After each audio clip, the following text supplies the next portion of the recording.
Hey guys, this is Greg McIntyre, lawyer Greg, and I've been thinking for a long time that I might want to release the RockStar Lawyer audiobook and ebook into the wild, and that's what this is. I want to give you an opportunity. I want to give everyone an opportunity that's professional or non-professional, whatever you do, to read, listen to the RockStar Lawyer audiobook. The sequel is already out. It's Rockstar Business. You can buy that on Amazon. But I wanted to get Rockstar Lawyer out there to everyone who might want to listen to it. If you want to contact us regarding the Rockstar Lawyer book or our coaching services, anything connected with that, call the office 704-749-9244. Ask for Tiffany. Tiffany can help you with those and help you set that up. Or you can go to lawyergreg.com. So without further ado, here is the full audiobook for Rockstar Lawyer. Rockstar Lawyer. Have you achieved great things in your life and career, or have you settled for normal? Stand up, stand out. You must read this book. Written by Greg McIntyre, JD, MBA, and Robert Christensen. Published by Shelby House Publishing. And narrated by none other than yours truly, Greg McIntyre. Enjoy the book. Dedication. To my wife, Stephanie. Thank you for being the coolest chick in town. Thank you for loving me and putting up with my crazy hours, sleepless nights, and all my eccentricities, which are a ton. I love you to pieces. To my wife, Nancy Fichter, for taking the time to read through each chapter, evaluating the content, giving me honest advice about structure, argument, clarity, and where I was trying to be too clever. Also to my son Hans for encouraging me to get on with it. Thank you both. I love you. If you can keep your head when all about you are losing theirs and blaming it on you, if you can trust yourself when all men doubt you, but make allowances for their doubting too, if you can wait and not be tired by waiting, or being lied about, don't deal in lies, or being hated, don't give way to hating, and yet don't look too good nor talk too wise. If you can dream and not make dreams your master, if you can think and not make thoughts your aim, if you can meet with triumph and disaster and treat those two impostors just the same, if you can bear to hear the truth you've spoken twisted by knaves to make a trap for fools, or watch the things you gave your life to broken and stoop and build 'em up with worn-out tools, if you can make one heap of all your winnings and risk it in one turn of pitch and toss, and lose and start again at your beginnings, and never breathe a word about your loss, if you can force your heart and nerve and sinew to serve your turn long after they are gone, and so hold on when there is nothing in you except the will which says to them, hold on. If you can talk with crowds and keep your virtue, or walk with kings nor lose the common touch, if neither foes nor loving friends can hurt you, if all men count with you but none too much, if you can fill the unforgiving minute with 60 seconds worth of distance run, yours is the earth and everything that's in it. And, which is more, you'll be a man, my son. Rudyard Kipling. And which is more, you'll be a man, my son. Man, what a powerful poem, if. That really encompasses what Rockstar Lawyer is all about. Weathering the storm, doing it with grace and poise, working hard, using a system to run your law office like a business, and becoming the rock star in your profession. Can't wait for you to read it. Really enjoyed writing it. Here it is, Rockstar Lawyer. Preface. The story of the human race is the story of men and women selling themselves short. Abraham Maslow. What about you? Are you selling yourself short? Think about it. Do you feel you've achieved great things in your life? Or does even the idea of this make you realize you've settled for something less? All of us, no matter who we are or what our circumstances, have the opportunity right now to be outstanding. My name is Greg McIntyre. I'm an entrepreneur, elder law attorney, business owner, author, speaker, and dedicated family man. My goal is to inspire, advise, and provide valuable information to lawyers who are either business owners and or entrepreneurs wishing to escape the humdrum of mediocrity. I am passionate about this goal and will gladly put myself directly in the firing line to help others achieve real business success. I would like to think that I am not your average lawyer. I don't work the way other lawyers do. I am constantly reaching for alternatives and advancements to make the legal process far easier and more interesting, and bring it into the ways of the 21st century. While you're reading this book, I will not let you sit back, relax, and take it easy. You will be required to do things that scare the chutzpah out of you. But I have done my best to make it as fluid and interactive as possible. As an interactive book, there will be exercises, live webinars, recording seminars, in-depth live Q&As directly with me where you can grill, fry, and baste me, if you so desire, on the lawyergreg.com website. My personal motto is, hey, bring it on. That is exactly what I expect from you. That is the reason I wanted to write this book. Throughout my career as an elder lawyer, I have made mistakes. It's human nature. We all do it. But far from being a bad thing, these mistakes have shaken me up and shown me new directions to take in order to achieve my goals. Don't get me wrong. The mistakes I made sucked at the time I made them. It's never easy to smile and be happy when you have screwed something up. Times like that are always challenging, but there are mistakes you don't want to make and mistakes you should make. Alien and Predator. Most of us are familiar with these two phenomenal Hollywood alien species. But what the freak, you may be asking, have they got to do with creating an impact in the legal world? Like that big-ass crater in Arizona. Throughout my career, I watched the hotshot lawyers, small-town attorneys, and the big kahunas do their thing, and I noticed something very interesting.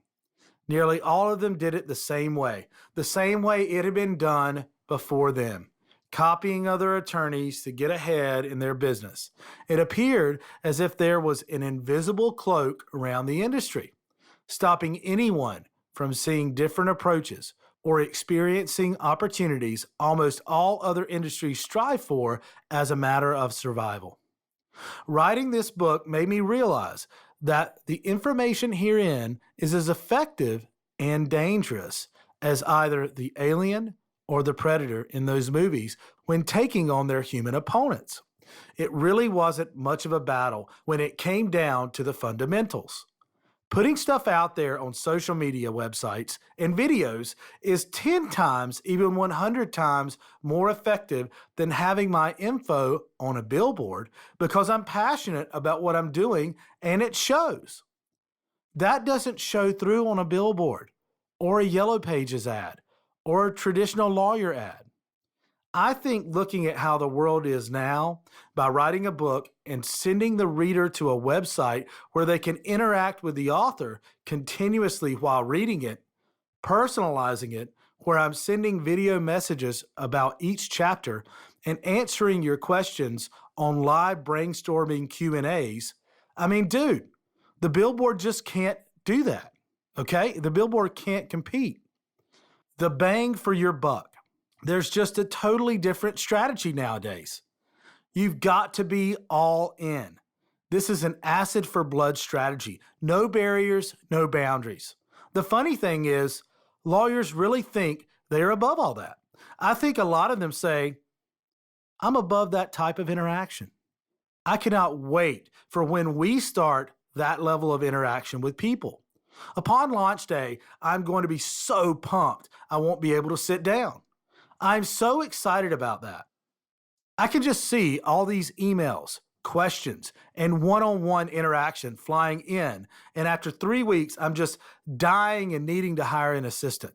But please, Give me those problems. I want to be there to help you no matter what. And that's the goal of this book, to lead you through a series of challenges, exercises, and steps, and interact with you throughout, to coach you, to mentor you, and speak candidly about the ups and downs, your experiences, and your goals. And I'll tell you about mine. This is not just another book. This is a full interaction with the author. Q&As, seminars, live webinars, exercises, feedback, comments on whatever area of the book you care to mention. You will not be left to your own devices the way most books leave you. The lawyergreg.com website will be part and parcel of this book. You and I interacting, asking questions, getting answers. Here's my goal. I want to go to Manhattan. I love New York City. I love Manhattan, by the way, and I talk about it throughout the book. I want to be able to walk down the streets of Manhattan and have somebody say, "Hey, Lawyer Greg," right there on the street. You know what I mean? I want to be known by all 6 billion people on this planet as someone who helps people. I want that to happen. That's the type of interaction I want. So bring that on. Greg McIntyre. Introduction. Expect everything of yourself and nothing of the world, and you will always be pleasantly surprised. Warren Buffett. What is this all about? What is the purpose of this book? This book is not about sugarcoating anything to make you feel better. Sorry, but it's not. You don't have the time for that, and neither do I. Each chapter is designed to move you closer to becoming a rock star lawyer fast. You will be presented with a series of steps, the implementation of which will continuously bring you closer to your goal. Some of these steps may seem obvious, but each one is a vital spark to getting your engine roaring. You need to push yourself hard. This is startup time. This is time for massive, maximum action. This is turning the key on the start line and revving the crap out of your engine. And it's easier than you think. Who is this book for? The information in this book is for lawyers who want to stand out. It's for those who want to soar to new heights, well above the usual sea of lawyers. This book is not only for startups recently out of law school, it is also for established lawyers who have years of practical experience but struggle with the flatline practice. If you want to stand out, if you want to make a difference, then this is for you. Many self-help books say exactly that. And I don't want to give the wrong impression. This is not a generic self-help book. As I said before, I will not sugarcoat anything. I expect you to get off your ass and do something. This is the time to take the information herein and start running and screaming like a lunatic, straight out of the gate, down the street, naked if you have to. But you will need to do stuff. Why are you reading this? Ask yourself that. Why are you reading this book? There are several likely reasons why. First and foremost, lawyers are always taught to be lawyers, not businessmen or women. Law school in general doesn't touch on this. It may be you want to know how to run your practice successfully or more successfully. It may be you're frustrated by the swarms of lawyers that flood the legal market in your community. Or you just want to bring yourself up to date with the technological innovations of our age and understand what these advances can do for you. Most of us start by reading magazine articles and books on the subject, watching webinars, or getting a degree in business management. Some of you will work with a more experienced lawyer or an established law firm, or with a mentor who understands how the business of law works. The problem is many of those who present themselves as mentors, as experts, are not experts. They have learned from other lawyers who have followed the legal crowd and have basically done what every other lawyer in their community is doing. They rent an office, hang a shingle, put in advertisement in the yellow pages, and hope for a response. This is the way many lawyers do it. Not all, but many. And by many, I mean most. What you must understand right now is this. Just because something has been done a certain way for years, centuries even, does not mean that's the best or most effective or the only way to do it. Don't get swallowed up by the whole generality of business or advertising or marketing. The ones who do things differently are nearly always the most successful. They will be looked upon as strange or weirdos or troublemakers by some and thought of as geniuses by others. And that is as it should be. That's okay. But what others think should have no bearing on how they or you or I operate. Let them think what they like. Let them scream their opinions. Let them waste their time. The more they do it, the more they advertise us. What will reading this book do for you?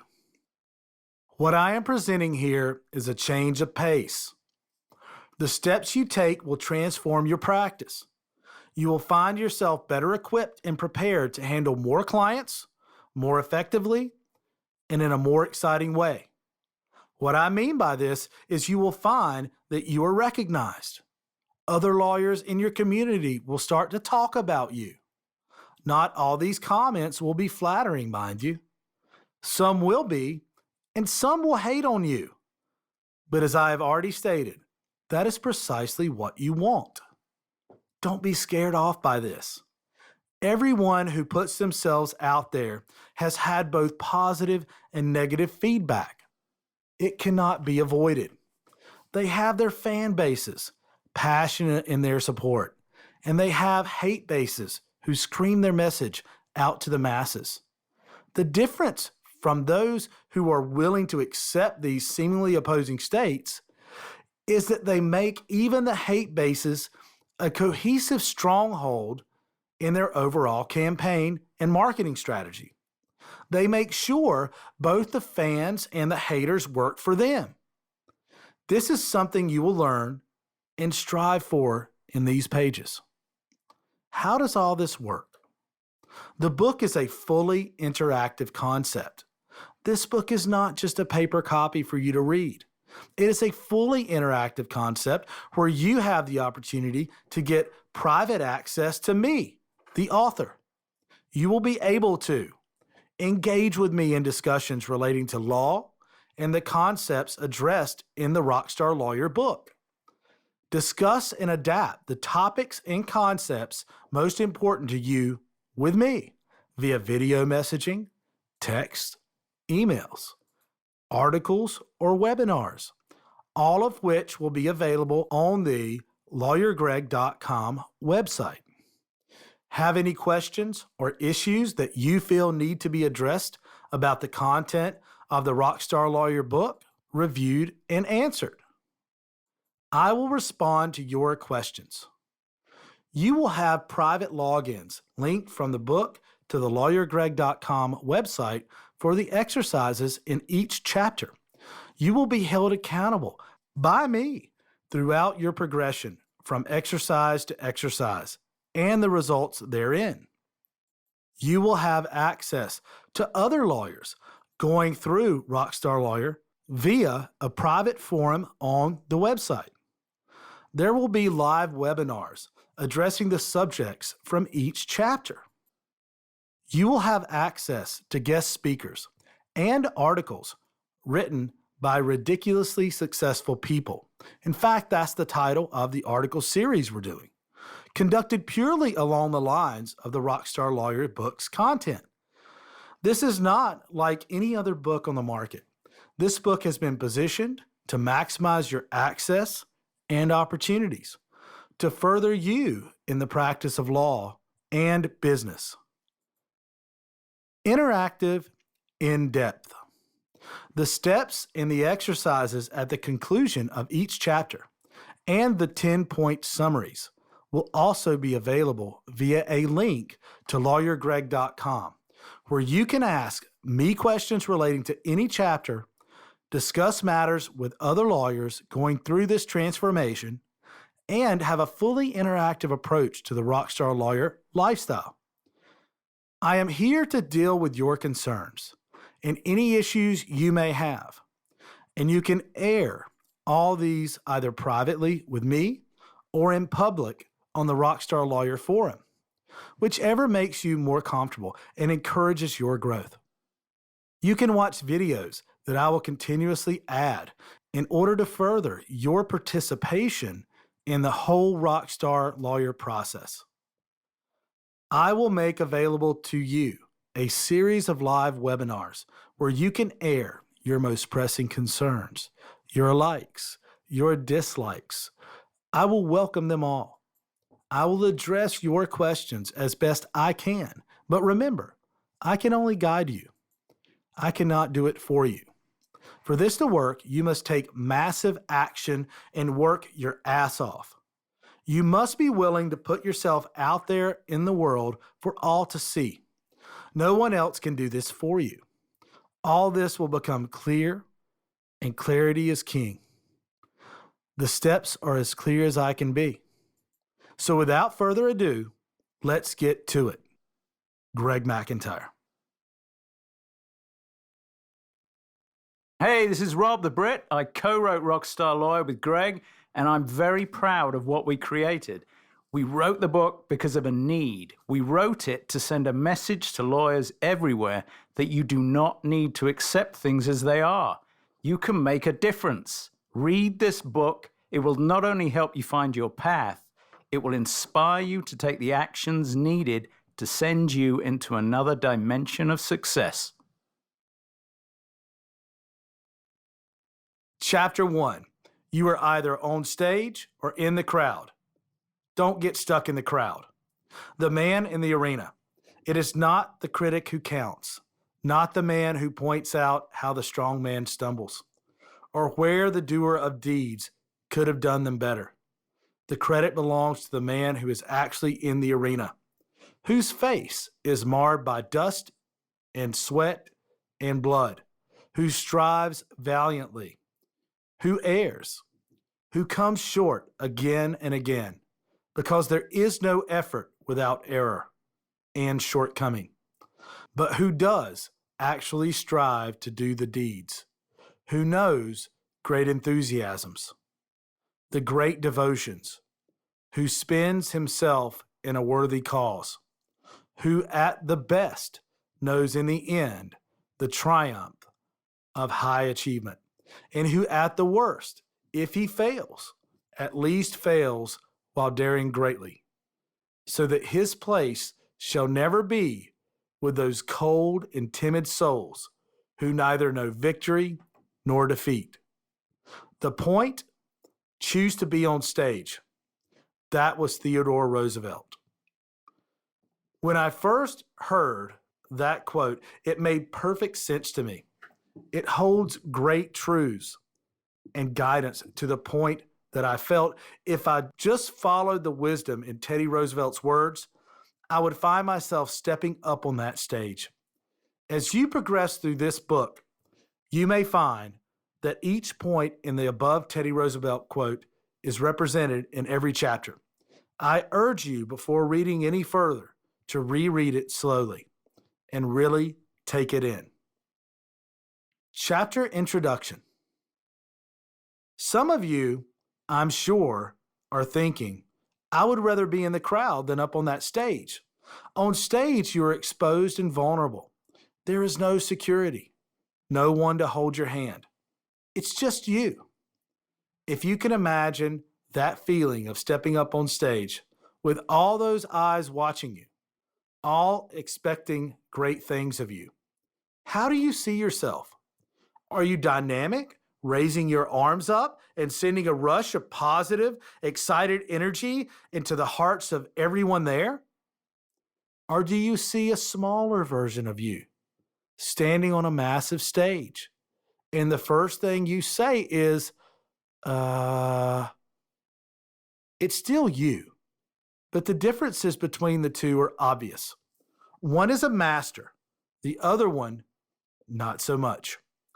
The incredible thing about this, however, is not the cavern between those two versions of you, but the fact that the differences are actually quite minimal. It's really just the decision to be one or the other. Your decision. No one else comes into it. Is your head shaking? Have you already said it's not that easy? I can imagine the pictures flooding into your mind. You step up on that grand stage. The crowd goes wild. You move to the front and center. You raise your arms to greet and inspire your audience. And instead of Tony Robbins, Homer Simpson steps forward. Dope! The mind is a wonderful thing. Everything you have in your life right now is because of your past thinking, right? Your mind is powerful. It is amazing. Imagine the difference between someone who thinks of themselves as quiet, less worthy, introverted, lacking magnetism and leadership, and one who thinks the problems of the world are the opportunities to climb to the top in any business. The difference between them and between the two versions of you on that stage is only in your mind. Because of this, you can be either. To get there, to get to that point of absolute belief, there are a few steps I recommend you take first. There are 4 steps in this chapter. Each is vital to getting you to push through the crowd and give you the confidence to climb the stairs and step up on that stage. Some of you will already have that confidence. Some of you will think you have it until presented with the opportunity to step up. Some of you will claim to have it even though you know that claim is false. And some will be terrified of even the prospect of getting up there. Whichever you are, you will benefit from doing these steps. I advise you to take these steps and exercises and fully integrate them into your life.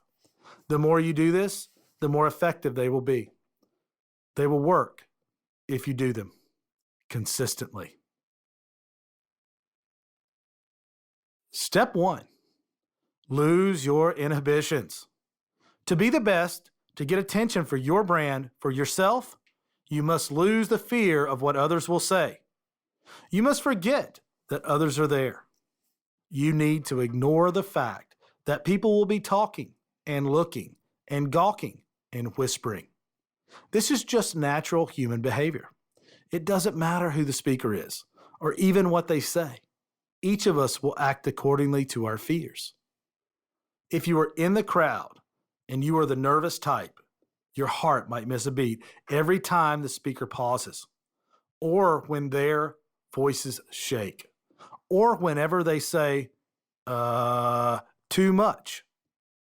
A stronger presenter in the crowd may condemn more than others, based on their experiences and skill, or they might applaud heartily each memorable point. It depends on your fears and the depth of them. This is likely how you will act on stage. Think of this from your own perspective. Everyone in that crowd will be listening to you, just the way you will when a speaker takes the stage, ignoring that there are 100 or 200 people in that audience is not so easy at first. Look upon them as a crowd of you. They are there. They are in the crowd, but they want you to succeed. They are listening. They have come to see you and to hear your message. They are not just a faceless crowd. You must understand this. Think to yourself, what can I give them? What value can I hand to them that will better them? We have allowed our inhibitions to define us rather than challenge us to change and move forward. Lose your inhibitions. This is very easy to say, but is not easy to do. Inhibitions are based in fear, created in our past and held on to like precious gems.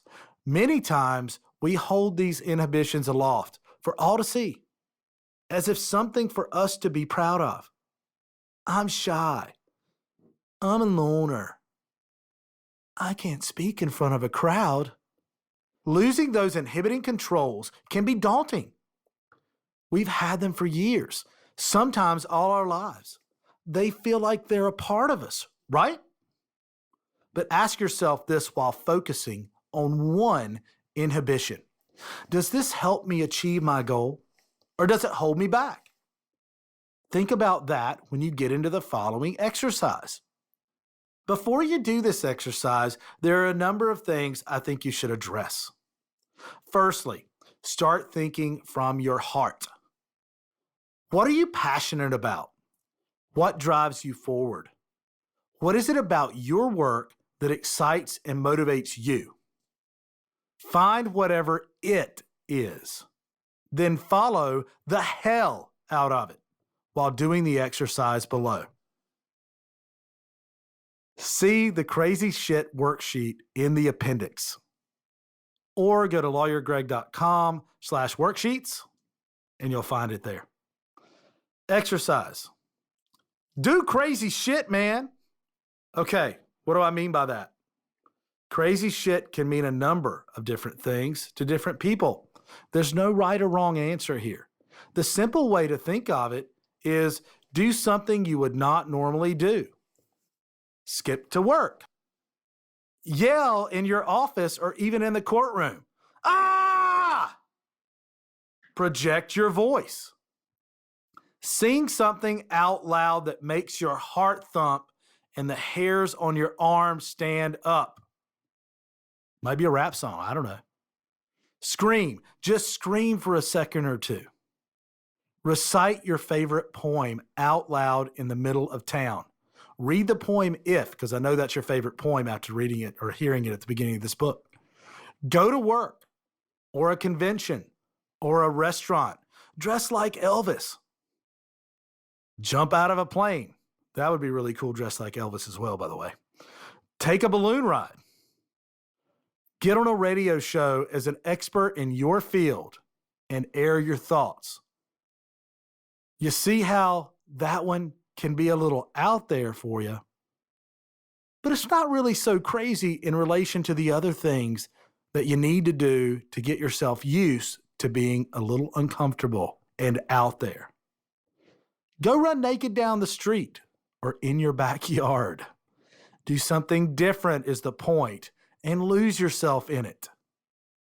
If this all seems too much to deal with from the standing start, then say or do that one thing you are thinking of in the moment. Go ahead and ask the guy out. Ask the girl out. Come on, do something. That one thing you have always regretted not saying or doing. As long as it gives you the opportunity to step outside of yourself, even for a few seconds, then do it. For instance, many people dread the idea of public speaking. With this in mind, why not start with something as simple as going into an empty theater with a friend, climbing up on stage, and giving a short speech just to them? This is just to get you comfortable or uncomfortable, as the case may be. Next time, bring 2 friends, then 5, then 10, then invite 20, then the entire town. Anything like this can help begin breaking down those old inhibiting patterns and barriers. Once you begin to get used to this level of craziness, then immediately take it to the next level of craziness. So do whatever you can to lose your inhibitions. This exercise is going to be one of the most valuable things you have ever done. You will learn who you are. You will find your voice. You will no longer be in the crowd. You will be the woman or man on that great big stage. This exercise really is liberating and does help you let go of any inhibitions. It is the "show me the money" speech. At first, you will feel conscious of everything around you. But as you progress, getting louder, more passionate, and more confident, you will find by the end that you don't give a crap anymore, and you will freely shout till your lungs ache. So don't skip it. It's important. It may seem silly. It may seem a waste of your time. And you may feel like a complete idiot when doing it. But that's okay. Do it anyway.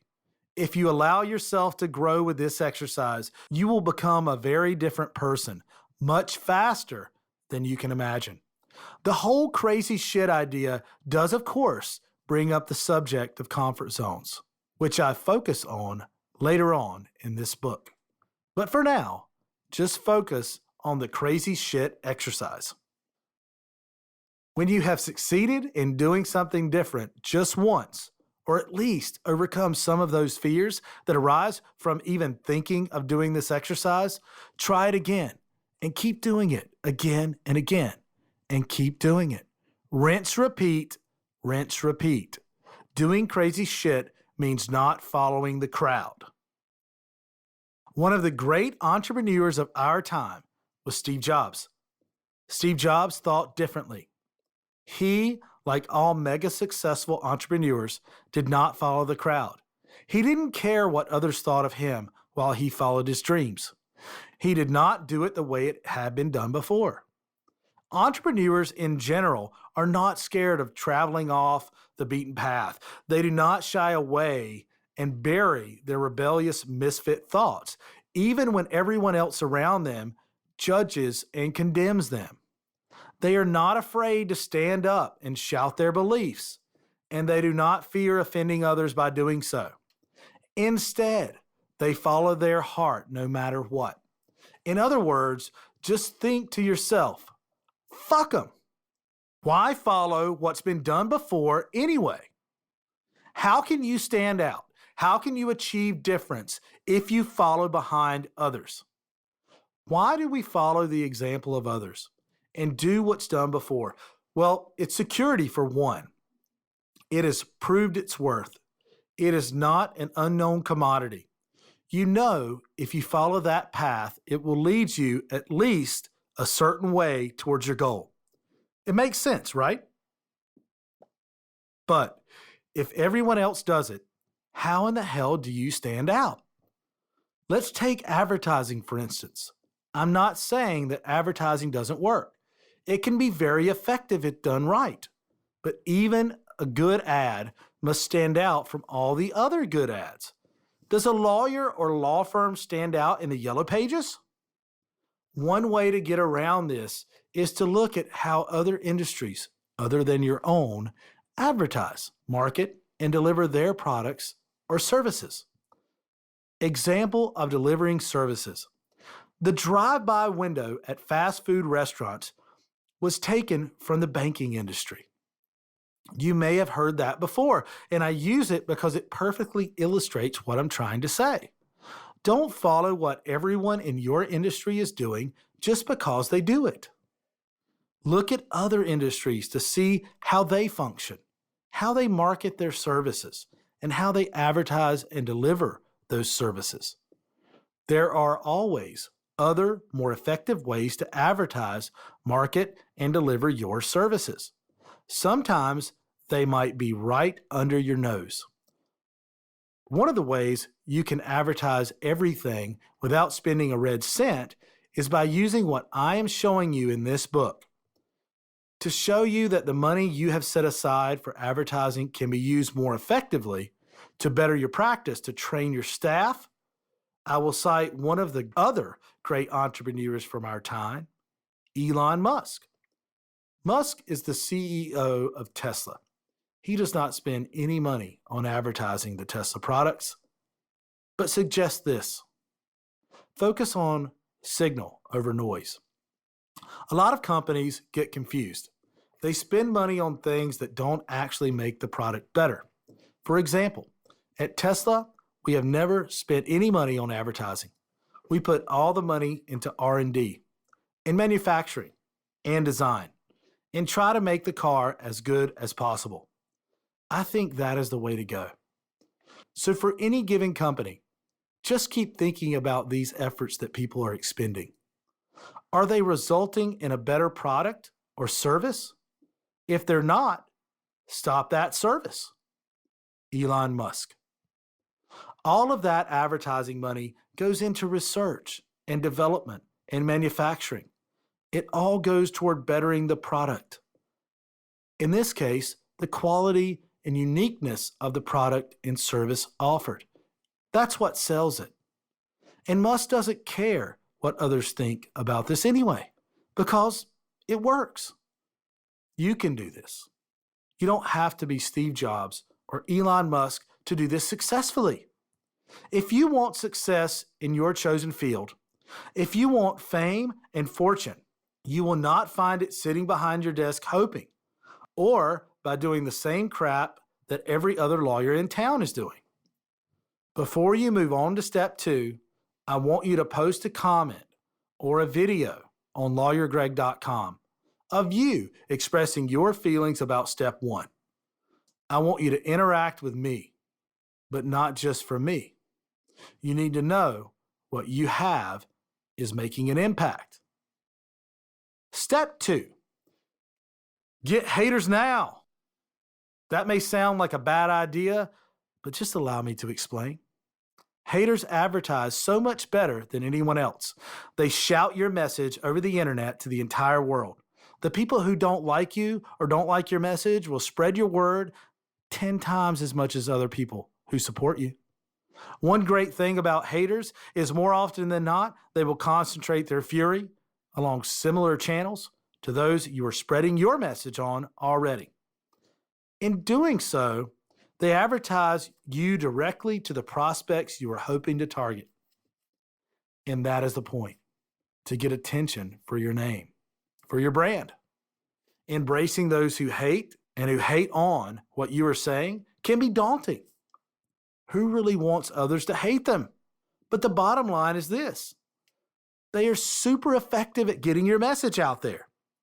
If you stick with your core values, which I talk about in chapter 9, and make sure your message is clear and presented to really make a difference, to give great advice, your support will rally behind you. They will fight those battles for you and eventually overshadow the groups who target you. It's like rival bidders at a car auction. Once they recognize a rival, a price war begins. They keep pushing the price higher and higher, way over the value intended for the vehicle, until the hammer goes down. Stop being indecisive. Another area that is essential to this process is you must stop walking in the middle of the road. That's where you get run over. I talk about this later in chapter 5. Of course, I'm not talking about a physical road here. What I mean is pick a side. Make a decision to back this side or that side. Stop being indecisive. That is absolutely essential here. Being effective at making decisions is so overlooked, but it is the lifeblood of business. Without a leader who is willing to make decisions and stick with them, a business will fail quickly. You have to stop being everyone's friend or giving a shit what everyone else says about you. Period. If you pick a side and find your voice, then you will pick up haters and supporters along the way. It's unavoidable. But when you do this, it is the first and best sign that you have found your voice and that others are hearing it. It shows there is movement. So another lawyer might not like it. A judge might not like it. A potential client might not like it. But many, many others will love your voice. They will appreciate your point of view because you share it. You gave it a voice. You are on your way to getting attention and developing raving fans. Exercise. Take a stance. This is a very simple exercise. Pick an issue, one that is important to you, and pick a side. Could be a political issue, could be another issue. Write about it, talk about it. Put it out everywhere on the internet, in the newspapers, online, and in print. Write an article about it. Get on a radio show and talk about it wherever you can. Post it on the lawyergreg.com website and let me know what you're thinking. Then wait for the fallout. Then receive the praise. Then and only then, move on to step 3. Step 3, high frequency. You cannot begin to imagine the volume of traffic on the internet, on social media. According to J.M. Alarcorn at Quora.com, around 2.73 million posts are written every day on average. High volume, yes, but don't be completely freaked out by this. Most of these blogs will not be in your world anyway. And even if they were, many will be ineffective pieces of crap. This is my opinion, and I stick by it. Vent all you like. We are focusing on business and the legal world. Blogging.org conducted a survey on blogging in the US, and according to them, 60% of all businesses have a company blog. Of those, 35% update their blog at least one time every month, and 65% have not added to their blog in over a year. Why even bother having one? The great thing about this is if you focus on your passion, your area of expertise, and provide a quality post, one that provides clarity, direction, value, and the empowerment of your target audience, coupled with frequency, you will be light years ahead of the majority of others. So how frequent is enough? According to Susan Gunelius at weblogs.about.com, for maximum growth, post multiple times per day. To drive the most traffic, 3 to 5 times or more is considered best for power bloggers. For steady growth, post at least once per day. For slower growth, publish at least every 3 days or 2 to 3 times per week. For very slow growth, post less frequently than 2 to 3 times per week. That's most appropriate for bloggers who maintain blogs as a hobby with no strategic plans for growth. Is that you? You have to get extreme with the frequency. Another great thing about blogs is the quality of the post is in no way dictated by the size of the law firm. You can be a lawyer in the biggest firm in America and still produce a crap post. You have an idea, post it. You have a view, share it. And this isn't just a blog. This could be on social media. And which one do you use? All of it. It is the only way that you will ever be heard over the volume of daily traffic out there. There are other elements to this which I mentioned above and shall be discussed later. But for now, start getting your basic message out there in multiple formats. Do it. And you will be on your way to becoming a rock star in your specific space. Exercise. Get frequent with your message. You think you're talking, writing, blogging, social media posting quite a bit? Well, it's not enough.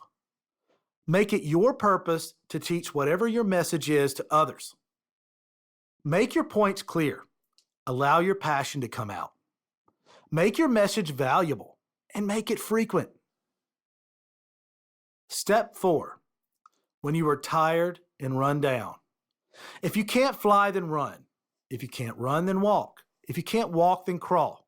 But whatever you do, you have to keep moving forward. Martin Luther King Jr. Now is the time to double down, to keep the momentum going. Strike and keep striking while the iron's hot, even when you are exhausted. This can be quite a tough time for many people. We live in the era of quick fixes, instant riches, and fast food. We want the answers immediately. We want a system that tells us to take step 1 through 4, and the world will follow with no further effort. I'm sorry, that is not this. The steps here are meant as an introduction to the raw meat inside. Each step requires graft, grind, and a level of passion you may never have thought you possessed. But it is in you. It is bursting to come forth. The pain and crazy shit you endure throughout your journey will be nothing compared to the feeling you get when you overcome them. It's time to repeat steps 1 through 3 at a higher level and pace. The more you do the exercise, the more natural it will all become. Doing crazy shit will start to appear an everyday thing to you. Then you will be an instinctive rock star with your message, and you will dominate your space. Whether you love him or hate him, he doesn't care. Donald Trump, DT, is an expert at this. Love him or hate him. Each of these steps in this chapter are addressed in more detail throughout this book. So please read on. Exercise. Developing a killer instinct. And once the storm is over, you won't remember how you made it through, how you managed to survive. You won't even be sure whether the storm is really over. But one thing is certain. When you come out of the storm, you won't be the same person who walked in. That's what the storm is all about. Haruki Murakami. When you are tired, run down, have experienced defeat, have experienced success. Do not back off. Do not slow down. You are literally recreating yourself anew. You will be different than you were before. You will be more confident, trusting in your decision making, and you will be strong enough to air your opinions when others disagree. That is what I feel a killer instinct is. Not the ability to hit someone when they're down, but to realize that nothing can stop you except you. If you slack off or give up, then the killer within has taken another victim. Don't wait for perfection. Don't wait on the sidelines. Get involved and do not hold on to your idea until it's absolutely perfect. Make your mistakes. They can be fixed. Making those mistakes will catapult your productivity. The issue is, if you have had an idea, the chances are so is someone else. They may not have implemented any action or know how to implement the actions required to produce an end result. But at some point in the near future, someone will. You cannot wait around. It's the scenario where you have a great idea. You work at it and keep working at it, but it's never good enough. Or you assume it has already been done. Or you just never move on it. Or give up because it was too hard. A short while later, you see your idea as a product or solution on the TV or internet, making the inventor a fortune. You scream, "That's my idea. I thought of that." It's only yours if you move on it and you make it happen. Gaining momentum. As you move forward, you will find your new ideas will also gain momentum. You will think of better, stronger, quicker, smarter solutions and recognize them as such. The more action you take, the more opportunity you will see to act on. And you will act. It will become second nature to you. I remember seeing a group of athletes training with their coach at a recent Olympics. The coach was wearing a t-shirt which said, "You think this is hard? Try losing." This is the same concept for business. Learn, then move on your intuition, your inspirations, your motivations and ideas, no matter how much of a struggle, or you will likely feel the real pain of not moving at all, or watching someone else build an empire on those ideas. When you start to build momentum, keep it going. Do not let it slow down. 10-point summary. 1. You are closer to being a rock star than you realize. Everything you have in your life right now is because of your past thinking. Your mind is powerful. It is amazing. Because of this, you can be whatever you want to be. You just have to work at it. 2. Lose your inhibitions. We have allowed inhibitions to define us rather than to challenge us. Ask yourself this while focusing on one inhibition. Does this help me achieve my goal, or does it hold me back? 3. Start doing crazy shit. Do something you would not normally do. Once you begin to get used to this level of craziness, then immediately take it to the next level of craziness, as long as it gives you the opportunity to step outside of yourself even for a few seconds, then do it. 4, be a first-rate version of yourself. Do not follow the crowd. 5, get haters, baby. Be passionate, be opinionated, and give value. You will build a following of love and hate warriors who will battle to advertise your message like no Madison Avenue advertising agency ever could. 6, stop being indecisive. Pick a side. Make a decision to back this side or that side. There is no wrong answer here. It's your opinion. That's all. 7, get frequent with your message. You have an idea? Post it. You have a view? Share it. It is the only way that you will ever be heard over the volume of daily traffic out there. If not, you're spitting in the ocean, as my friend and mentor Grant Cardone would say. 8, develop a killer instinct. You are literally recreating yourself anew. That is what I feel a killer instinct is, to realize that nothing can stop you except you. If you slack off or give up, then the killer within has taken another victim. 9, don't wait on the sidelines. Do not hold on to the idea until it's absolutely perfect. Make your mistakes. They can be fixed. Get out there and make a difference. 10, keep momentum going. Do not slow down for anything. Be that bull running in Pamplona or that charging bull elephant. Be whatever does it for you, but be something. Backstage Pass 1, lose your inhibitions. Exercise. Do crazy shit. This means not following the crowd. As long as it gives you the opportunity to step outside of yourself, even for a few seconds, then do it. This exercise is going to be one of the most valuable things you have ever done. You will learn who you are. You will find your voice. You will no longer be in the crowd. When you have succeeded in doing something different just once, or at least overcome some of those fears that arise from even thinking of doing this exercise, try it again and keep doing it. By the way, to watch the video related to this Backstage Pass and for all the other Backstage Passes, go to lawyergreg.com/backstagepass. Step 2, get haters now.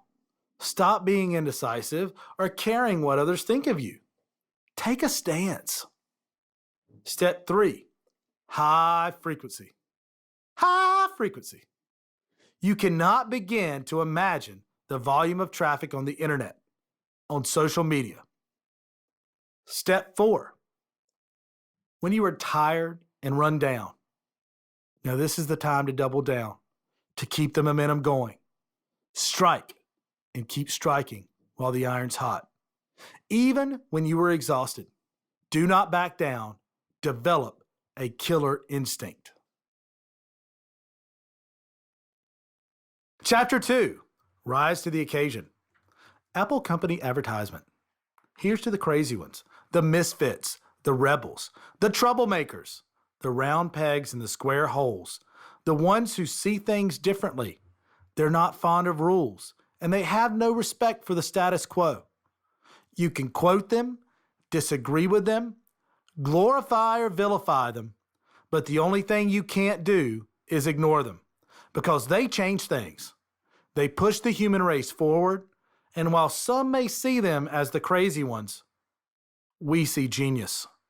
Because the people who are crazy enough to think they can change the world are the ones who do. Insert Apple logo here, think different.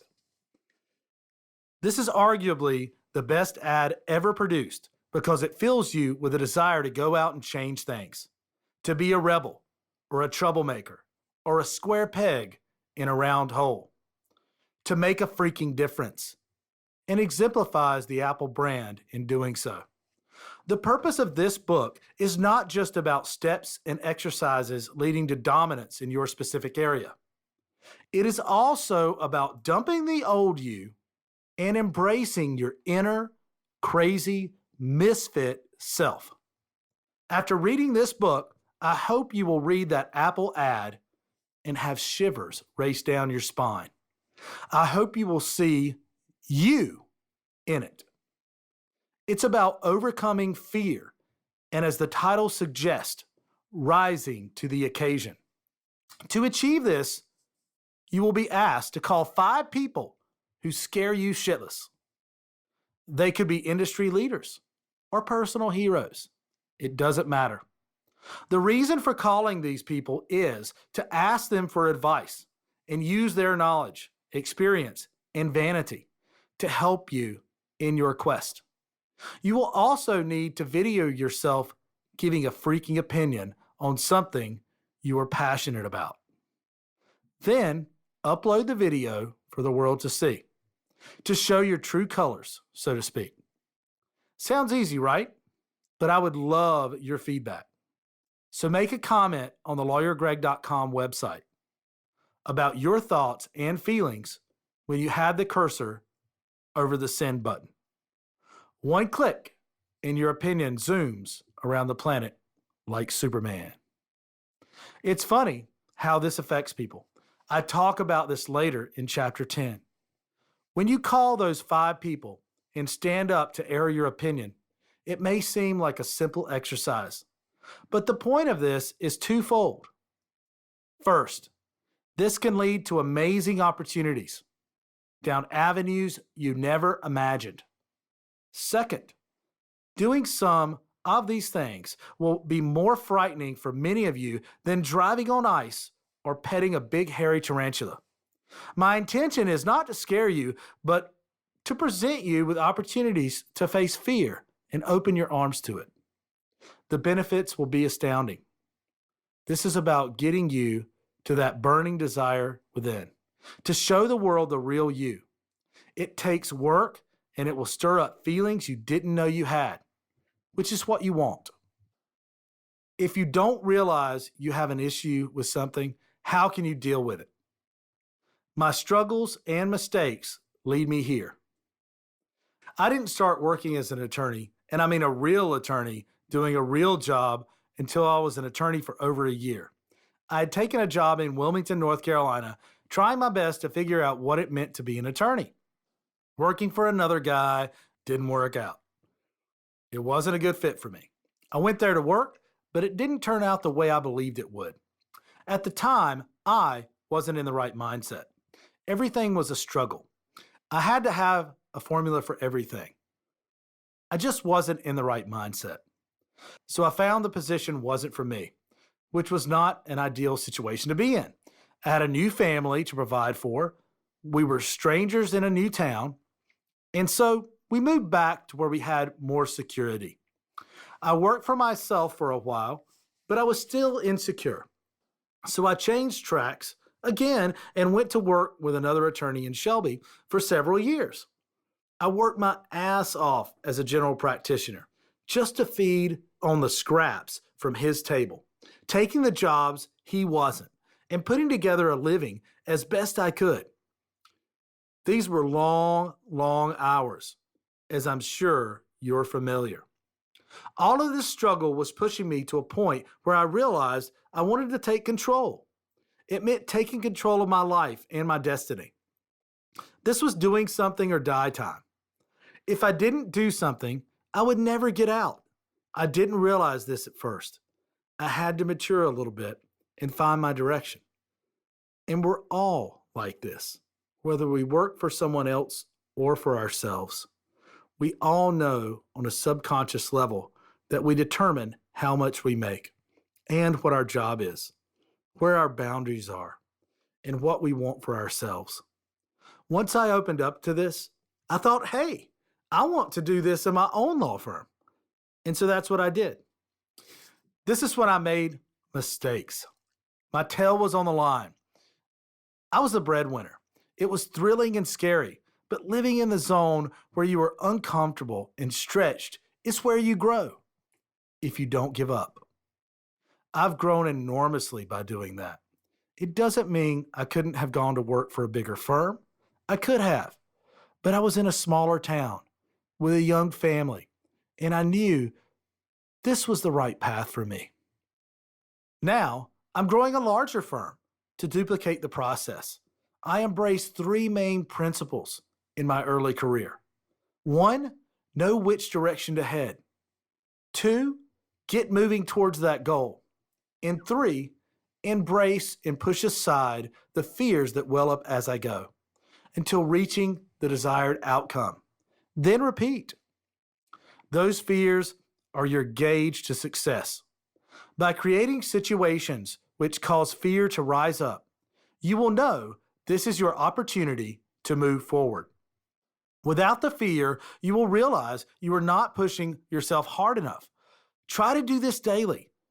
Within a short time, you will be astounded at the results.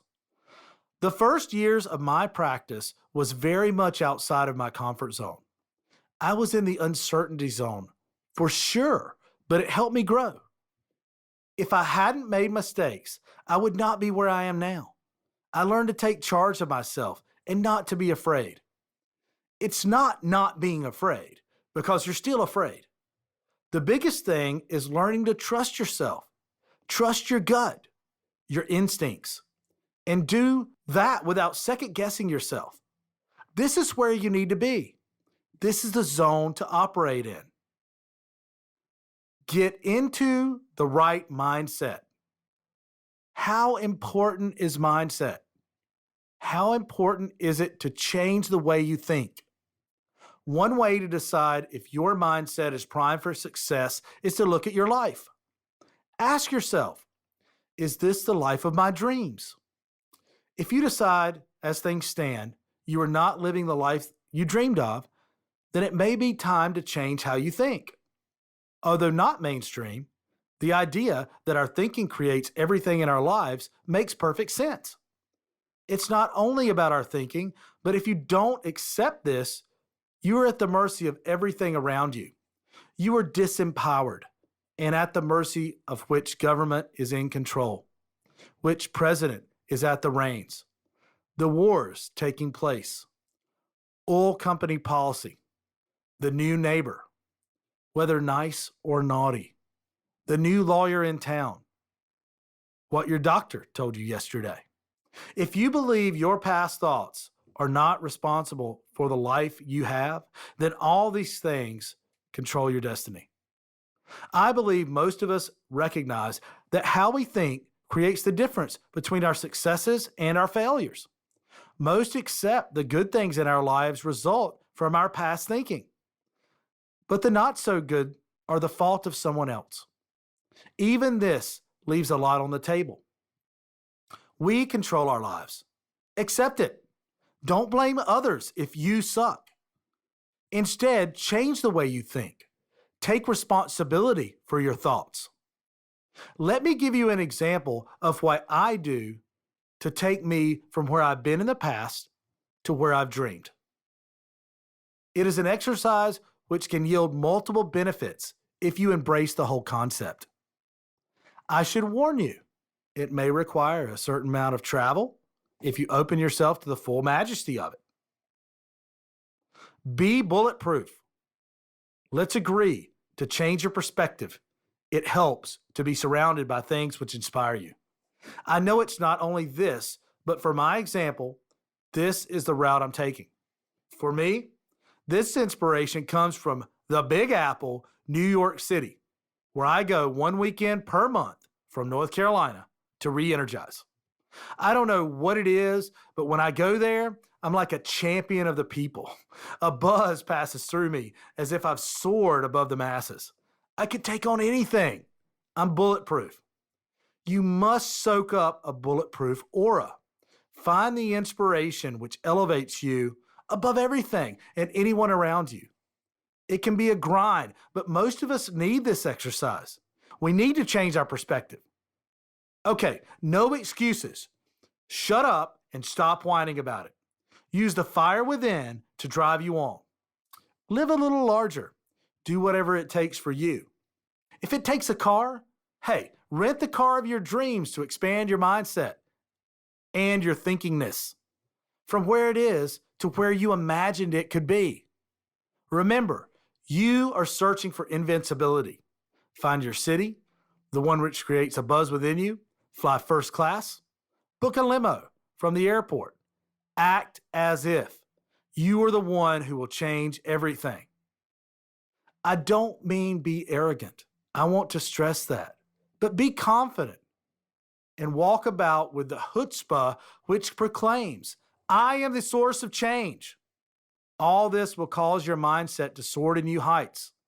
When I'm in New York City, the cab drivers, the janitors, they appear as if they are more than just another ant in the farm. They are somebody. They're part of the Big Apple. They have the attitude where they feel a part of something big. If you can get to this point, it can completely turn you around. Exercise. Write on paper the place which makes you feel like a rock star, no matter where it is. Make your list. Pick your number one location and go there. Don't just think about it. Book a weekend trip and go. Soak it all up. Allow yourself to be the person you dream of being and come back to your office and apply that same mindset to your practice. Treat your clients and colleagues to your newly inspired version of you. Don't be shy about this. Go the whole hog. If you must slap yourself in the face before entering your office to bring up your primal chutzpah, then do it. Try to understand you are worth it. You have room to grow. Lots of room. And you can reach up and touch the stars. Yes, it can take effort, but imagine the possibilities.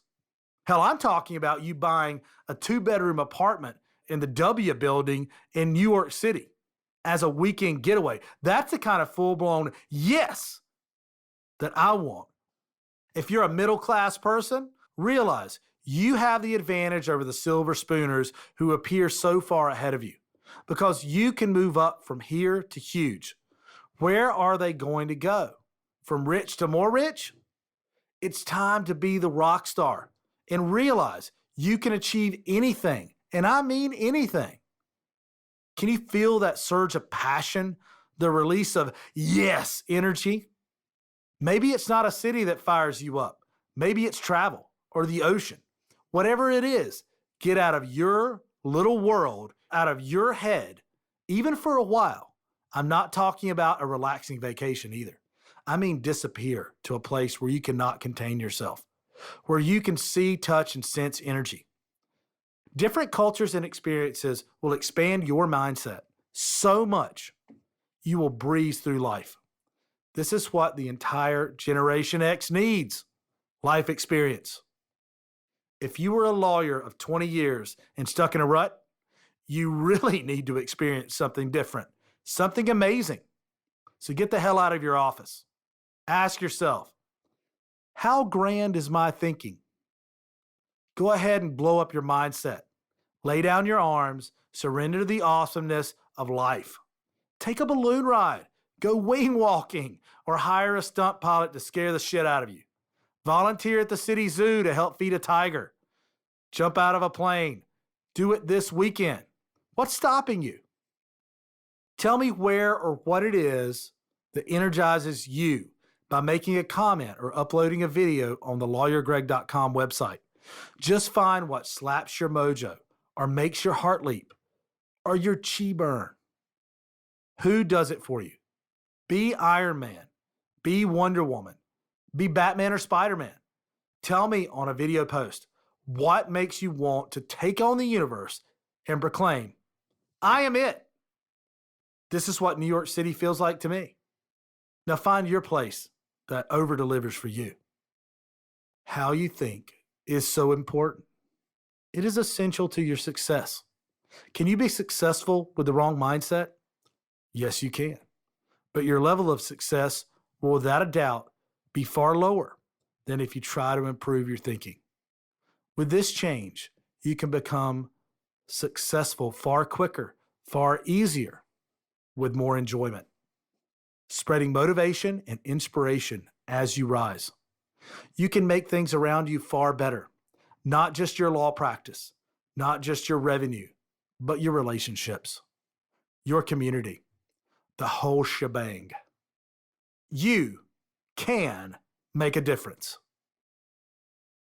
From mindset to action.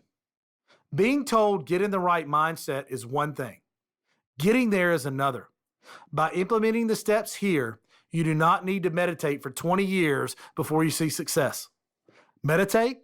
Yes, it helps to keep you focused, to keep your mind clear. But I'm talking about getting things moving into super fast gear now.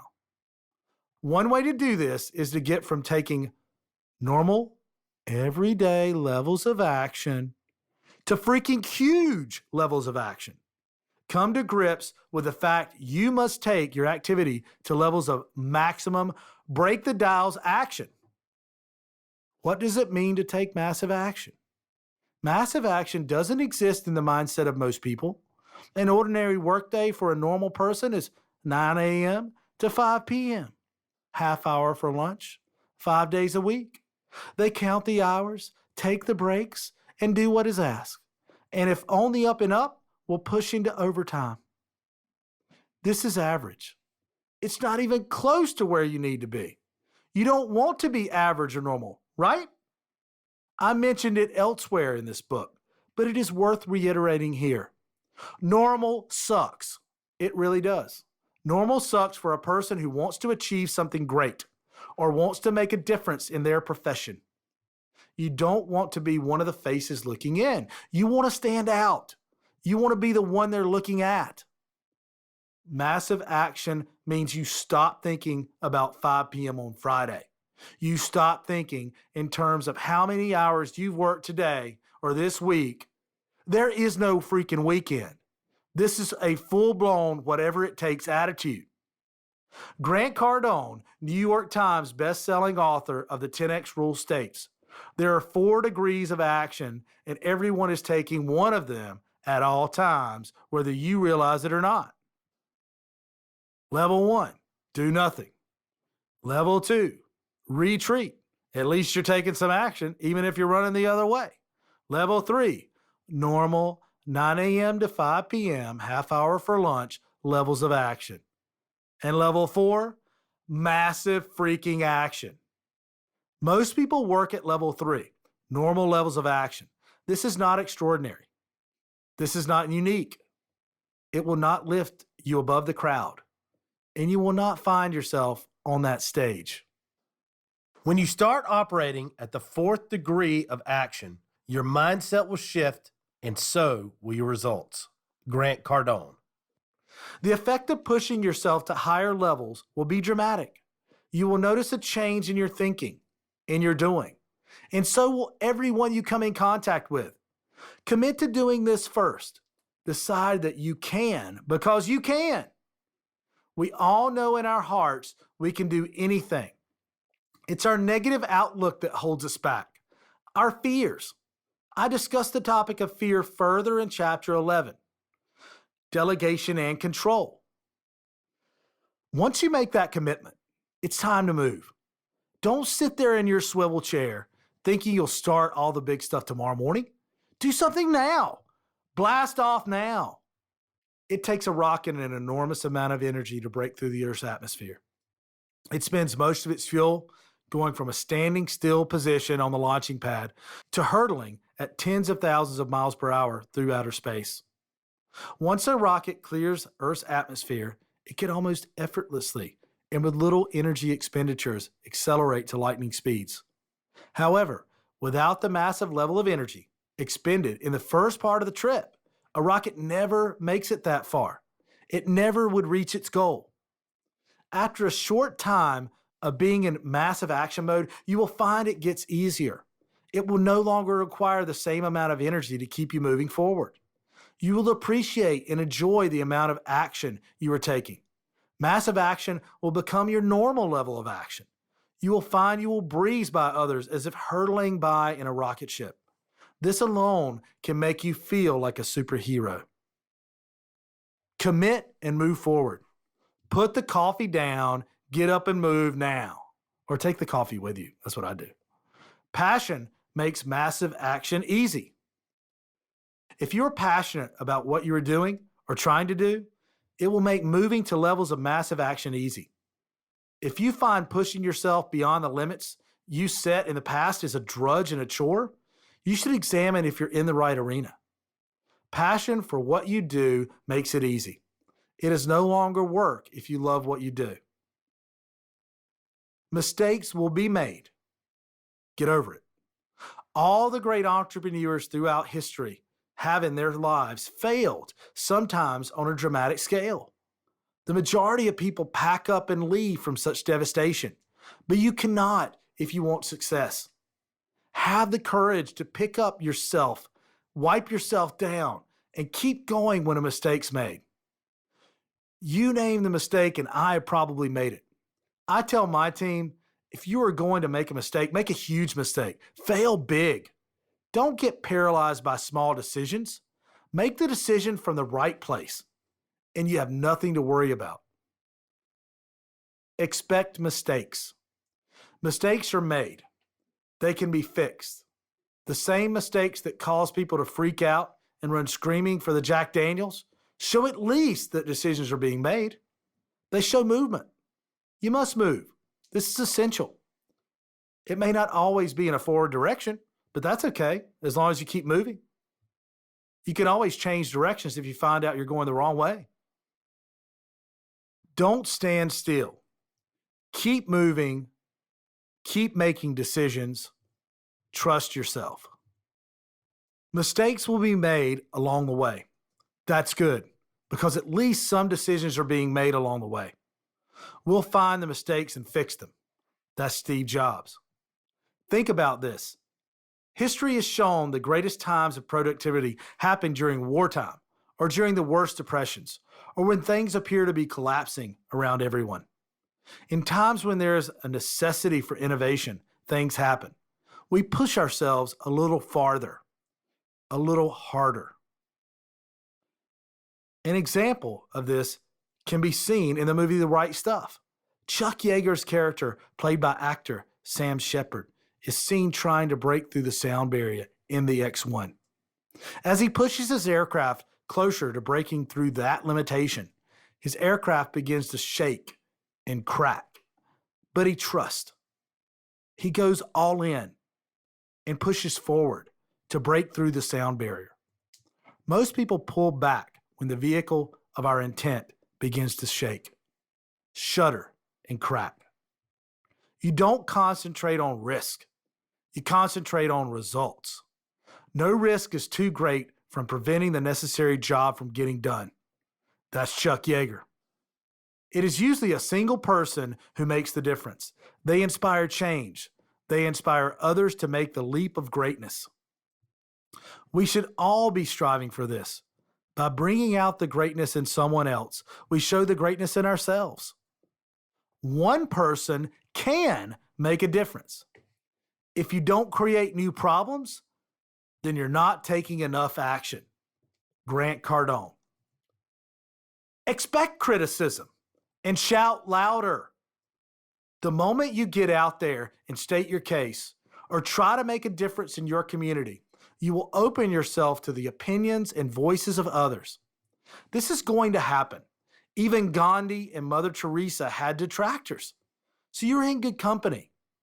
You must not be afraid of those haters or any opposition to your views. You are the expert. Speak with confidence and compassion. Remember, you will also get supporters in the process. If you find you're not getting opposition in your community or online and beyond, you need to shout louder, much louder. There is so much competition on the internet. Your voice and message must be loud and frequent enough to be heard. Scream it out until your lungs burst. That's how loud you need to be. When moving to maximum level of action, tongues begin to wag. Embrace them. Stand and deliver. I talk about this elsewhere in the book, but I know it's something that scares the crap out of people, so I'm going to mention it again. Speak your mind. This becomes such a big deal. The idea of saying something, voicing a thought, has become disempowering. This has become a huge issue in this country for several reasons. First, we became so liberalized, everything is fair game. Freedom of speech, marriage, careers, freedom of religion, food, arms, freedom to wear the t-shirt that says fuck off, or anything you can think of. But problems arose because at the same time that we can say what we want, we are paralyzed from speaking in case we offend others, and in some cases, penalized for it. We are a multinational community. Americans are Native Americans, European Americans, African Americans, Asian Americans, South American Americans, Middle East Americans, North Pole elves, and we are petrified of offending each other. No offense to anyone who lives at the South or North Pole, by the way. Example, you can't even wave the U.S. flag in schools nowadays or hang a U.S. flag on your locker without the risk of being suspended. I heard of a 6-year-old kid being suspended or expelled for using an imaginary bow and arrow while playing at recess.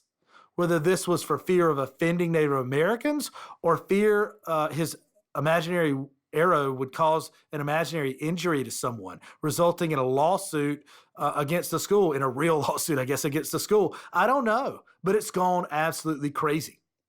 Much of this is based around the freedom to sue in our extremely litigious society, by the way.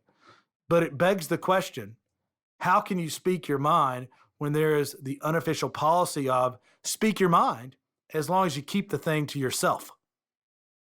Am I veering off subject here? Maybe. So I will steer back to the point. You must not be scared of speaking your mind. Now is the greatest opportunity in history to market and advertise you, your brand, your business, your products and services, because so many people react. Almost half of the people on our little planet are on social media daily. It has become the biggest thing since television and is far quicker and more personal than ever. If someone doesn't like someone else, for whatever reason, they seem to feel that others will want to know about it. There appears this desperate urge to announce their feelings and thoughts as fast as possible to the entire world with one simple click. Hell, it's not even a click. And pow! People in Europe, Asia, Africa, the scientific station based at the South Pole, even the astronauts on the International Space Station will know in seconds, if not faster, that someone thinks Sarah at work is crazy. And this brings up several points. First, as long as your message and service has merit, as long as it can help people in whatever area you are in, no hater, whatever they say, can touch you. They might wail and cry and disagree, but you will also have supporters who rally. The hater will advertise the crap out of you. Second, this becomes your opportunity to go big.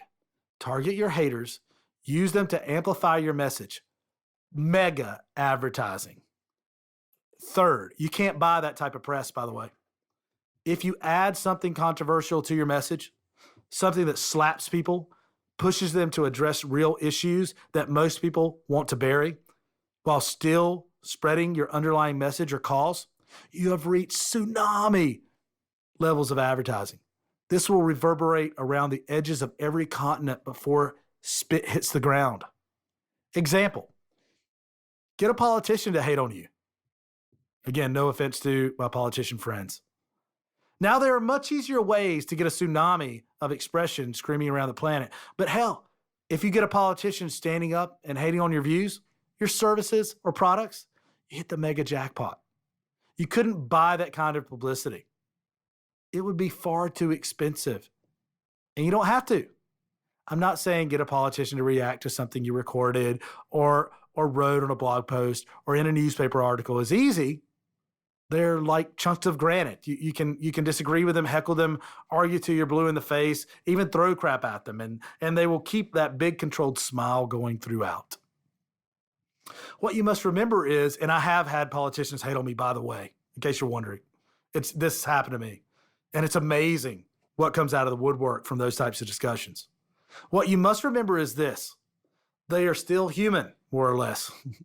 They have emotions, triggers, and heartfelt passions and beliefs, just like the rest of us.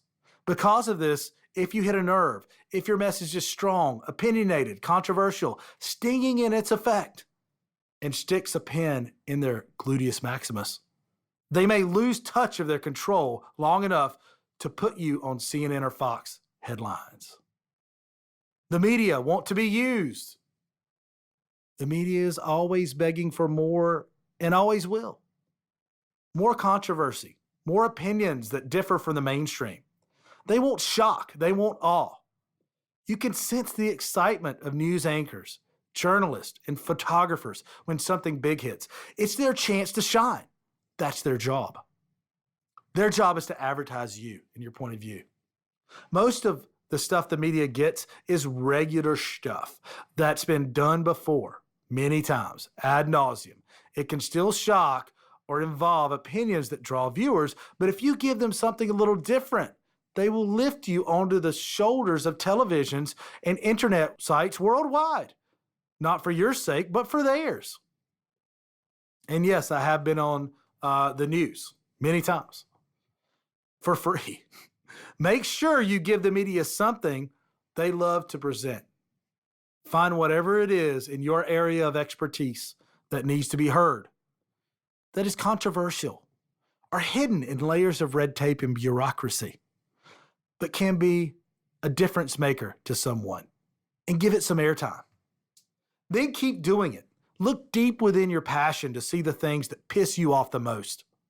Ask yourself why they piss you off. Keep to your core values. Is it injustice or information accepted as truth by most but is misrepresented truth? All this matters and gives you the ammunition you need to spark interest. Get on the television or the radio. And I don't mean commercials, okay? You can do better than that. And I've done plenty of commercials also, so who am I to talk? You can do less expensive than that, and that's what I do. Using yourself to get out and talk about it is a lot cheaper and more effective than a lot of advertising. In fact, if you do it correctly, it can beat advertising hands down and save tens of millions of dollars. That's Richard Branson. Do a radio show and announce what you're fighting for in your community, whether political, social, or whatever. Go to every community event. If you can't, hire someone to represent you. Get out there and take massive action today. 10-point summary. 1, get into the right mindset. Taking the steps outlined here will help you find the right mindset. Look at your life and ask, is this what I want? This will launch you into it. Examine each area of your life. Break down every aspect. If it's not what you want, drop it. Are you passionate about what you're doing? 2, commit to taking massive levels of action. Taking massive action is more than necessary. It is essential to your future as a rockstar lawyer. Being passionate about what you do makes taking things to this level of action easy. 3, start moving forward now in any way you can. It does not even matter which direction you move, as long as you are moving. You can always correct course afterwards. Don't wait until tomorrow. 4, mistakes will be made. This is good. Get over it. It means you are at least moving and making decisions. Don't be stopped because you are afraid of making a mistake. What's the worst thing that can happen? 5, use your message to help someone else or to bring out the greatness in someone else. This is learning to be selfless and will propel you further than you can imagine. By using your message in a selfless manner or for a selfless cause, you cannot help but become the voice of reason. 6, expect criticism. Criticism is fantastic. Love it and embrace your critics. They are your free advertising agency. Stir them up a bit. Keep your message going. Name your critics if it helps. Call them your Madison Avenue cronies or something that makes you smile when the critics come. 7, stand and deliver. Don't be scared of speaking your mind. Who's going to care in a few months? There's so much shit happening in the world that what you say will resonate for a second before something else takes center stage. Don't sweat it. 8, make sure your message has merit. If you stick to your core values and present ways of bettering the lives of people, No hater will be able to touch you. 9. Target the haters. Get them to advertise your message for free. As in number 6, these haters are your worldwide agency, intent on spreading your message. Give them a pat on the back and just deliver your message. Let them do all the work. 10. To explode your advertising to tsunami levels, be controversial. What is controversy after all? It is basically your opinion, which others vehemently disagree with. A definition of controversy from the freedictionary.com states, 1. A dispute, especially a public one, between sides holding opposing views, and 2. The act or practice of engaging in such disputes. It doesn't even need to touch on religion or politics. I could say there is absolutely no evidence to suggest that the Apollo moon landings did not occur. Anyone who thinks it was fakery is clearly delusional and should be hospitalized immediately. I can guarantee someone will have a problem with that. Someone somewhere will deem that controversial. So get controversizing. Go to lawyergreg.com/backstage pass to see Backstage Pass 2. Get into the right mindset. Be bulletproof. Exercise. Write on paper the place which makes you feel like a rock star, no matter where it is. So ask yourself, how grand is my thinking? Commit to taking massive action. Passion makes massive action easy. Mistakes will be made. Get over it. Expect criticism. Embrace it. Be even more controversial. Stop being scared to speak your mind. You have an opinion too. Use your message to help others achieve greatness. Chapter 3, The Art of Omnipresence for Lawyers. So what is omnipresence? Omnipresence is being everywhere all the time. When I started working as an attorney for other attorneys, I was trying to figure out how to make a name for myself when begging for scraps from their table. I had to put together a plan to market myself. Whether you're working solo or for someone else, you have to put together a marketing plan. I say that because you still have to get your name out there, no matter if you're working for a firm with 100 other attorneys.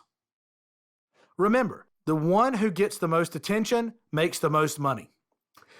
How do you do that when starting out, or even if you're a seasoned pro? That's what we're going to talk about here today. Omnipresence is an art and somewhat a talent, but for most of us, it's a learned skill. Understanding how you can use it effectively can add to your repertoire, to your firm, and it can make you and your family a lot of money. I have 2 separate streams of content to present here. One is through my firm, which is very elder law specific, and the other is through lawyergreg.com.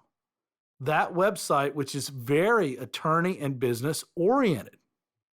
If you look at Lawyer Greg on our YouTube channel, that is all you see. Shows with me, shows with my wife, shows about professionals, legal issues, business issues, and anything that grabs my attention that I feel can have a positive effect on the people of my community. So without further ado, let's get to it. The art of omnipresence. When you have knowledge, experience, even talent, whether saving people's hard-earned money and property or whatever role in this industry, you have an obligation to yourself, your family, and to your community to use those skills for the betterment of everyone. To provide that community with those skills, you have to do more than be great at what you do. You have to make sure your message gets to your prospective clients. I'm a husband and father of 6 kids with my wife, Stephanie. I am an elder law attorney and a shameless marketer. I will tell everybody and anyone who will listen about what I do and how I can help. I heard someone say one time, to make millions, you need to help millions. And I believe that is the truth. I'm a blogger, an author, an internet video star in a really good sense. and a technology nut. Technology is part of who I am, how I was raised, and I'm cool with that. Bringing out the real you is so important because that is what makes you unique. It is what can help make you stand out. If you cover up the real you, how will you possibly become prominent when there are close to 7 billion people on this planet and almost half of them are attorneys? Yes, I exaggerate, but that's how it feels sometimes. You need to express the real you in the work you do. If you're not doing that already, you should be. And I'll talk further about that in this chapter and over the course of this book. So I'm going to give you 5 steps, 5 simple steps to omnipresence in your market. Each will move you on from the last. There's a natural sequence here. Step 1, where are you? Let's go through the list. Are you in the Yellow Pages? Legal publications, perhaps? Lawyers Weekly? Not that there's anything wrong with them. I'm not knocking them exactly, but how effective are they really? I don't really care if I get angry phone calls from Lawyers Weekly or a lawyer's magazine. This is my opinion, and it needs to be said. Are you in the local paper? And more importantly, are you paying to be in the local paper? The real question here is, are you paying for an ad in the local paper? This question is the foundation of a whole arena of possibility. It is the giant poles that hold up the entire structure of a Barnum and Bailey circus extravaganza. So why is this question so important? I know how attorneys feel about marketing. It's almost classed as a sin to mention it. It's like that sharp piece of food that gets caught under your gums. It's an irritation at best. I read an article years ago about noted physicist Stephen Hawking and his time as a student at Cambridge University. The article stated that in that era, the students frowned upon the idea that they should actually study. It was deemed inappropriate, the idea being that their natural brilliance should push them through. This is how I see lawyers acting towards marketing and advertising. You need to change that attitude to rise up because, as you're about to see, the usual way of doing things is likely you wading through a thick, muddy swamp trying to reach your prospects. This swamp, however, is filled with hundreds, if not thousands, of lawyers doing exactly the same thing. One way to pull yourself out of the thick mud is simply write an article. This can be about any upfront issue in your chosen area of expertise. For instance, I wrote a newspaper article recently called Shelby's Best Kept Secret about a no-step community for seniors in my area. This week, I wrote an article called Write Your Life about a guy who writes autobiographies to preserve the wisdom of the past. You need to do this every single week or at least twice a month for the local paper in your county. It's more personal than a traditional advert. It shows the real you, your opinions, your passions, and what you can do to help. It is light years ahead of traditional advertisings. That's how we advertise for free. Are you anywhere? Now there's a question. Spike Milligan from The Goons had a line in one of the Goons live radio shows, which was, everybody got to be somewhere. I'm not talking about advertising per se, but you should be somewhere. I hope that you are, but I hope that you're not relying solely on the Yellow Pages. At my firm, we committed a long time ago to no print advertising, and that includes the big yellow kahuna. Have you seen the Yellow Pages lately? I mean, have you really looked at it? If you want to find a lawyer in the Yellow Pages, can you? Absolutely. If you look at the big yellow part of the Yellow Pages, that's pretty much the lawyer section. The Yellow Pages for Shelby, Kings Mountain area of North Carolina, which represents the community where I live, is quite small as Yellow Pages go. It's just under 200 pages long. 22 of those pages are filled with attorneys, over 10%. There are 63 large ads, 4 double page ads, which are called double trucks in the industry, 4 single page ads or single trucks, and 83 single and double line ads. It's like looking at a big yellow nightmare.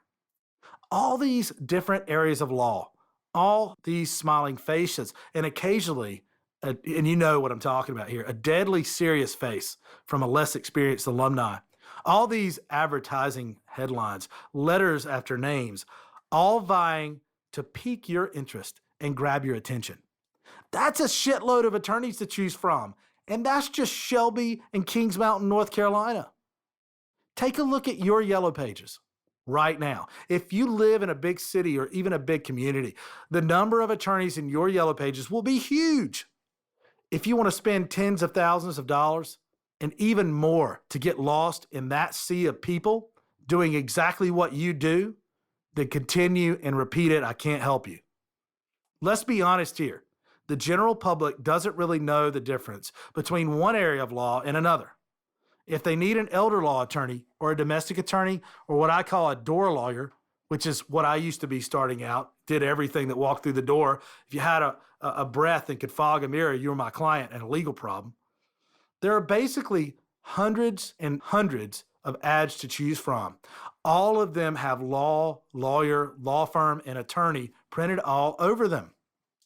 With all the ways you can get your name into the big wide world, why would you lose yourself in such a sea of attorneys? It makes no sense. You have to make yourself count. You have to make yourself stand out. Doing what everyone else does is rarely the best way to do it. I'll bet every person reading this has a cell phone. Most of you will have a smartphone of one type or another, as does nearly everyone else in this country. You can look up numbers, people, websites, research opportunities, business dealings, motivational speakers, music, upload pictures, videos, articles, and on and on. You'll surf through websites for your target market near your location. If you're an elder law attorney, you'll look at senior centers, adult daycare centers, assisted living websites, health forums, etc. And often, this is where the children of seniors congregate for information to help their parents. These are the sites to get you known. Position yourself as the expert. Give away valuable information that can immediately impact that community. Bring up topics that promote a buzz and gets tongues wagging and can overcome a situation. Provide content that makes an impact. Upload articles on the forums or send in an article that strikes a nerve. This is what I do. In a short period of time, you'll be the one people rely on for good, solid, helpful advice. These potential clients see me every day on all forms of social media, and they benefit every time from doing so. That's free advertising. It takes a bit of effort, but if you are passionate about what you do, the rewards for you and your prospect are tremendous. You will never be held high by a bland ad that looks like all the rest. This is a great opportunity to show what you stand for in your words. You can scream it if you want to. I hope you won't get lost in the yellow pages. You can't find me there. I'm not in any legal publications. I'm in the newspaper and everywhere else on the internet, but I don't pay for it, by the way. So where are we? Google. When I walk into a room, I'll tell you my name. I'll tell you a bit about what I do, but I want you to Google me. In my location, people know me from the forums, the videos, and the articles I upload, and the blog I promote on my website, and social media. Further, outside that area of influence is a steady stream of presentations, seminars, word-of-mouth referrals, all of which lead back to my websites, my YouTube channel, and of course, Google. That's even more powerful than business cards. Don't get me wrong, I have business cards, a ton of them, and I hand them out all the time, conquering the world, one business card at a time. Sure, but I really want you to pull me up on Google. I want you to see the enormous amount of content we put out on a regular basis around what I'm passionate about, which is helping seniors protect their assets and legacies. When seniors and their family members see the content and the passion accompanying it, it creates an influence. It creates authority and trust and a steady stream of voices carrying your influence to the far corners. What are you passionate about? Does everyone in your community know it? These are questions you have to ask yourself. These are questions you must answer effectively to be successful. Step 2. Who are you? So you already know a little bit about me. I'm a shameless marketer, a passionate attorney. You know I will shout my message louder than spectators at an ice hockey game. You know my face. You know my cheesy smile because you've already looked me up. You know what my wife looks like. You know my kids. You know I'm a family man. And that makes me me. All this makes me who I am. And I'm proud of that. Being you matters so much when you're making that first connection because people can smell a fake. Why choose you? The general public in my community knows that Greg McIntyre is out there all the time. He's a Navy veteran. He does veterans events. He's in every community organization on the planet. He's on boards. He's on every social media outlet. He does a radio show. He has a blog, webinars. He writes books. He does presentations everywhere, all the time. Sometimes I do 2 or 3 presentations and seminars a week. That's what they know. They know that I show up at church every Sunday with my wife and kids. I don't go there to market my brand, but they see me there. I'm out in the community. That's my point. So put your finger on who you are. What is it that makes you you? Only you can figure that out. I have a cheesy smile. I know it. I love my family to bits. I hope that shows through. My wife and I do a show that I record on my iPhone about lawyers and professionals and their issues at home. Because let's face it, we're a funky bunch. When we get home, our loved ones have to deal with us. Heaven forbid 2 lawyers live together. I don't know what they would do. You have to find some common ground. And we do a show about that. And I upload it to the lawyergreg.com website. My hope is people who watch that show get a little help out of it. We do it to give back. It's important to put it out there. Throughout this book, I'm going to ask you to make comments on this or that subject on the lawyergreg.com website. Go there now, make a comment, and help me set up a live webinar about the issues of living with a lawyer. It would be great to hear from your spouse in this matter also. Branding. You are your own brand, and you have to establish your brand. Stop separating yourself from your firm. You have the same DNA, especially a small firm with a small group of attorneys or a solo. You are your brand. You are your market. You are your firm. Accept it and embrace it because this is a fantastic opportunity. I believe work-life balance is bullshit. I'm on all the time. This is my passion. I talk to people all the time, even off the clock. I'm 100% all the time. I wear a pin with 100% on it. Just don't separate yourself from your brand because you are it and it is you. Rock it. Give 1,000% to you and your family. You owe it to you to live up to your talents and your abilities, and you owe it to your family. Remember, nobody gets help unless you get a client. If they don't know you exist, they don't get to use your services. You can't help them. Then they have to deal with a door lawyer down the street who's trying to figure it all out. Step 3, who knows you? Most lawyers think everybody knows them. Most attorneys think people know them because they're an attorney, or they went to a prominent law school, or they're from a family name. You'd be surprised how much shit that is. And if they know you, do they know you for the right reasons? By your brand, from what you do. Do they think you're a criminal lawyer or a door lawyer? What do they think you do? The first thing you need to determine is, who is your market? To whom are you selling your services? Once you know this, then you know who to focus on, who you need to get in front of, and who you should talk to. So understand, less people know you than you think. Let me tell you who my market is. You know, I specialize in elder law.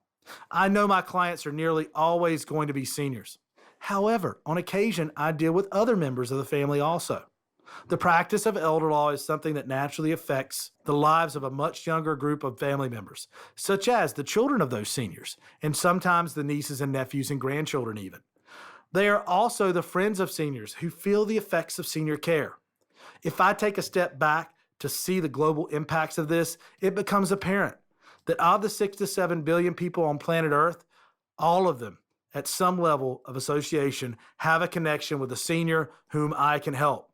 I should be getting myself out there so every single one of them knows who Greg McIntyre really is. That's how I think. They need to know I help seniors protect their assets and legacies. That's what they need to know. That's my market, and I pare it down from there. On a more regional scale, I look at the state of North Carolina. I go to the area between Charlotte and Asheville, where I ride the roads helping clients or getting myself known. They can then come to me for legal advice at my home office or through my websites, or at the seminars and presentations I give regularly. Between these areas, it's an ever-expanding pie for me. I'm always trying to reach people who haven't heard of me. It's a constantly refreshing group. I'm contacting my market and getting my brand out there all the time. What is your brand? Even our conference room has tailored art. We display our company logos in each office. We have an entire brand that we can replicate and is put out on everything we do. I go into this in more detail later, but everything you do should represent who you are, what you do, and how you can help your target market. Figure out what your brand is and influence your world with that message. There is no wrong person to market to in your arena. For the sake of consistency, I will keep this example in the elder law arena. It's my argument that I need to market my services not only to seniors, but to the children of seniors and other family members also. I believe there is no wrong person to market to. A lot of my clients will bring their adult children to the consultations with them. And sometimes the seniors are brought in by their children. Think about who outside the obvious you can advertise and market your services to. During a consultation, we may say, you have got to get serious about doing some estate planning before most of the money and property you want to pass to your loved ones is gone. After identifying the needs and goals of their parents, the client's children sometimes say, you know what?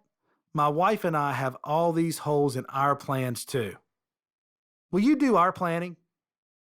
Well, of course we will. Everybody knows they can find me on every social media outlet on planet Earth. I'm out there, and I don't mean out there a little bit. I'm out there way up there, okay? And they know exactly what I do. If I start hearing people say they're sick of it, if I start hearing people say, oh man, you're doing it too much, then I know I'm actually starting to make a difference.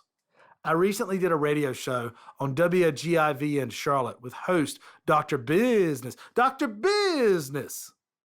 And we were talking about the amount of posts on social media and the frequency with which people post.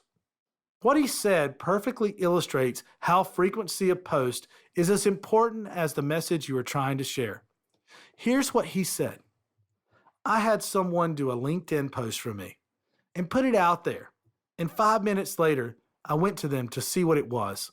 And they kept going down that timeline, trying to find it because in that 5-minute time span, seemingly 100 other posts came through. So mine was all the way down at the bottom because of all the traffic that was coming through.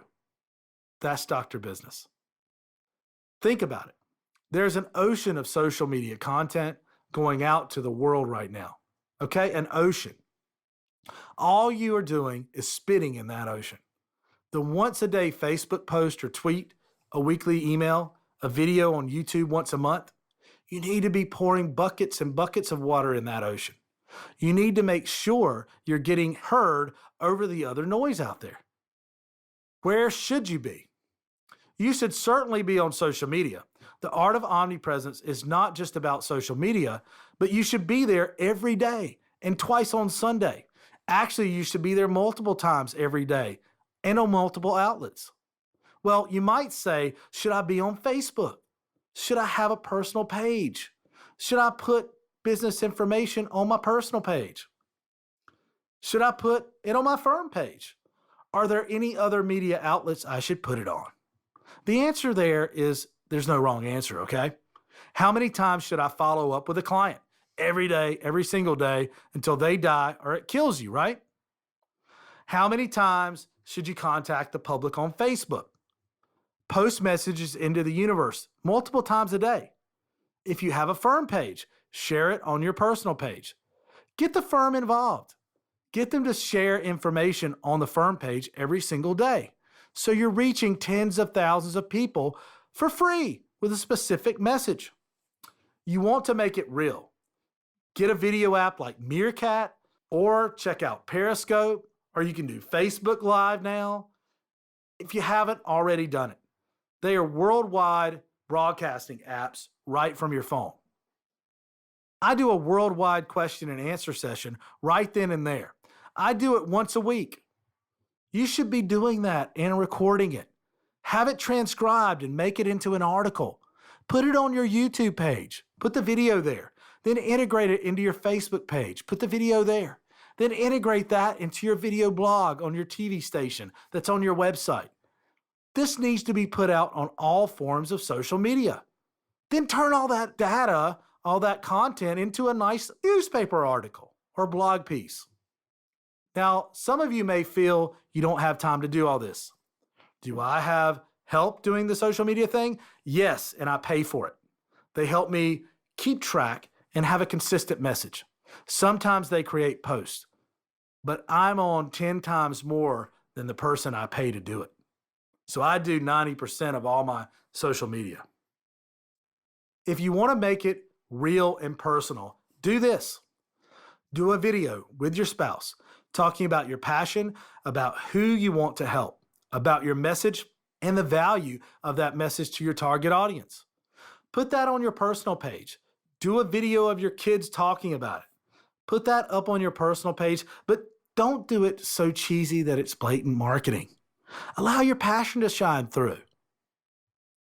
The public is so educated on marketing nowadays that things need to be real and raw.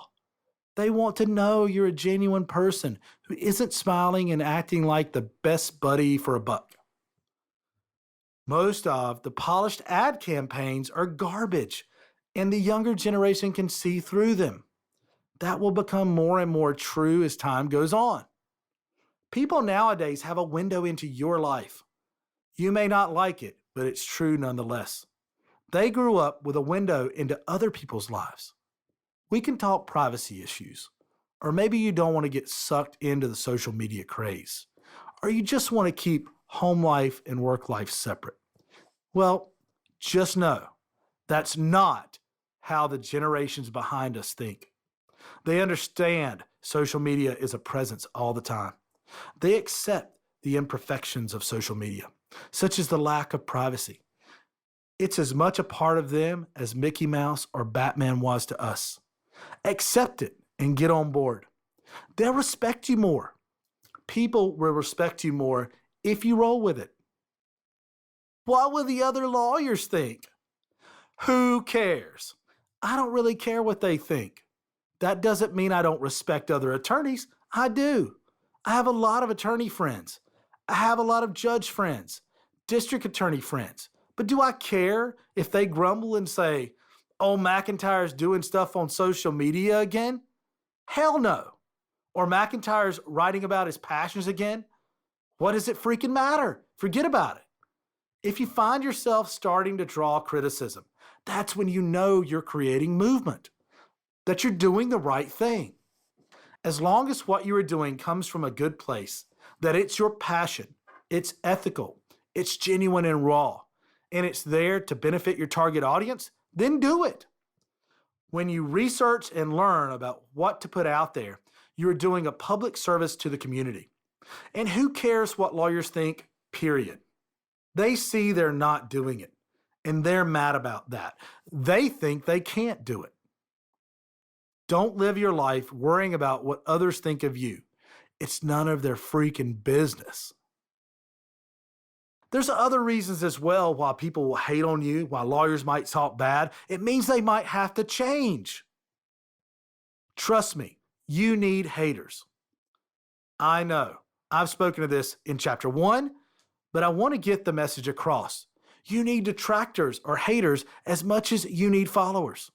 If you have a message and it's a monotone, timid, generic goop where you tiptoe around the issues that need you most, in case you offend someone, you should stay in your office. Put out info once in a while, say some nice things, and put an ad in the yellow pages. You're not going to attract any haters. And here's the point. Haters are your best advertisers. Look at the people most in the public eye. Business people, politicians, creators of change. What are they saying? It's rarely just a timid flurry of info. Hell, look at Trump. I hate to bring up Trump, but look at Trump. He creates storms. They talk about the most pressing issues, the needs of those in their particular area of influence and expertise, and they tell it like they see it.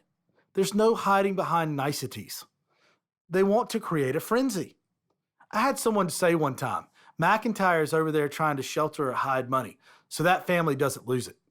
They said it in a negative way to a potential client.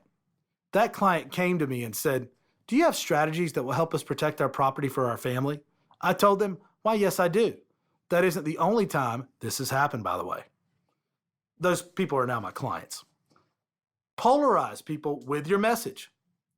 If you're unhappy with legislation, put that out in a way that doesn't offend all your politician or lawyer friends. But get your message out there. If it does offend, so be it. I'm not saying you need to be offensive at all. Just look at my content. None of it is offensive, but it's genuine and it's raw. When I have a thought that can benefit or ease stress and suffering, I'm putting it out there, and I will be unapologetic about it. Now, I have taken some stink on issues, and I've had some of the best results because of getting it than anything I've ever done. So if you're writing blogs, social media posts, videos, be passionate and take a stand on your issues. Put information out there. The detractors will be few compared to the people who cheer you on and agree with you. They must know what you can do to help. Is it ethical? I hear that complaint all the time. Law is a business. Like all for-profit businesses, the underlying purpose is to make money. To make money, people must know you exist, and they must know what you can do to help them. Otherwise, why bother? Yes, we as lawyers have a rigid set of ethics to adhere to, but your freedom to express your views and hand out life-changing content in a post or article, and I don't think I'm exaggerating by saying that, which is also self-promoting in itself. What is unethical about that? I hear this a lot. I'm not on social media. I'm not on social media. Hey, bro, join the other 3 billion people who are. Join the modern world. If you have issues, air them. It doesn't have to be about law. You don't want to be Jerry Lawyer. You need to be active on all forms of social media all the time. Is it ethical? There is nothing unethical about putting out your message. In fact, I'd argue you have an ethical duty to inform the public as a counselor and attorney what it is you do, don't you? Think of it that way. Think of it as your ethical duty to inform people of their legal rights and how you can help them. I think of myself much like a reporter, putting out information to others. I take that role seriously, and I'll get into that later. If I was talking about elder law and elder law strategies all the time, it would get extremely boring to me and my audience. So I try to keep it interesting. I interview people in my community and beyond, nationwide experts like Teepa Snow, who talked about Alzheimer's and dementia care with me. I recorded that a short while ago. She's amazing and helped with my book, Saving the Farm, which is another book that I wrote about the legal maze of aging in America, because we want to put out that content as a public service. We're on the radio as well. One of my staff, Hayden, and I do a radio show together once a week. That started out as an advertisement some time ago, but I got bored. I wanted to quit. And we wound up having many guests on to talk about different senior issues and provide that as a public service to the community. We don't advertise. The show advertises for us. The radio show is based around community service. It's called the Elder Law Report and is on Big O Country, WOHS, 1390 AM, Shelby, on Friday mornings. We get the names of people in the community who provide services to seniors and interview them. These are people who might mention my name to their clients. Hey, go get Greg or talk to McIntyre because he knows about this stuff. We're strengthening those bonds in these relationships as well. And it doesn't cost that much. I pay about $150 a month for 4 half-hour shows. I put the show on my websites, and the content is made into a blog and sometimes into an article for the local newspaper by Rob Christensen, who wrote this book with me. What is your ethical duty? Your ethical duty is to your family and then to your potential client.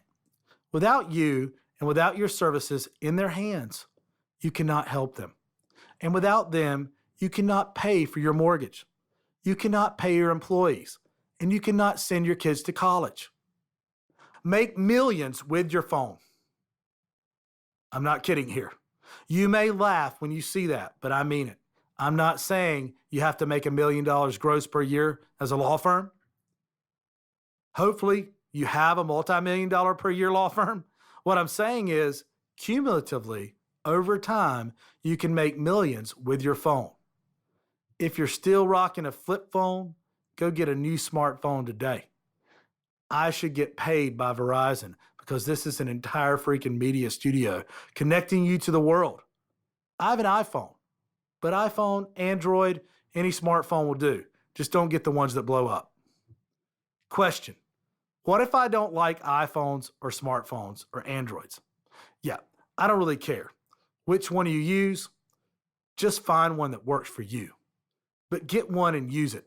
Androids have apps just like iPhones have apps. You need to invest and check in with the apps. When I say invest, I mean your time, not necessarily your money, okay? I cannot tell you how much time and use I get out of this phone and how much money it has made me. I always upgrade to a new one exactly when it comes out because it's an investment. Just like education with an elder council or wealth council, which are groups that I belong to as an elder law attorney, it's an investment. It pays me back tenfold. I chuckle every time I get a new version of a phone. Welcome to the 21st century. Put down the flip phone, smash that phone to bits for your own good. This thing in my pocket is an HD video camera, and it's my link to the world. I have apps on my phone like Periscope, Facebook, Meerkat, iMovie. I do shows all the time, live video broadcast, then save the video to YouTube. This automatically feeds to our TV button on our website, Elder Law TV. This is sent to our newsletter automatically. That's a whole different show. That's a whole different thing. You can plug all this together. You can make it all work together. You really can craft a system to get the clients you want. Question: do I need high-tech equipment to do this? You can't get any more high-tech than an iPhone. Come on. This is an HD video camera. It has audio. You can do all your editing on the phone. You can do almost everything on your phone. Twitter, Facebook, Google+, LinkedIn, Periscope, Meerkat.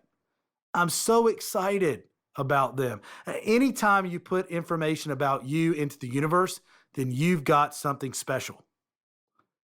Question: do I need to edit and polish my content? No, you don't. Hit record, Film the whole thing, hit stop, good is better than great, post it, put it up. Don't be a freaking perfectionist. Dude, perfectionists are great. My mother is a perfectionist, but it also equals procrastination. Write your content, film it, pow. Because your good is better than great. You don't need to create a literary classic. You're not Orson Welles or Hemingway. And if you are, then good for you. Just make sure what you are trying to say is clearly presented. Clarity is king. Then get it out there. Get it up and running and drown the competition in your greatness, okay? Use your knowledge in whatever area of law you're in and just do it.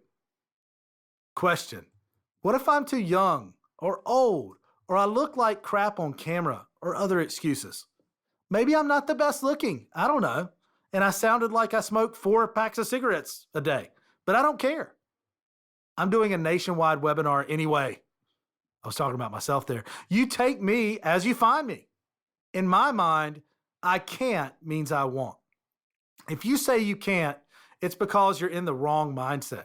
You need to change that. So read chapter 2 or look at great self-help books on this subject. You'll see, no matter what you look like, it makes you unique. I don't care if you've got 3 eyes. You'll be the only attorney putting out content with 3 eyes. You will make waves. The point is, stop making excuses, okay? We all do it, but it's habit. It's a fear. It's poor mindset and probably a host of others. But you are not too old or too young. That's ridiculous. My 2-year-old daughter, Kate, can use my iPad. So if you're a 60-year-old attorney, don't tell me you can't use an iPhone, because you can. It just takes a little effort on your part. So the point is, stop making excuses, get your phone, and roll. Okay? It's your link to the world. Question: should I give traditional presentations? That's a good one. Absolutely, yes. Yes, and other stuff. Yes, you ought to be giving presentations all the time, whether traditional or otherwise. Stand on a soapbox if it does it for you. Stuff as many presentations as you can in your time, in your schedule. Each presentation develops your authority, your brand, what you can do to benefit others. A presentation is the Harrison Ford, Tom Cruise, Helen Mirren of adverts. Whoever does it for you. These things are killer for advertising you and parading your message to your target audience. So yes, present. Think big. Be the Barnum and Bailey of law. Do them everywhere and anywhere. Give them to anyone who will listen, even with other attorneys in your office, as practice on networking partners, church groups, even women's book clubs. I don't care where you do it. And these come readily to mind because I've done every one of them. Not to be sexist, I would do a men's book club in a second as well, okay? And I've done several women's book clubs, and they've turned out to be some of the best events I've ever done. I did one at a country club where just a few people showed up. Every one of them became my client because it was an intimate setting, and we got to have great conversations back and forth and get to create trust in a bond, which really is what presenting in seminars are about in the first place. The worst presentation I ever gave turned out to be my best opportunity. What I mean by that is only 6 people showed up. I put a bunch of money into it, and it was at a country club at 1 o'clock in the afternoon, which was probably the reason I didn't get a huge attendance. It turned into my best seminar. Every one of those 6 attendees became my clients. It was an intimate setting. We went back and forth for a good hour and a half. We broke bread together, ate, and had a great time. Every one of them are still my clients today. The point is, get out there. Stop being shy. Stop making excuses. Who says elder law and estate planning can't be exciting? That's crazy because it's what you make it. I put together a video, which you can see at my website. About a year ago on my iPhone, while sitting on my couch, it was a promo for a series of seminars I was giving at the local LeGrand Conference Center in Shelby, North Carolina. My first seminar came about from that video, which was an educational talk that I gave at an IHOP with a group of seniors. That was a great seminar. It shows there is no end to what you can do with your phone and the technology that's out there. I'm the Jason Bourne of elder lawyers right here. So yes, you should give traditional presentations and all of the above. Step 4, commit and hustle. Step 4 is the most important part. You have to commit. You have to commit to omnipresence. You have to commit to hustle. If I was a baseball player, and I did play a lot of baseball, I would be Pete Rose. Not because he was busted for gambling, but because that dude ran out every foul ball. He hustled. He hustled himself to death on the field. It was unreal. An amazing guy to watch. Your life should be that way. You need commitment. Oh, but I've got a law degree. Lines will form around the block. I'm going to hang a shingle and join elder council. They will give me good content, and everyone is just going to jump into my office, and I'll provide all this service, take care of my family, and be a gazillionaire. I hate to say it, but it doesn't work like that. We all want to do great work for our clients, and that takes hustle and serious commitment. Just because you graduated from law school and specialized, you found your niche, doesn't mean clients will show up. You've got to let them know about you. Look at the old school door-to-door salesman. It's a lost art, almost. You're on the front porch trying to dazzle and enlighten. First, you have to get them to the door. They must know you're there. You have to jump up and down, bang on the door, shout, "I'm over here. I do elder law. This is why you need me." Then you can start forming lines. Otherwise, you're walking down the street screaming, "I'm a lawyer. I'm a lawyer." Your law degree has nothing to do with it. They don't care that you have a law degree. Your mom and dad care. That's about it. We've already talked about what other lawyers think. But if you ever have haters who are attorneys, you can be sure they'll watch, then grumble, and talk like they do at the courthouse. I've been on the edge of that scene, and I deplore it. You know what I mean. I have a positive outlook, which is another topic of conversation, but you must stay positive as an attorney because negativity is a destructive emotion. Your detractors will become your biggest fans and clients. They will begin asking, "How can I do that? How can I be like you in my area of expertise?" It comes around full circle. You need to commit to what you do. Commit and excel for your clients. First, get their attention. Question: what if I generate too many clients? Wow. You have to generate the clients first. It's a stupid question, really. I just want to slap the person that wrote that. Ow! Compassionately, of course, for compassionate reasons. It's so dumb, but people do ask it. That is a real question from one of my videos, A Lawyer's Life, version 3. See lawyergreg.com at 41 minutes on that video time clock. If you're asking that question, you ought to slap yourself in the face. Having too many clients is a fabulous problem. That's a problem I want. See them on weekends, in the evenings, late at night, early in the morning, bring someone in to help, or work harder than a freaking honeybee. The list goes on. You can never generate too many clients. Never. Sales drive everything. Wrap your mind around that. You need the revenue. Build the rest around it. You're paying elder council or wealth council or whatever association you were with every month. You're paying for your practice management software. You need more employees than you think you need so that you can offer great service to your clients. Revenues drive that. Clients drive that. If you have this problem, call me. Call me, send me an email on the link at the end of this chapter, and I will immediately help you handle those extra clients. It's Greg at mcelderlaw.com, by the way. I don't mean I'm going to take them or co-attorney with you or anything like that. I will tell you what you need to do, and I will help you. Go to the lawyergreg.com website, put in your login info, and send me a note. It's that easy, but at least make a comment. Question: what if I'm not outgoing? It's the same as before. Asking this question generates an excuse. If you find you're asking questions like this, think back to why you were reading this. What is your goal? What are you trying to accomplish? Excuses will never get you there. Stop making excuses.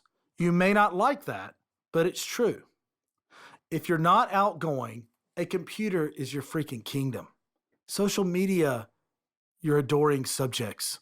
Sometimes they never see the king or queen, but they are still there behind the scenes. Put a picture of someone else on your social media pages if you have to, and write your blog. Get your information out there. Write the best freaking book in your area of expertise and make it a New York Times bestseller. Put my picture on your social media site. I don't care. You don't think you can? I beg to differ. Be a yes man or woman. Everyone's seen that movie with Jim Carrey. It's absolutely true. The yes man or woman part is what I call taking advantage of all opportunities. Commit to taking advantage of opportunities out there. Stop being scared of asking people things like, can I present? Can I present at the church? Can I present at your organization? Would you present with me? If someone calls you and asks you to present, the answer is always yes. Stop being afraid of your shadow. People need your expertise. They need what you have. You have to overcome your biggest hurdle, you. Overbooking. We can only see you at 2 p.m. I've got 2 other appointments at 2 p.m. What's the answer? The answer is always yes. Do it anyway. I say book it to my staff, and they reply, oh, but you're going to book 3 appointments at the same time. That's okay. The answer is still yes. Once you have them in-house on the books, when you have a commitment from that client, then you shuffle them around on the calendar. You or your staff figure out which appointment is the most important. So be a yes man or woman. Have the commitment to your clients and your success. Get outside you. Get out of your comfort zone and into the frontline trenches. Yes, it is scary, but that's the only way to grow and move up. Question: where are my opportunities today? I like to say, where's my money today? I say that every day when I wake up. Where are my opportunities today? Who has my money today? There are plenty of opportunities in unlimited supply. You'll find there's enough if you look, but you have to think about it and concentrate on it.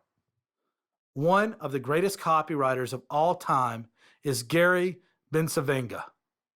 His website, marketingbullets.com, has 29 bullets, which are gold dust. I advise you read them. Bullet number 5, the secret of the red shirts. This is where your opportunities are. Today, I bring you a rare silver bullet, a secret so powerful it can work a profound change in every area of your life, including marketing. I learned it from Edward de Bono, regarded by many as the world's top authority on creative thinking. The secret is remarkably simple. In the next 60 seconds, it will empower you to open your eyes and see the world in a new way. It will let you uncover many of life's treasures hiding in plain sight and can be used to obtain anything you desire far more easily. I call it the secret of the red shirts. Let's imagine that you and I are sitting in a large stadium, watching a baseball game on a Sunday afternoon in July. I say to you, Top Gun, look around the stadium, take a good look, and then close your eyes. You do so. Eyes closed, okay? I then ask, Top Gun, how many red shirts do you notice? You think for a moment and reply, why, I really didn't notice any. I was looking at the crowd. Just what I thought. When it came to noticing red shirts, your eyes were wide open, but you were still asleep. All right, a second chance. Scan the crowd again, but this time, look for the red shirts. You do so, and suddenly, you notice more red shirts than you can count. Instantly, you have just experienced a quantum leap in your ability to perceive red shirts. That's cool, you think, but why is this such a powerful secret for mastering marketing or anything else in life? Simple.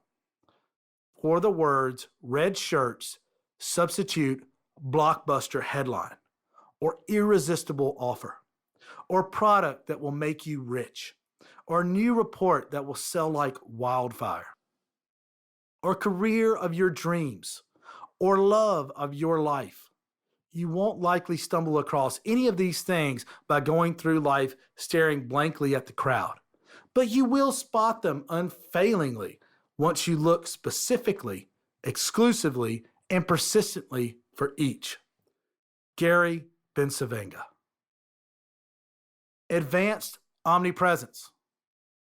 I recently interviewed Kendallin Lutz Craver. She's a dentist in Shelby, North Carolina. She's a very good dentist and offers special programs for senior dental care. She met me at my office.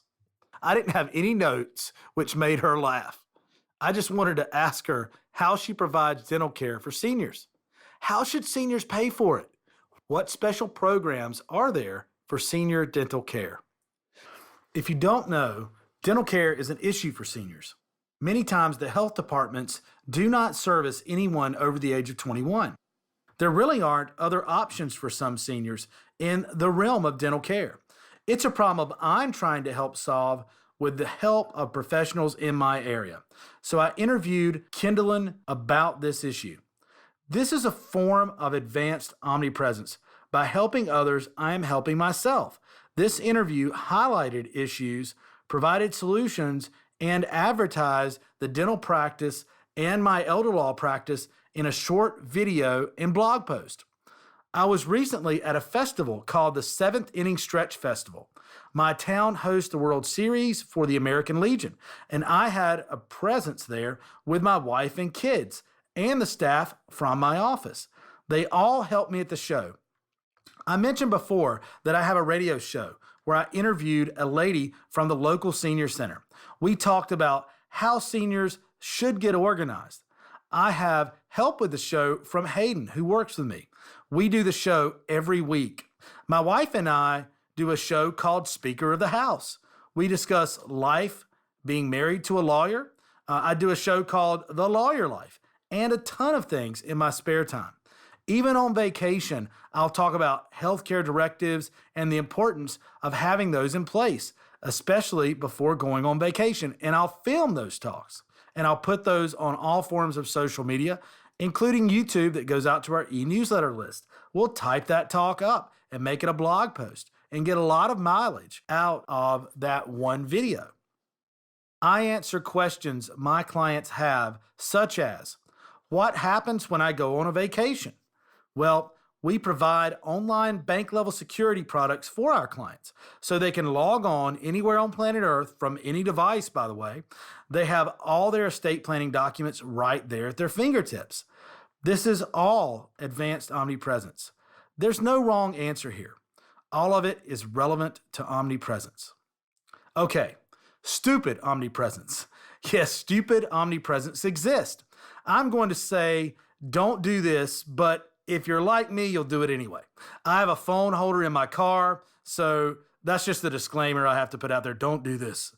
Don't try this at home. So if I want to talk about an issue, I record hands-free anything I want to talk about. Yes, it is stupid. It detracts from my driving, I'm sure. But when you suddenly have something that grips you, that is so important that you must say it out loud, it's so easy to press that button and pow, instantaneous global presence. You are sending your message out to the world. And it's better if it's live. It feels so right, it can't be wrong, but it can be stupid. Step 5, be a rock star. Commit to being a rock star in your space.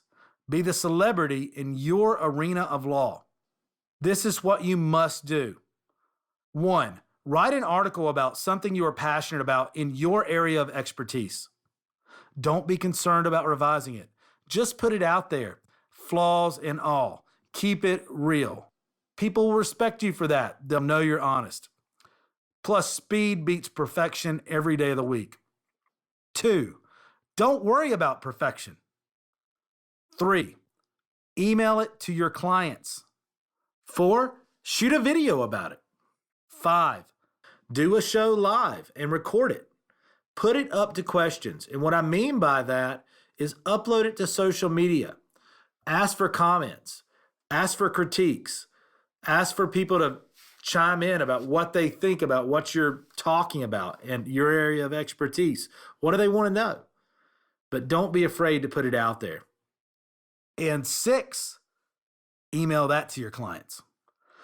Rinse and repeat. Here's the quiz. Steps to omnipresence. Who is the real you? Write it down. Decide where you are and where you want to be.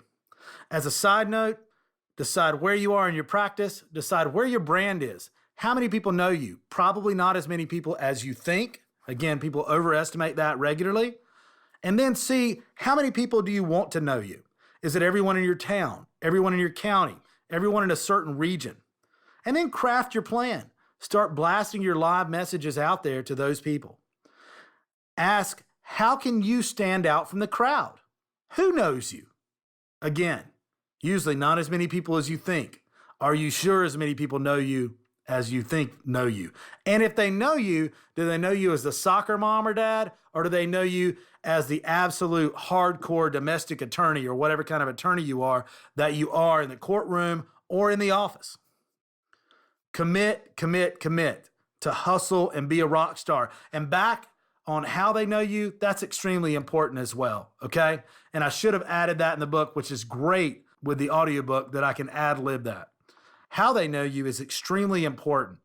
They need to be able to make that connection. That personal connection out in the community is great, but you need to be able to tie that back in and monetize that relationship, okay?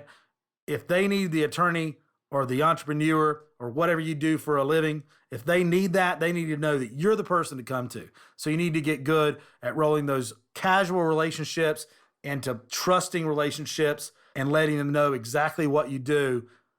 I want to be known as the person, as the guy, the elder law guy who will help you save your hard-earned money and property. That's how I want people to know me. You know, I love talking about what I do. I talk about what I do all the time. I talk about it with my wife. I love the business part. I love the clients. I love the marketing. I talk about it at a baseball game. I talk about it at a Hornets basketball game where I have season tickets, by the way. I talk about it anywhere I go. So people know that, hey, hopefully I'm a nice guy. I love my wife. I love my family. But I'm also known, and I want to be well known, for the elder law guy, the person that will help you and your family save your hard-earned money and property. That's how I wrote this chapter. I was talking about it.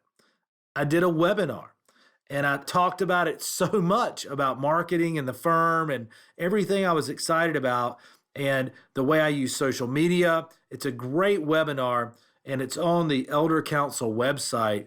It's entitled The Art of Omnipresence. Google it, and I'll come up, or go to YouTube, or go to our firm page, mcelderlaw.com. Click on the page for Elder Law TV, and you'll see it. Or search it on our website, The Art of Omnipresence. I was supposed to give a 30-minute webinar. I know the Elder Law Council people were mad at me. They were trying to chime in and tell me to shut up or cut me off about 30 minutes in. I went the entire hour, and I want to say it's probably the best webinar that anybody's ever done for them. How about that? So don't be scared to tell people what you do. Can you edit videos on your iPhone? Yes, I use iMovie, which is exclusively for Apple. But if you go to iMovieWindows.com, you can get a Windows version called MOV AVI, so Move AVI Video Editor. I'll stop there. Enough said. Use it. It's awesome and it's easy. There are several you can use for your own intros, and that's easy as well. I do things like that on the couch while watching a movie, or I'll go to the movies and get my phone out. And you're not supposed to, I know. It's a great place to think, check emails, and do video editing on your phone. Do you have an app for your law firm? Yes, I have an app for my law firm, and it's boring and shows where we are. We have a presentation app called Peace of Mind, which is highly anticipated by lawyers and other industries. The Peace of Mind app will be coming out very soon. You can check the lawyergreg.com website for the official launch date, updates, and information regarding it. If you can't afford to pay someone to manage your social media or have limited time, which platforms do you use? I suggest starting with Facebook and YouTube, okay? But make time. And by the way, I don't really recommend you pay someone to manage social media. If you will put forth the time and effort, you can do it much better than anyone else, especially at first. And then you can start scheduling, post out even for a month. I would use something like Hootsuite to begin to do that.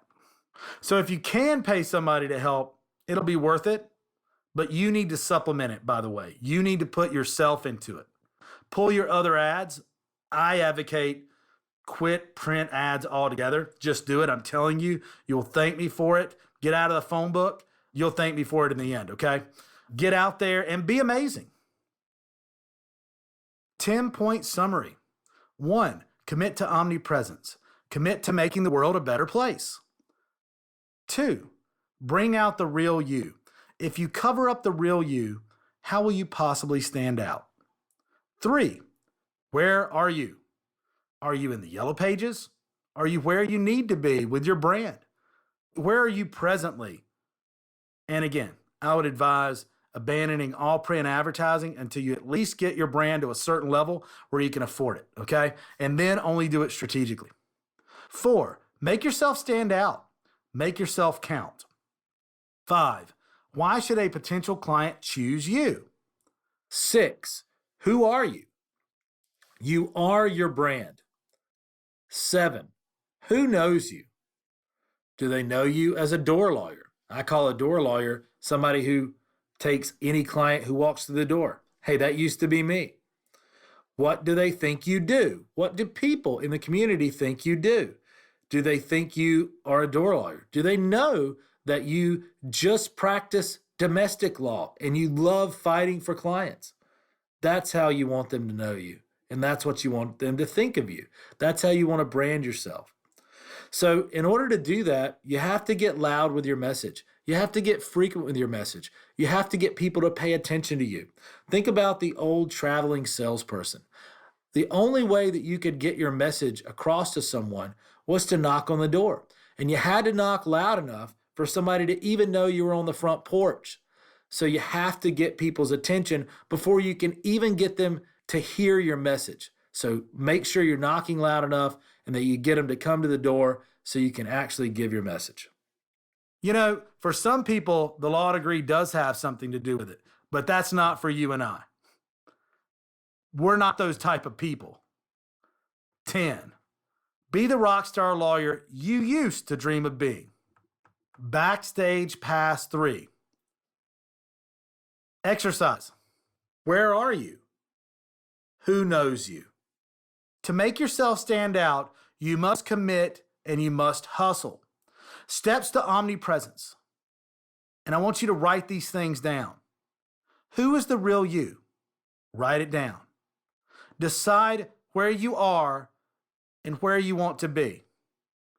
Ask how you can stand out from the crowd. Who knows you? Are you sure? Commit to hustle and be a rock star.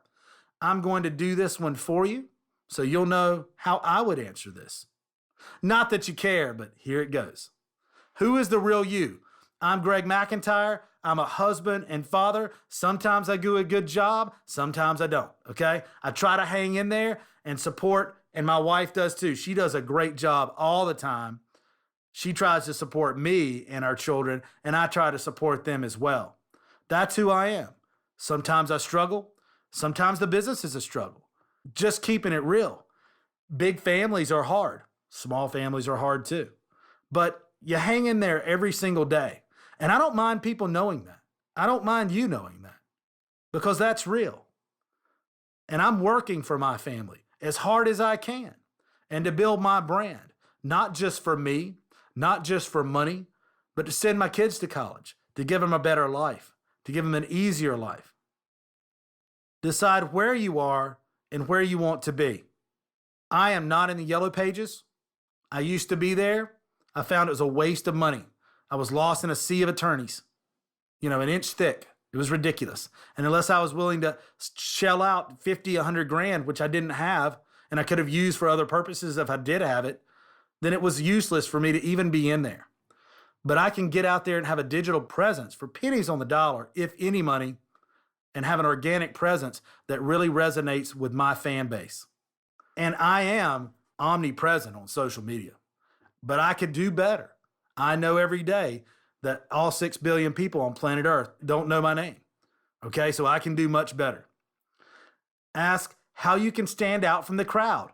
Well, by doing anything extroverted and actually getting out there, as opposed to the same things that all the other attorneys are doing, you are standing out from the crowd. That's what I do. I stand way out from the crowd. If all the squirrels are down at the courthouse trying to get a nut, I'm going to not be there. And I'm going to be in my office working, filming something, bringing in clients, doing a seminar, doing a community event, and then meeting with my clients and monetizing those relationships. Who knows you? Are you sure? I want everyone in my county to know who I am. I want to secure my base. Do they all know me? Most probably do. But I may be overestimating it, so I could probably do a better job. We want to be a region-wide presence in an entire region in my state. And we're working on that right now. And no, I'm not sure they all know me. That's why I need to keep pounding that message, rinse and repeat, and do it every day and come up with new strategies all the time. Commit to hustle and be a rock star. I do that. I am totally committed. I feel guilty when I back off. I get tired sometimes. I do believe in rest, okay? I believe you got to recharge the batteries. You got to stay recharged. You got to stay on top of your game. However, you got to be committed to not quitting, and that's part of it. It's the relentless pursuit of excellence and of building your brand and not backing off that. Chapter 4, it takes the whole band. The supportive family is not essential to your success, but it makes your path much easier to navigate if you have it. It's a wonderful feeling if your cheerleaders are throwing their pom-poms around and patting you on the back whenever you create movement. Personal story. A while back, an associate of mine told me a story which helps to show how important the supportive family or friends can be. Rob worked as a physical anthropologist in Bosnia. For those who don't know, this meant he exhumed skeletal remains and analyzed them for identification. Now, we're not talking bones here. This is how it really is. He worked in Tuzla with his wife, who is also a physical anthropologist. On one occasion, he traveled to a small village about 4 hours away to examine remains already excavated. There were 50 bodies, all in official body bags. The site was an open field with a tomb in the center.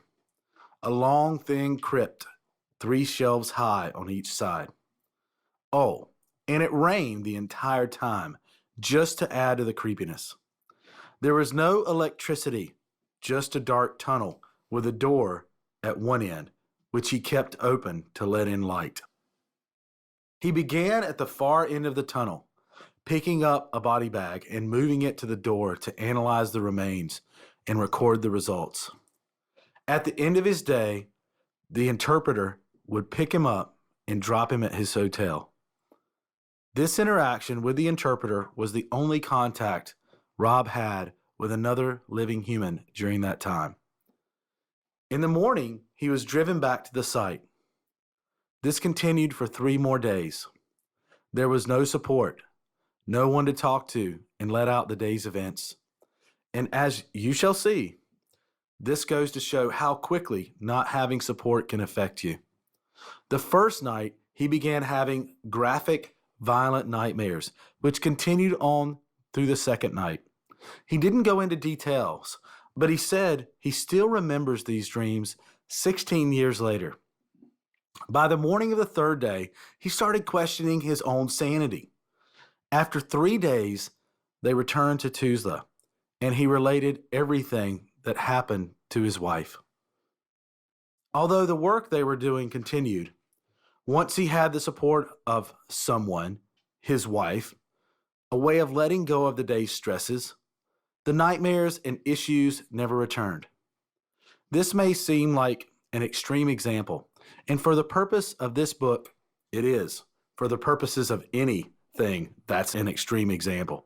But it captures the idea that the support of family and friends is essential to the health of your business and your life.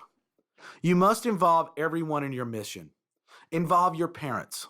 Involve your family.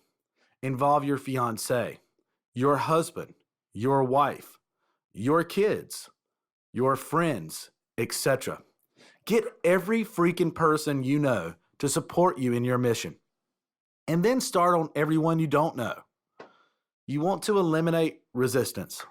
And just as an aside, if you can't get the support of people in your family, or you can't really talk and hype or try to sell the people closest to you on your mission, how are you going to sell the people you don't know on your mission?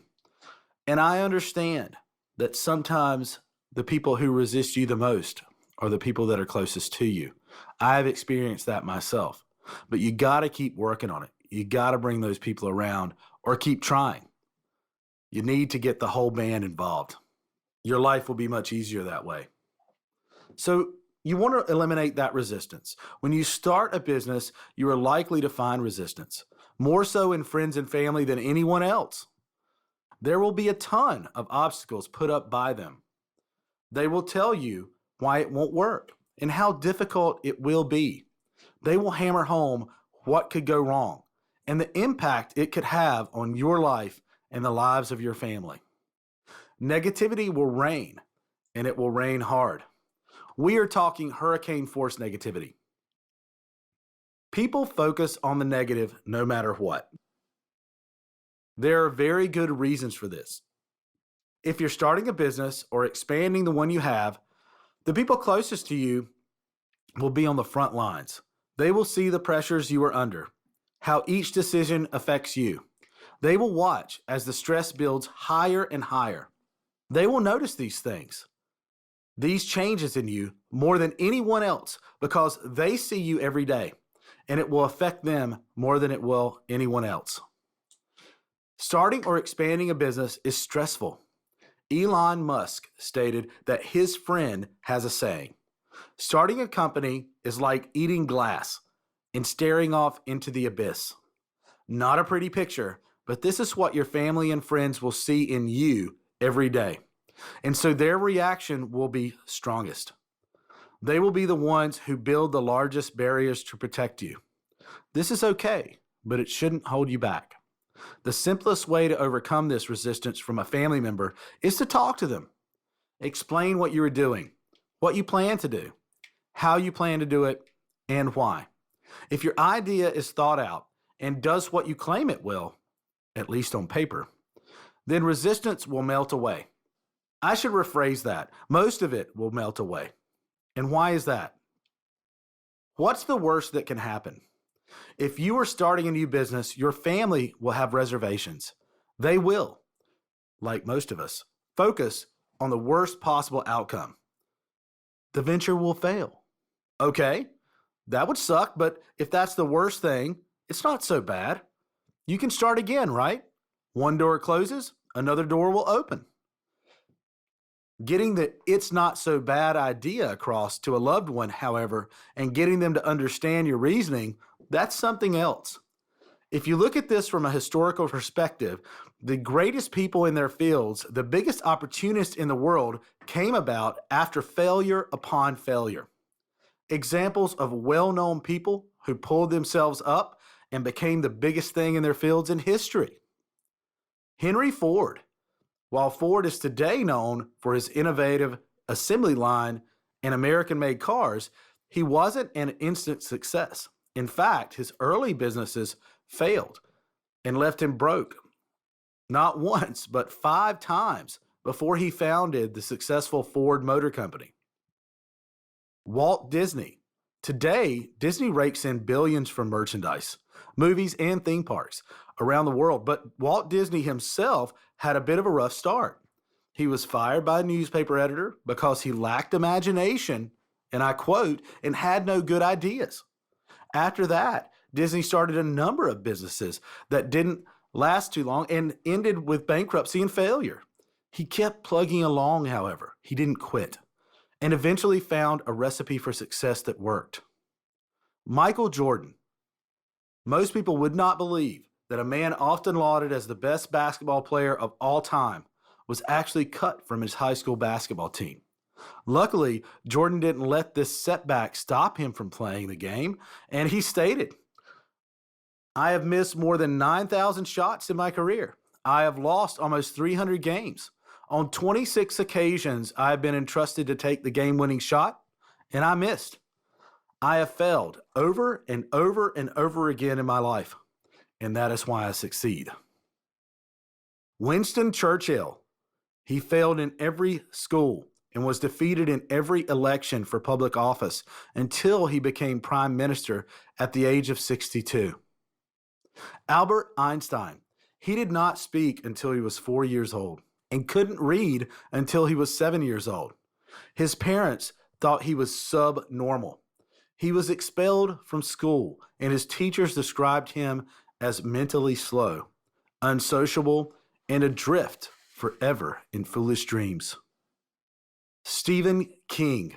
The first book by this author, the iconic thriller Carrie, which he wrote on his washing machine in a back room of his house while he was also a high school teacher. Amazing, by the way, amazing writer. Carrie, his first novel, received 30 rejections, finally causing King to give up and throw it in the trash. His wife fished it out and encouraged him to resubmit it, and the rest is history. With King now having hundreds of books published, the distinction of being one of the best-selling authors of all time. Oprah Winfrey.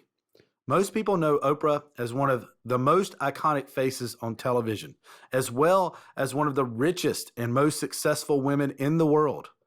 Oprah faced a hard road to get to that position. However, enduring a rough and often abusive childhood, as well as numerous career setbacks, including being fired from her job as a television reporter because she was, quote, unfit for TV. Bill Gates.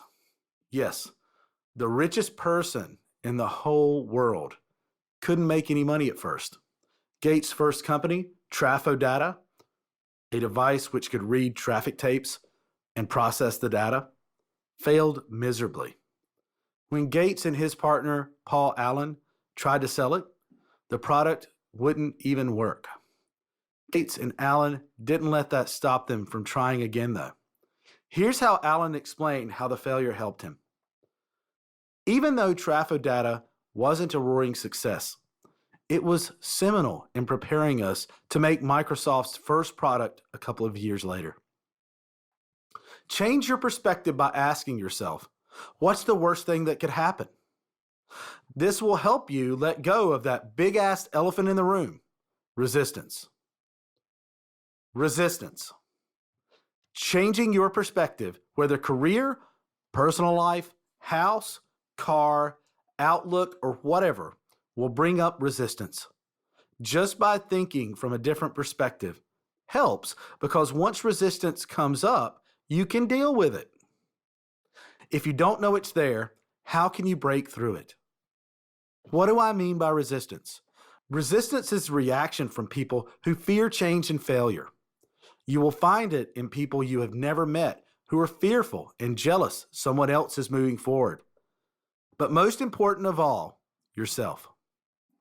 You will resist the crap out of something due to any number of fears. fear of failure, of success, fear of having to justify your actions to others. It is a complicated and destructive element you need to address whenever it rises up, and for good reason.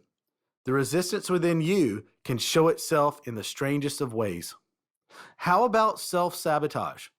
If this happens, it will be unconscious, but you may recognize it. Don't freak out about it. Self-sabotage can be as simple as leaving your phone in the car when you have to make that bitch of a call. It does complicate things, but you can still address the real underlying cause: fear. As I stated above, once it has been brought up, you know it's there, and you can deal with it. If it stays hidden, how can you? So in a way, resistance is good. Listen to advice and criticism. Listen to it, but don't take it to heart. Be constructive. Remember, you were in charge. If you were building a skyscraper and family and friends were constantly telling you how to do your job, how would you react? You might listen, be polite, nod, and let them have their say. Maybe show them your vision and then go back to what you were doing. You are the architect. You are the expert. Take the interesting or relevant criticism and see if it could improve your vision. Great, but give yourself room to be in charge. With the whole band idea, if the bass player is playing a different tune or will not get on the same page as the rest of the band, it'll sound like a bunch of meatheads on their first jam session. That's a problem. It is in fact worse if the negativity is coming from another person in your industry whom you are working with. This is because they are at your level, but may not share your vision. That can be a real barrier to any forward movement. They are more influential from a business standpoint than family. They may be an excellent bass player who is just unwilling to listen to what you're playing. Or they keep playing songs from the old album. In that case, you need to cut that person from the band. Find another bass player. You need the whole band to come together, to play the same tune, so to speak. That will help you reach your goal much easier. Stretch out to meet people who will hold you up and push you to greater heights. It helps if everyone is on board, but many times that's not realistic, and that's okay. This is your dream, your goal, your objective. Cheer yourself on. Make your goals your platform to inspire yourself and others. Use resistance in others as the inspiration and opportunity to show them your path. Show them your mission through your actions. This can be a simple motivational game you play. Every time you find resistance, don't fight it. Use it to climb the ladder, to push you higher. Experimentation. Another effective way of dealing with resistance is to experiment. Recently, I came across an article written by R. Michael Anderson, author of the #1 bestseller, The Experiment. I was attracted to this article because of the Branson references, but it soon became clear that his role was merely an example. The idea of experimenting, however, and its role in business, entrepreneurship, and overcoming resistance makes perfect sense. The article is called What You Better Learn from Richard Branson About Overcoming Fear, Resistance, and Procrastination. This is an excerpt from that article. Why experiment? Simple. We procrastinate because we don't want to mess up. We are afraid of not being perfect. See, the purpose of an experiment is to learn. The great thing about this is that the only way you fail in an experiment is not to conduct it. Because I don't know about you, but I learn best by doing. There is no substitute for experience. When someone learns to fly, he reads. Then he experiments in a flight simulator. Then he experiments by flying with someone else. Then he is ready to go solo. Our brain gets freaked out when we want to make a change or try something new, especially if it's something big. When you want to make a big change, how can you break that change down into the smallest experiment you can? If you decide you want to run your first marathon, you might then become paralyzed with fear. Do I have the right shoes? Do I run before or after work? Am I ready to commit to running 5 times a week for the next 15 weeks? You don't have to answer any of these questions. All you have to do is to perform an experiment. This next week, try 2 experiments. Run once for 15 minutes before work and run it again for 15 minutes after work. See which one fits best in your schedule. See if you need better shoes. Is it easier to commit to running almost every day for the next 4 months or twice over the next week? Take the next project you have. Is it a book? Starting a business? Getting healthy? What is the tiniest step you can take? Do that step, then evaluate what worked. What didn't work? What is your next step from there? R. Michael Anderson. As attorneys, we are educated not to experiment. We are paralyzed by the fear of making any mistake. This is one reason I believe that the legal field lags far behind other industries in terms of innovation.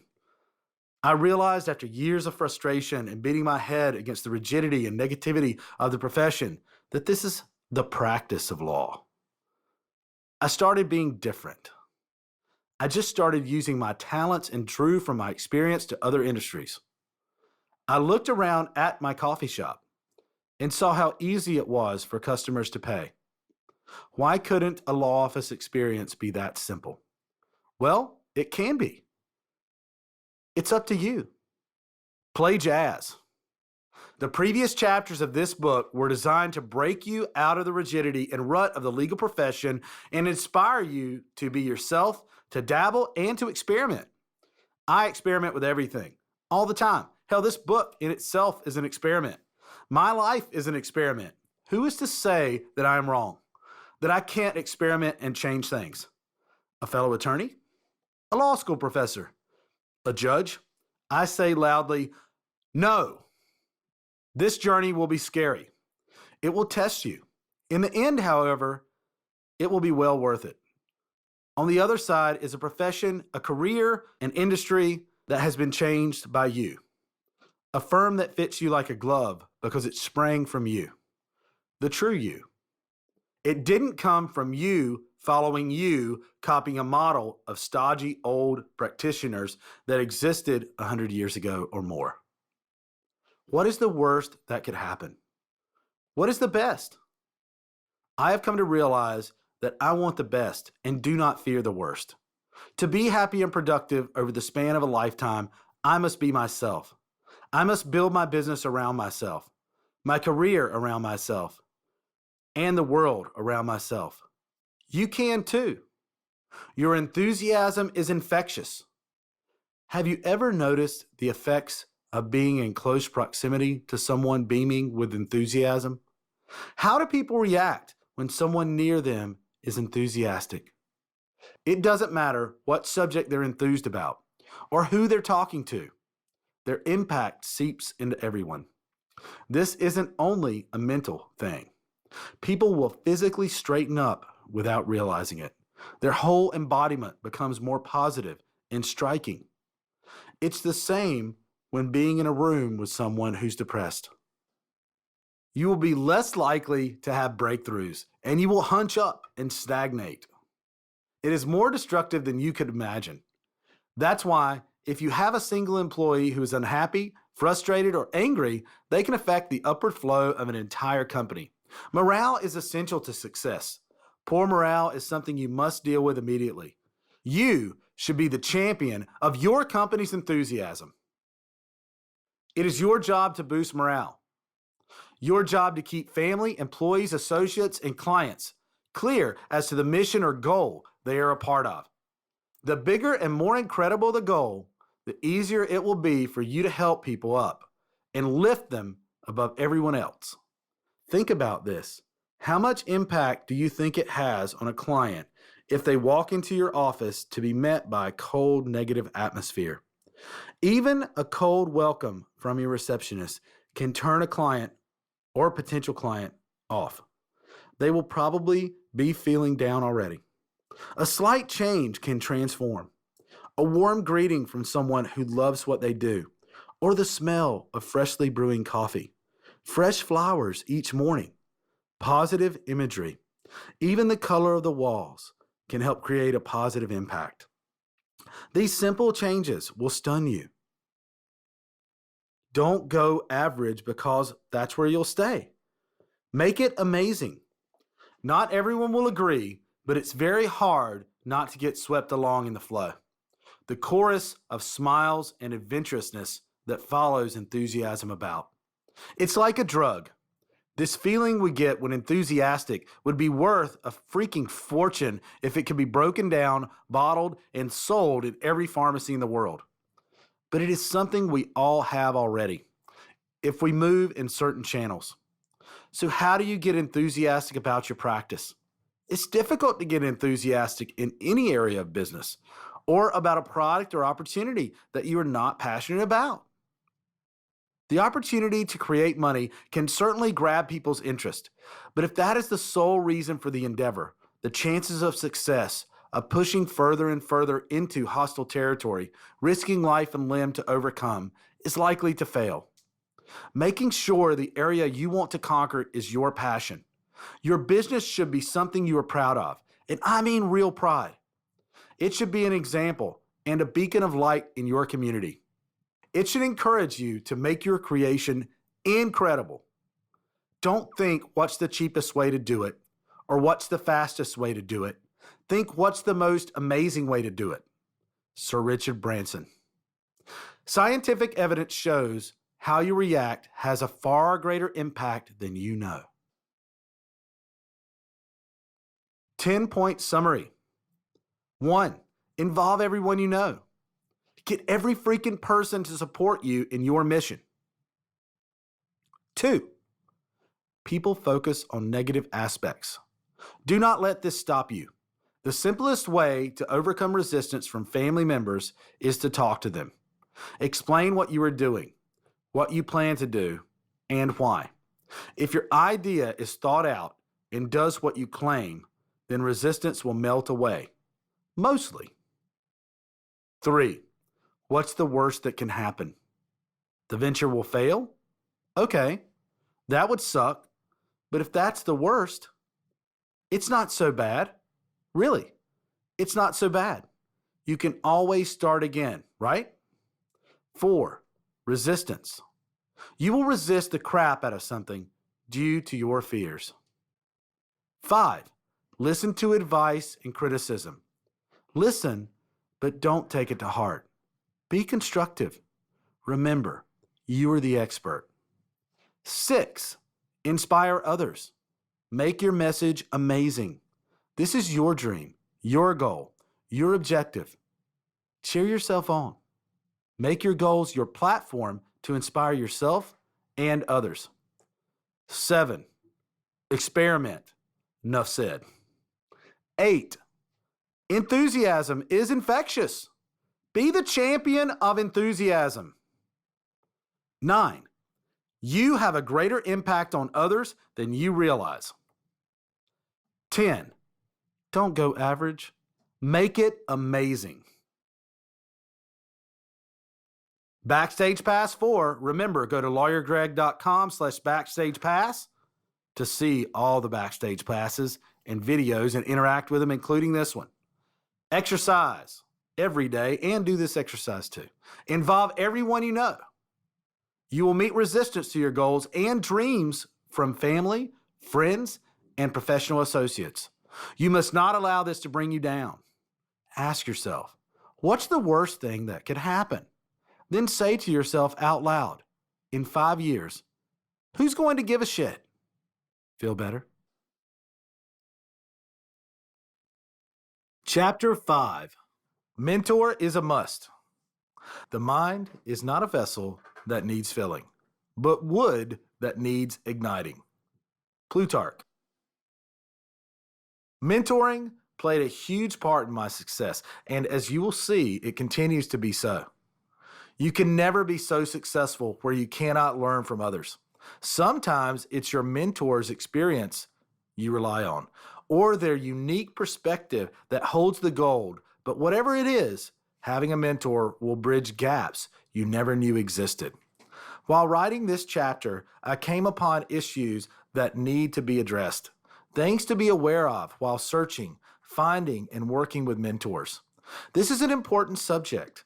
How you embrace it can affect your level of success, so I will be as clear as possible. Mentoring has had such a dramatic effect in my own career that I wanted to really bring it to you through my own personal stories from the trenches, so to speak. Check out this video of me preaching personally about the power of mentoring and the difference mentors have made in my life and practice. Obviously, you can't see the video because this is an audiobook, but if you buy the enhanced ebook, it will be in the enhanced ebook, or go to lawyergreg.com/thelawyerlife and look at Lawyer Life 1, Mentor or Go It Alone. That's the video we're referring to here. With that being said, let's begin. Trust. The whole concept of finding a mentor is where more than anything, trust is involved. You must trust your own judgment. Trust that gut feeling. You have to trust that the mentor you choose will do what is best for you and guide you accordingly. Your search may be a simple one. You may already know who your mentor will be and are seeking them out. There could be an ideal candidate you met at a legal conference or you know from an online forum. It could be someone you've known for years. Whoever it is, they are there to help guide you and endow you with some of their long accumulated wisdom. Mentors are there to help keep you from making the mistakes they made. Yes, there is more to it, but a mentor is basically a teacher. As well, you know, a good teacher can have a dramatic effect on the quality of a student's work, but they can be hard to come by. Sorry to any teachers reading this. That's my opinion and my experience, and I'm sticking to it. Great teachers nowadays are almost as hard to find as Bigfoot. You must choose your teachers wisely. Learn to trust yourself. No other asset is more powerful than others having unconditional trust in you. Takes a lifetime to build and an instant to erase. Warren Buffett. Trusting ourselves is not something people do very well. We might give the outward impression of confidence, but within, we're searching for the light switch. I'm speaking in generalities, of course, but I believe trusting your own judgment is far less common than we would like to admit. But you must trust yourself. We all give off signals as to our true feelings on any subject you care to mention. You cannot cover them up and you cannot avoid them. They're spread out around you like fireworks on a 4th of July. If you do not trust your own judgment, if you do not believe in what you are trying to do, it will be obvious to you and everyone else. Partners, investors, clients, family, and friends. You can get pretty good at pretending, but why pretend? If you take the X Factor step, see Chapter 9 here, specialize and become the expert in your specialty, you will naturally believe and trust in you more and more. How can others trust you if you cannot trust yourself? By trusting your own judgment, you will move quickly and make decisions when needed that define you. Getting carried away. One thing I found was people who find a great mentor get captured in the glory of the mentor's greatness. It can be easy to find yourself taking on the characteristics, wisdom, and knowledge without understanding what you want out of that relationship. You do not want to recreate the mentor in yourself. Do what's needed, but stay true to you. Don't nod your head at everything they say just because they said it. Getting lost in someone else's dream. It's easy to get lost in your mentor's dream. You find you're accepting everything they say as gospel truth without really listening. You don't want to get lost in someone else's dream. You must be true to you and stick to your core values and ideals. A good mentor will recognize your individuality and encourage it.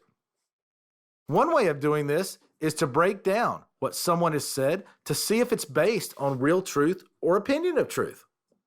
Just because something has always been said does not mean it's right, or more importantly, right for you. Always be yourself. Express yourself. Have faith in yourself. Do not go out and look for a successful personality and duplicate it. Bruce Lee. Multiple mentors. Have multiple mentors from multiple industries. Look for mentors in industries unrelated to your own. They can help guide you through a certain area of business. And as business is business, you should strive to search well outside of the boundaries of your industry. Several mentors can, of course, represent the same business arenas because there is never only one way of doing something. In this case, choose mentors with the most widely differing personalities and business experiences you can. Having mentors in different industries or professions other than your own is very important. This is a great way of forcing you out of your comfort zone.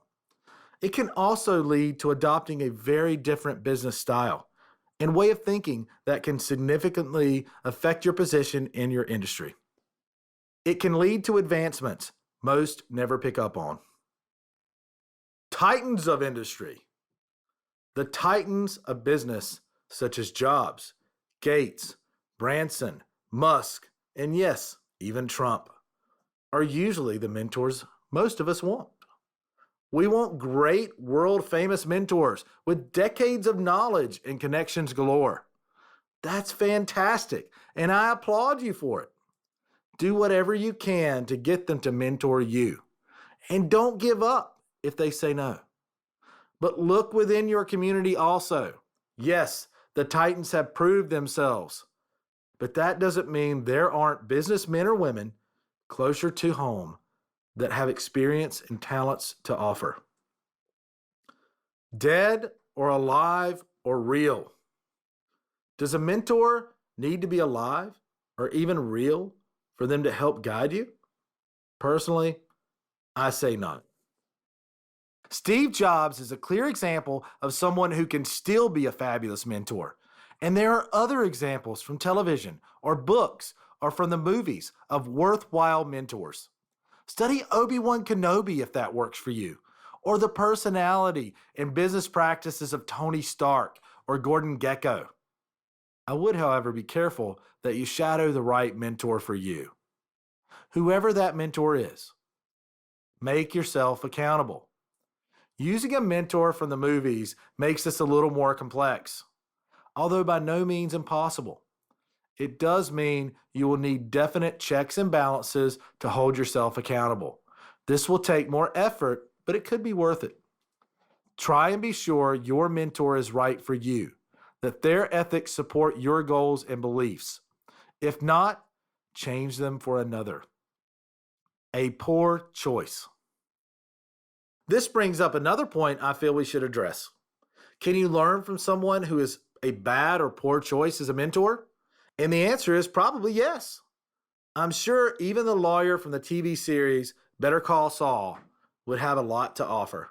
For instance, if you are quiet, a somewhat shy person who feels getting out into the light is worse than drinking old wheat coffee, then a mentor who is loud, brash, super confident, I shall squash anything in my path type of person may not first appear a good match for you. However, you may find this kind of conflict forces up inadequacies in you that you didn't realize you had. This is certainly comfort zone stuff, as unless you're aware of any personality or business barriers in yourself, you cannot hope to deal with them and improve your situation. Someone not a good choice as a mentor will still have qualities you can learn from, but it is best to choose the best mentors you can.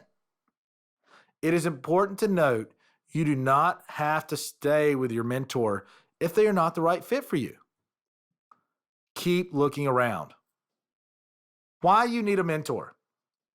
Why is having a mentor a must? When you graduate from law school, you know nothing about the business of law, and you know nothing about the practice of law. You just think you do. If you decide to work for yourself straight out of the gate, you are going to learn about making mistakes. This is not a bad thing necessarily, but can hinder and seriously hold you up. I strongly advise that you work for someone else when first leaving law school. If you don't, you need to find a mentor quickly. A mentor should have your best interest at heart.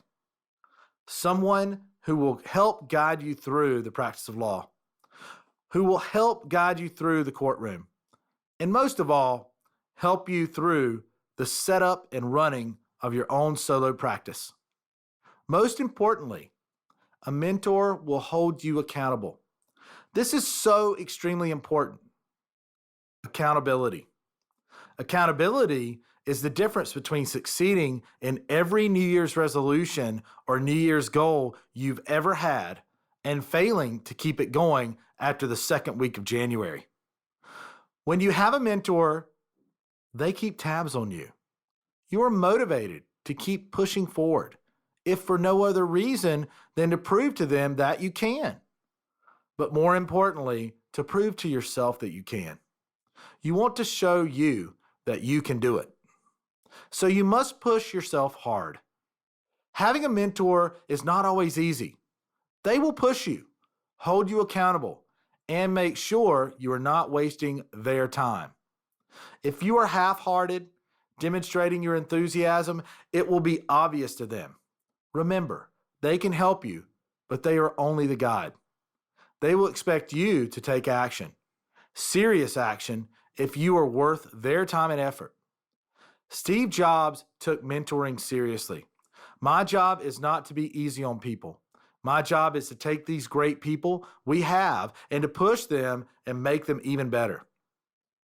If the mentor is no longer living, such as with Steve Jobs, there are so many resources, videos, articles, starring and written by and about him available everywhere that he can still be a fabulous mentor to have. Accountability is more on your shoulders, however.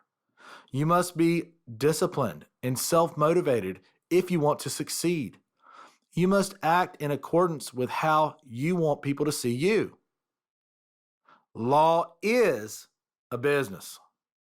You don't just graduate from law school and suddenly you're anointed with clients.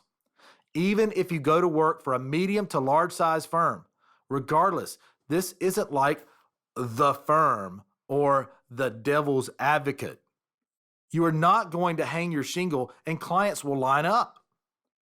I know when you come out of law school, you think you're the chosen one, but you have more chance of waking up and finding your Keanu Reeves.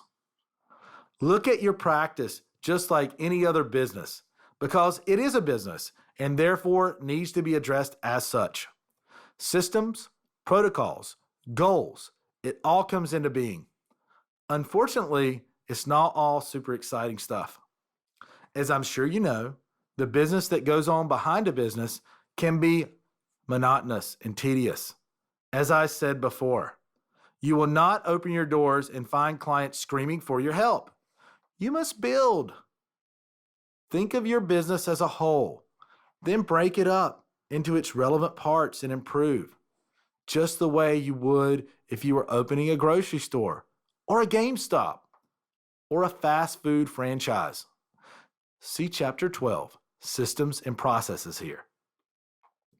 Having the right mentor will help you do this. It's not like getting a promotion for you. You have access to their years of experience as a lawyer or business person, making every obstacle you face far easier to negotiate. How do you find the right mentor? And how do you know a mentor is successful in the business of law? The internet is a wonderful thing. Any mentor worth their salt is going to have a shitload of resources. Not just business websites, but business articles, news articles, forums, YouTube, you name it. Each revealing who that mentor really is. Go search. What do I mean by business of law? When you start to go at it, you will find you are limited in what you can do. You will be pulling tons of late nights, which is fine.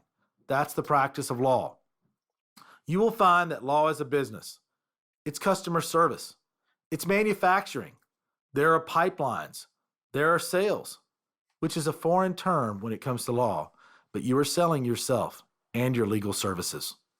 You have to pursue clients aggressively and do it within the ethical rules of your bar associations. To gain an advantage over other lawyers, you need a mentor who will know all this and has successfully mastered this in their own practice. You do not, however, want to look upon other lawyers as competition. This is a waste of your energy and time.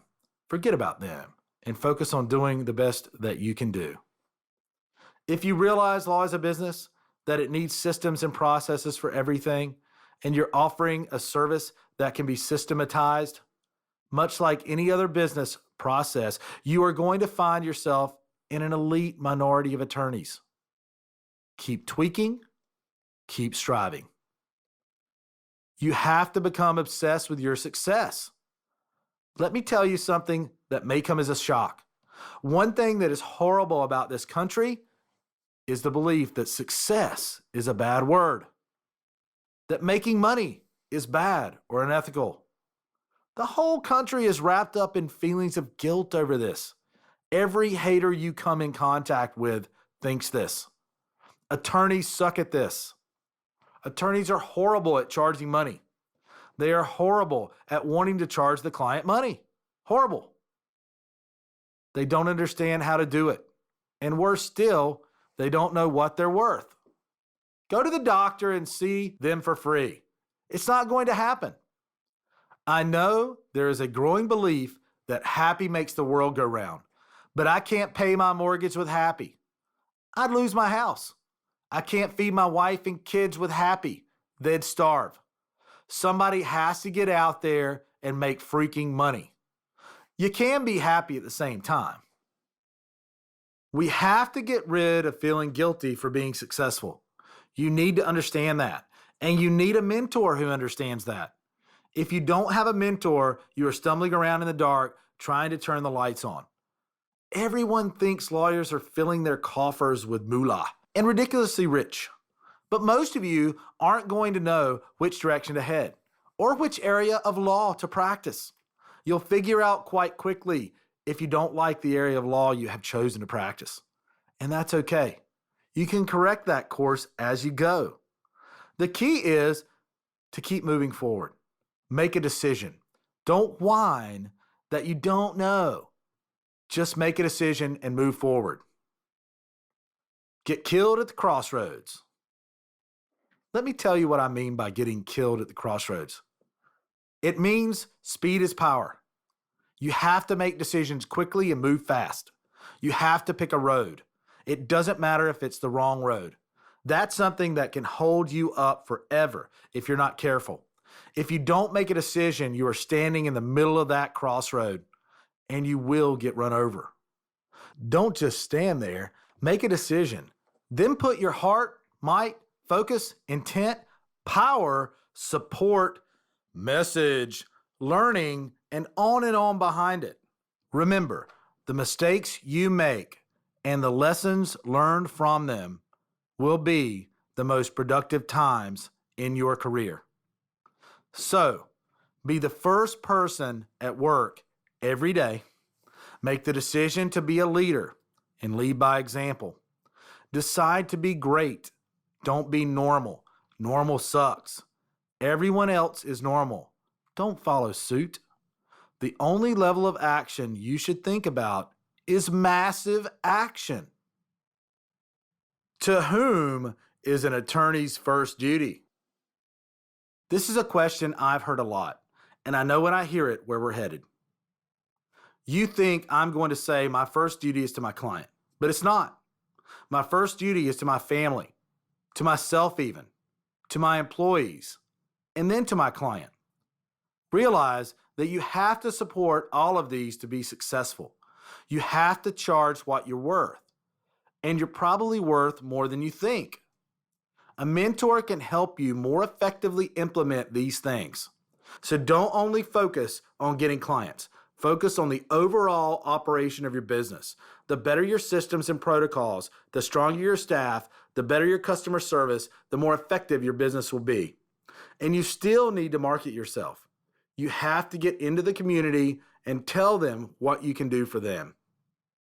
Perhaps you want to be a small town lawyer or a big city attorney or have multiple offices across the nation or even an international attorney.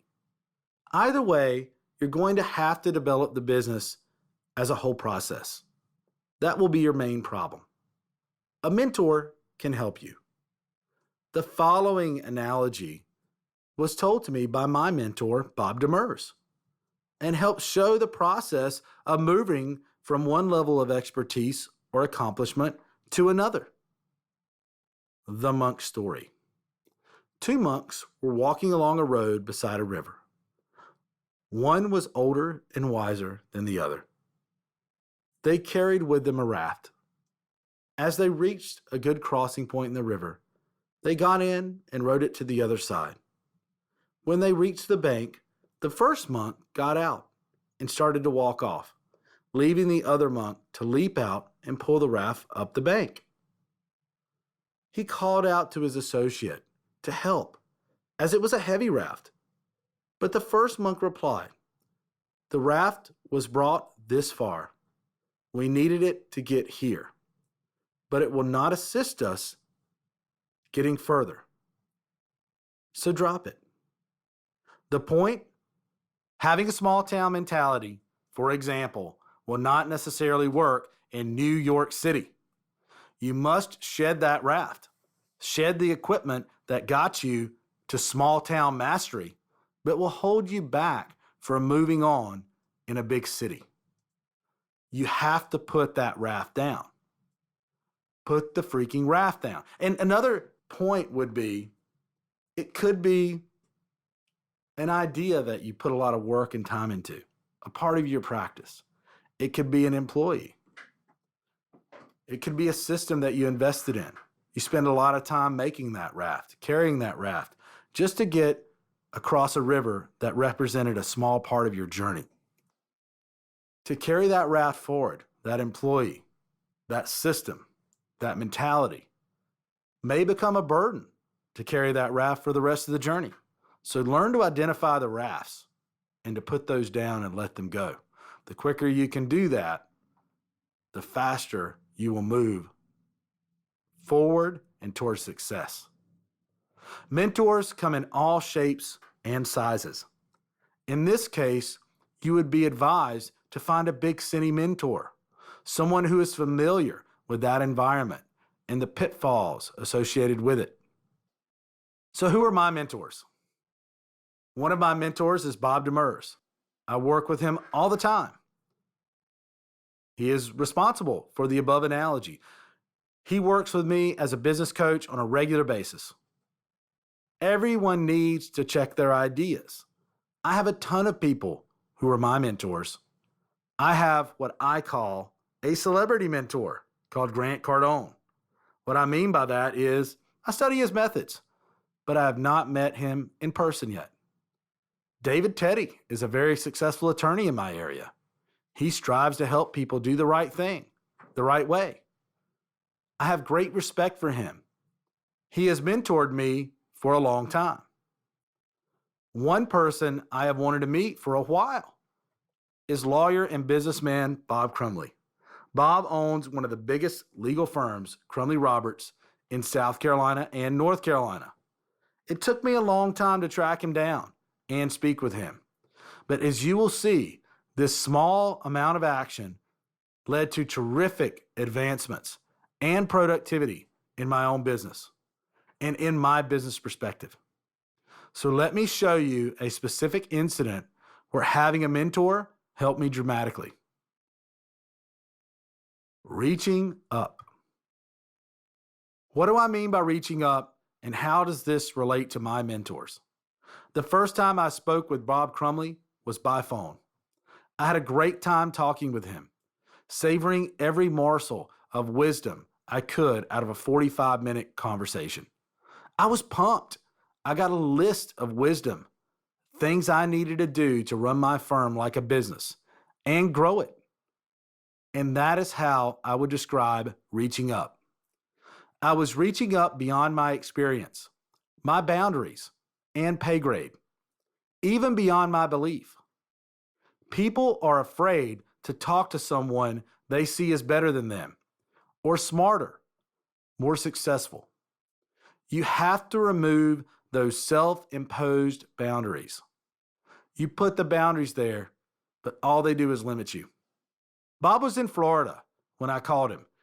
As I mentioned, we talked for a good 45 minutes, but it took a month to track him down before I called him. People get intimidated by that. Talking to someone who is more experienced, sometimes smarter, more successful. We tend to think, will they want to bother wasting their time on me? It's all about efficiency. I can talk to everybody at my level, my experience level, my success level, and get to where I want eventually. But is that efficient? If you want to climb Mount Everest, you're probably not going to call me to be your guide, right? You'll go to Nepal and hire a Sherpa because he has done it before.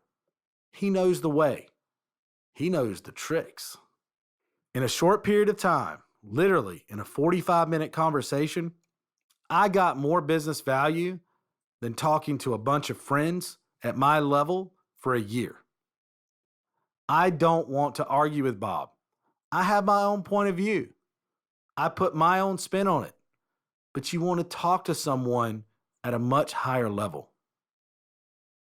More and more, I want to move with speed and power. Trust my decisions and move forward fast. And realize you are never so experienced where you can't learn more. Follow somebody who has already done it. They know the way. They know the pitfalls. The ripple effect. So, this short conversation I had was like dropping a pebble in a quiet pond. The ripples spread out and affected every inch of it. They touched every area, no matter how far off. Each step, each point is another pebble being dropped in the pond. In some cases, the ripples created were so large, I could have gone surfing. What I got from this introduction was beyond anything I expected. It really was the ripple effect. So I want to share the value of this simple step so you can also benefit. Here are the values of reaching up that I learned from Bob Crumley on our phone call. 45-minute phone call. Here it is, broken down, steps 1 through 10. Number 1, trademark your slogans. Get serious about your branding. That is something I'm serious about. I put out a lot of information about my brand. When I spoke with Bob, I sat there and crowed about how amped up I am on social media and everything else on a very low budget. And omnipresence. And check me out at lawyergreg.com. And I said, this is my slogan.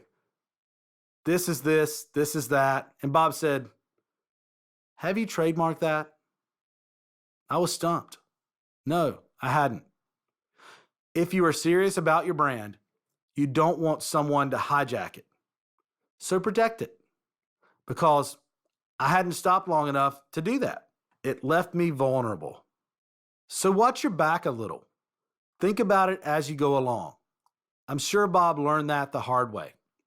He trademarked the phrase, "Better call Bob," which was a personal injury slogan.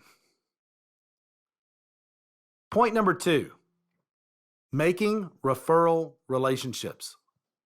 I started working with Bob's firm, referring cases back and forth, which was huge for me. By taking that step and contacting Bob Crumley, I have created a referral and mentor relationship. Having referral relationships with attorneys in your town who might be friends, that's great. That's good if you guys can work together. There's nothing wrong with that, and you should pursue those relationships. But when you're talking about reaching up, you want to look towards the big kahunas, the biggest players you can find.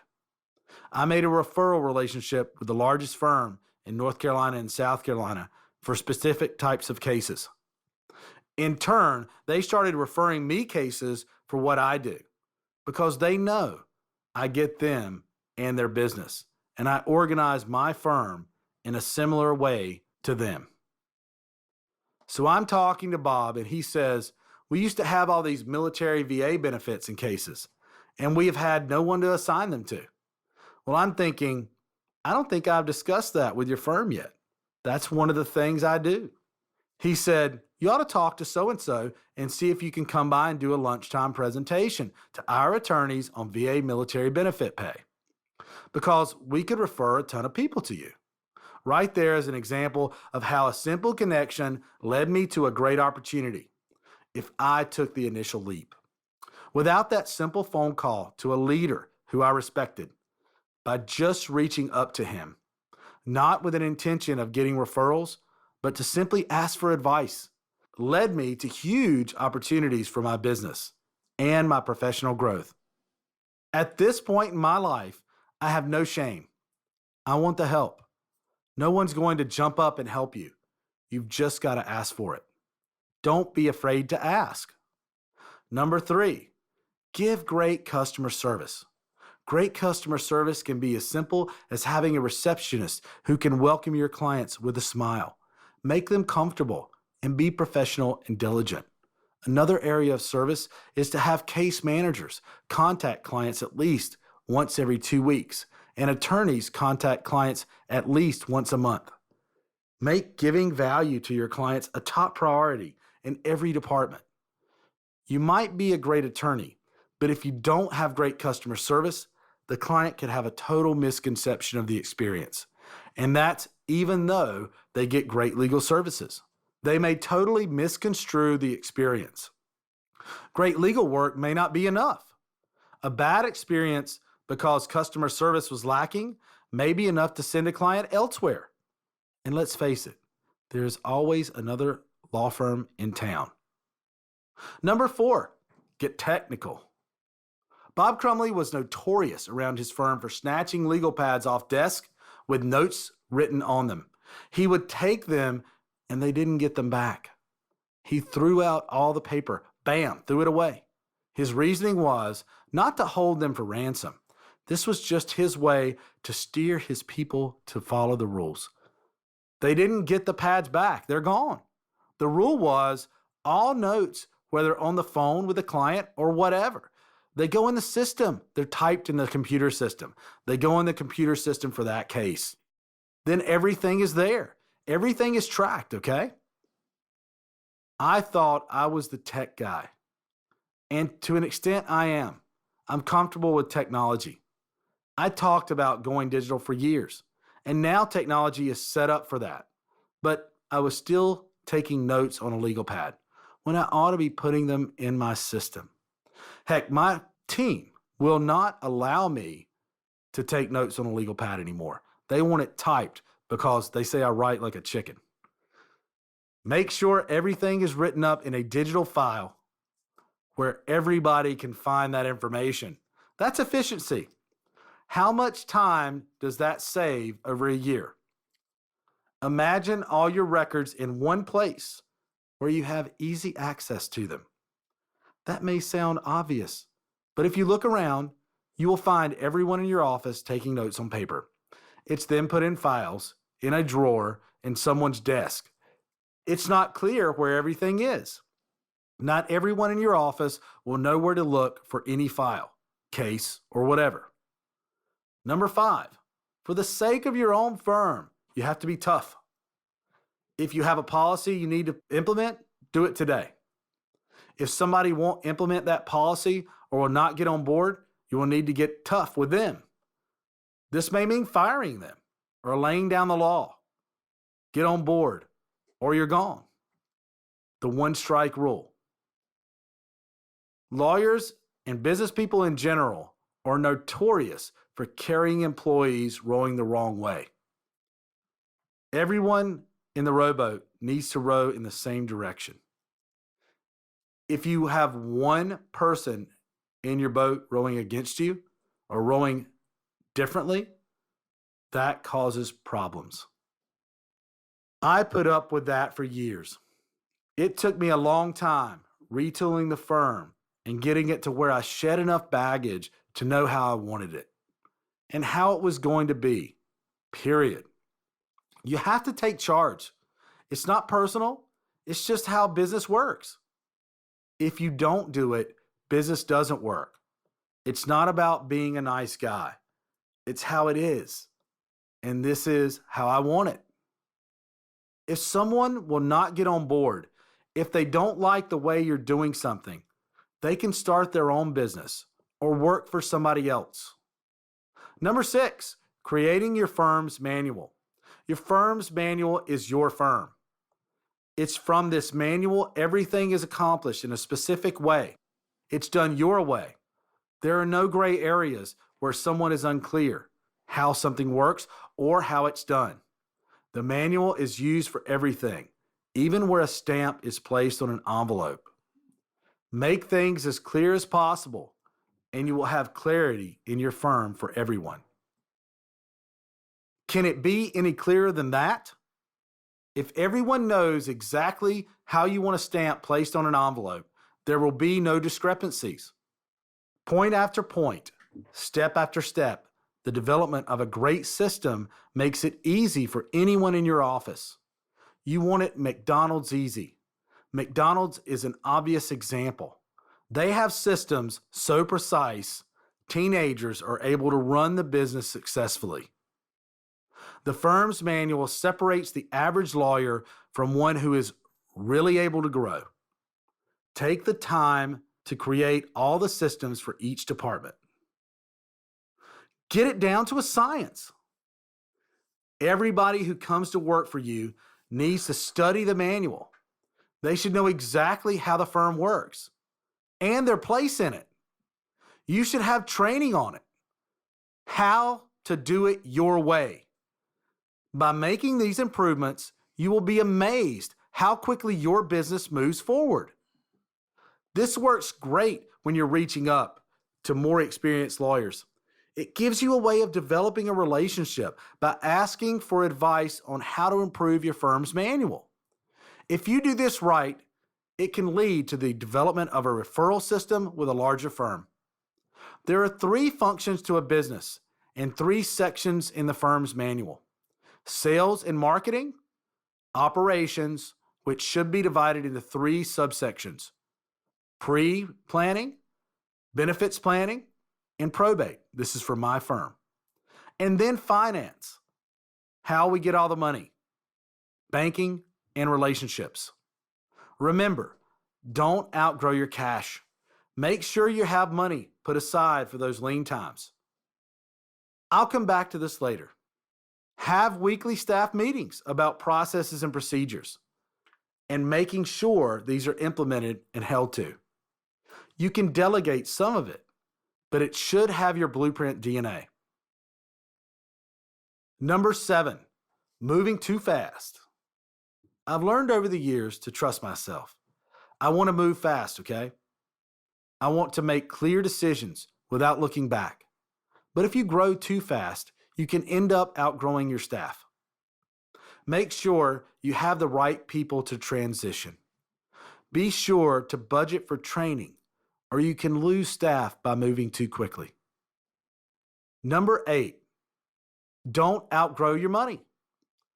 Don't take on too many people at one time before you have a bankroll, or you may find you run out of dough. You need a bankroll. You need to make sure your coffers are full. Number 9, create banking relationships. Creating a banking relationship is something all business owners should do. Get to know the bankers.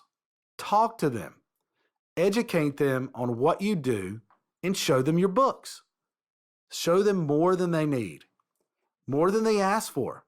So when you need money, whether for marketing, advertising, expansion, or whatever, you will find it much easier to get. Number 10, look at different industries for inspiration.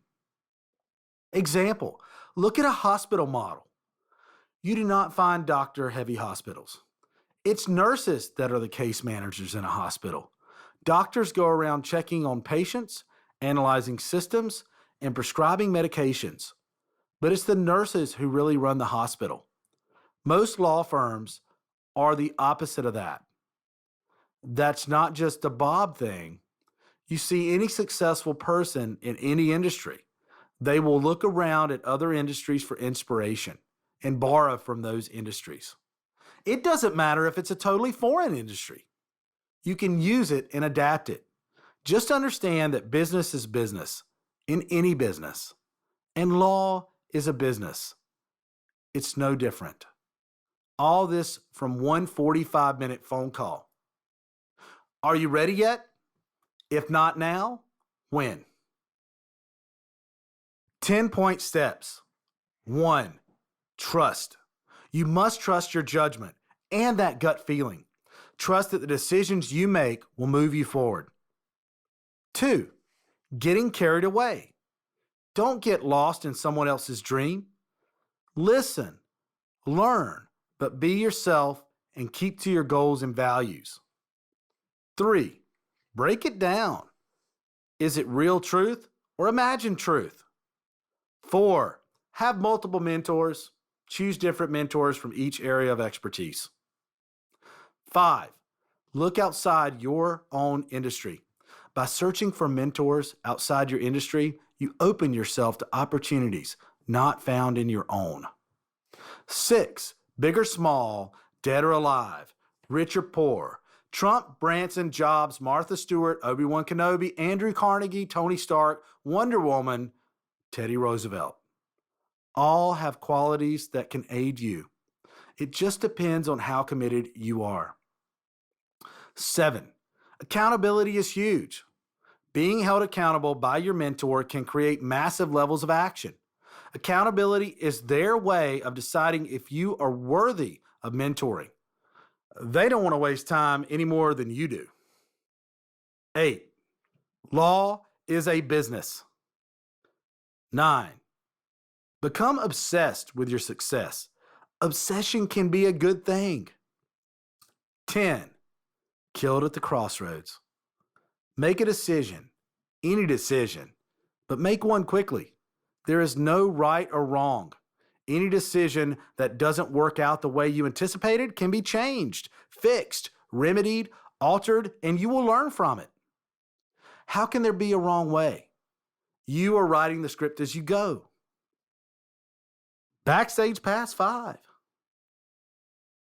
Remember, go to lawyergreg.com/backstage pass for this and every other Backstage Pass to see the videos and interact with me and peers. Exercise, reaching up. What do I mean by reaching up? The first time I spoke with Bob Crumley was by phone. I had a great time talking with him, savoring every morsel of wisdom I could out of a 45-minute conversation.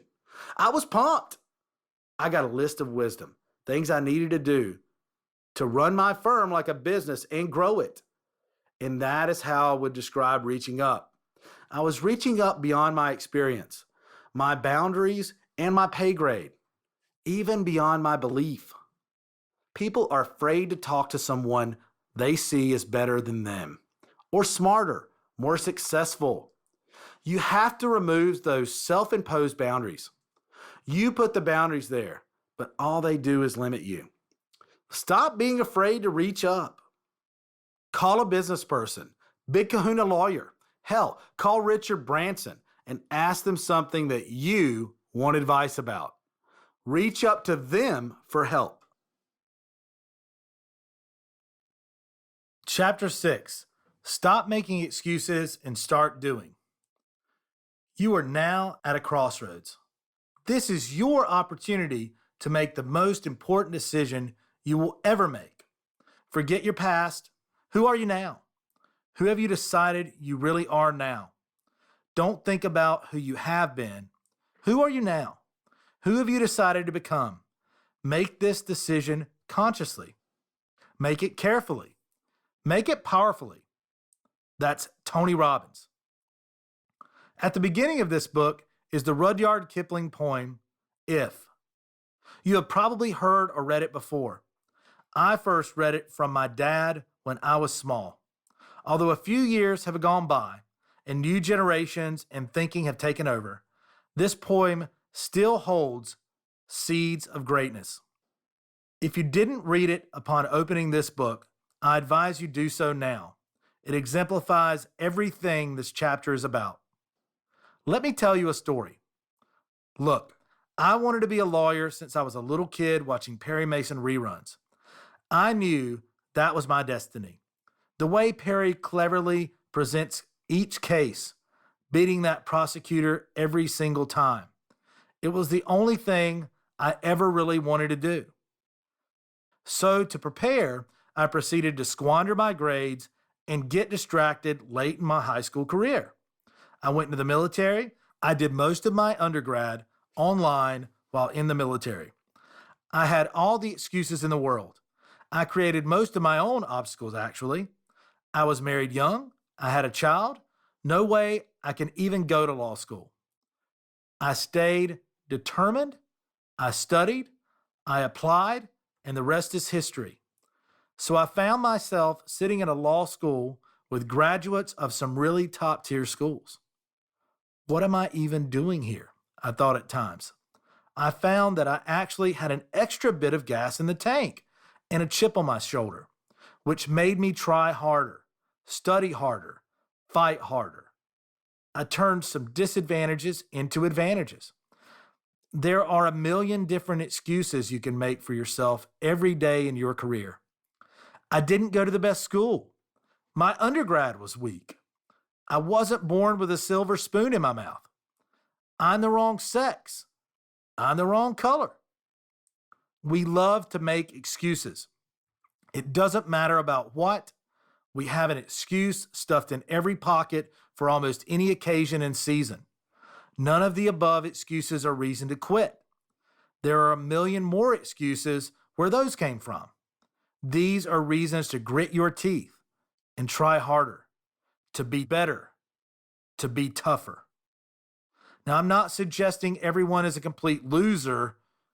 It's just that the world, as close and as connected as it is, the tendency has become to find importance in the most mediocre of subjects. The angst of some kid in Australia over losing his puppy, or how little Jimmy in Toronto scraped his knee after falling off his bike, or how a celebrity wore jeans with a rip in the butt. This is all headline news on the internet superhighway. These and many other distractions have become excuses for us to stop focusing on what really matters. It's addictive, I must admit, but it doesn't take much to pull ourselves out of this pointless slump.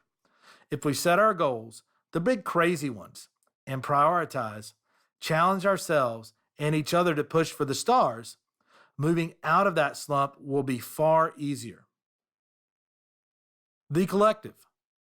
To do this quickly, you can create a collective or brain group, whatever you want to call it.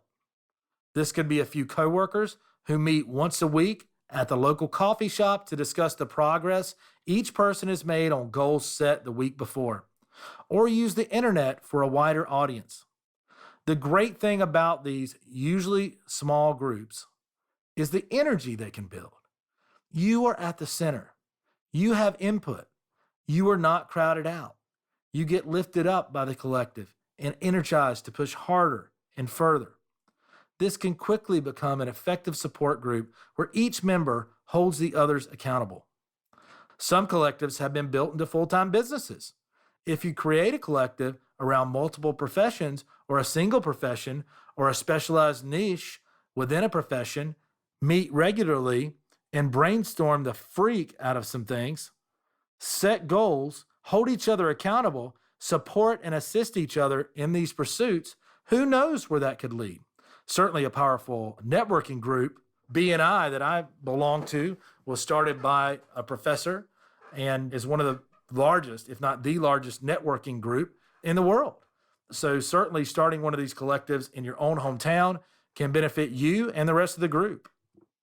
And you make some great friends and relationships. And as entrepreneurs and small business people, you're all going through the same thing together. Productivity can explode if once a month the collective focus exclusively on one member's goals. Everyone involved brainstorms that one idea until completed. A collective eager to make a difference can take on epic proportions. Just thinking this opens up new avenues of thought. The I can'ts. We have to make a concerted effort to change our habits because we have become habituated into thinking we can't, or many derivations thereof. For a country built on innovation by doers and shakers, we are in danger of excusing ourselves from unlimited possibilities and opportunities. They're presented every single day, but we get sidetracked by minor distractions and lack of goals. It doesn't take much to change. Changing one small thing can impact your life. A big thing can affect your entire life. One excuse I heard recently was, "My town is too small." That's pathetic. The person who said this knew it was bull. Excuse was written all over it. We all know the internet is everywhere on the planet. 6 billion potentials should be your goal, not just your small town. Be the expert. Get yourself out there, and clients will come. Always learn and study, not only in your professional arena, but in other areas also. The legal world will recognize your expertise, and you will no longer be confined to the size of your town. It's time to get rocking. Challenge yourself. Collective list. What I have found is by making a list of your collective members, you naturally hold yourself and those members more accountable than if you kept the list in your head. Maybe because this helps you make the list more official, more businesslike. The list should include name, contact information, and when and where you meet each week. Have the agenda and subject matter written down. Have an official name and logo for the group. Be as detailed as possible. I have added a basic collective list page at the end of this chapter to urge you to do this. Exercise. 1. Write down a list of 3 people you want in your collective. Do it now. 2. Get up from your comfortable swivel chair and contact the next member on the list and invite them to join you. Explain to them in business terms what this collective is and how it works. Make it a business proposal, not something you picked up in a book. Remember, this is an exciting opportunity to expand into areas you haven't even thought of. 3, write down a time and place to meet and step out on that tightrope. Risk. How do you define risk? Think, what is risk to me? Why is that a risk? What's so risky about it? What's the worst that could happen? Make a list of the biggest risks you have taken in the last year. Break them down and examine each one. Were they worthy of that title after all? What were the rewards associated with the risk you have taken? Can you laugh at those risks now? Do you get stoked by what you risked? Each risk prepares you for the next big leap. At the end of this chapter is a risk chart. This chart helps map out the risk, why this risk is necessary, what are the rewards for taking it, and the consequences of not taking it. After you complete this chapter, take advantage of this chart. There is also a past risk chart, which defines the worth of each risk you have taken in your recent past. Be detailed in your documentation. Risk is a fabulous thing. There should be a freaking award. Anyone wanting to achieve anything, whether a business deal, standing on a stage as an extra in a Broadway play, or getting picked for the Olympic team. You must risk something. You couldn't do it otherwise. How many have lost the opportunity of a lifetime because they believed the risk was too great?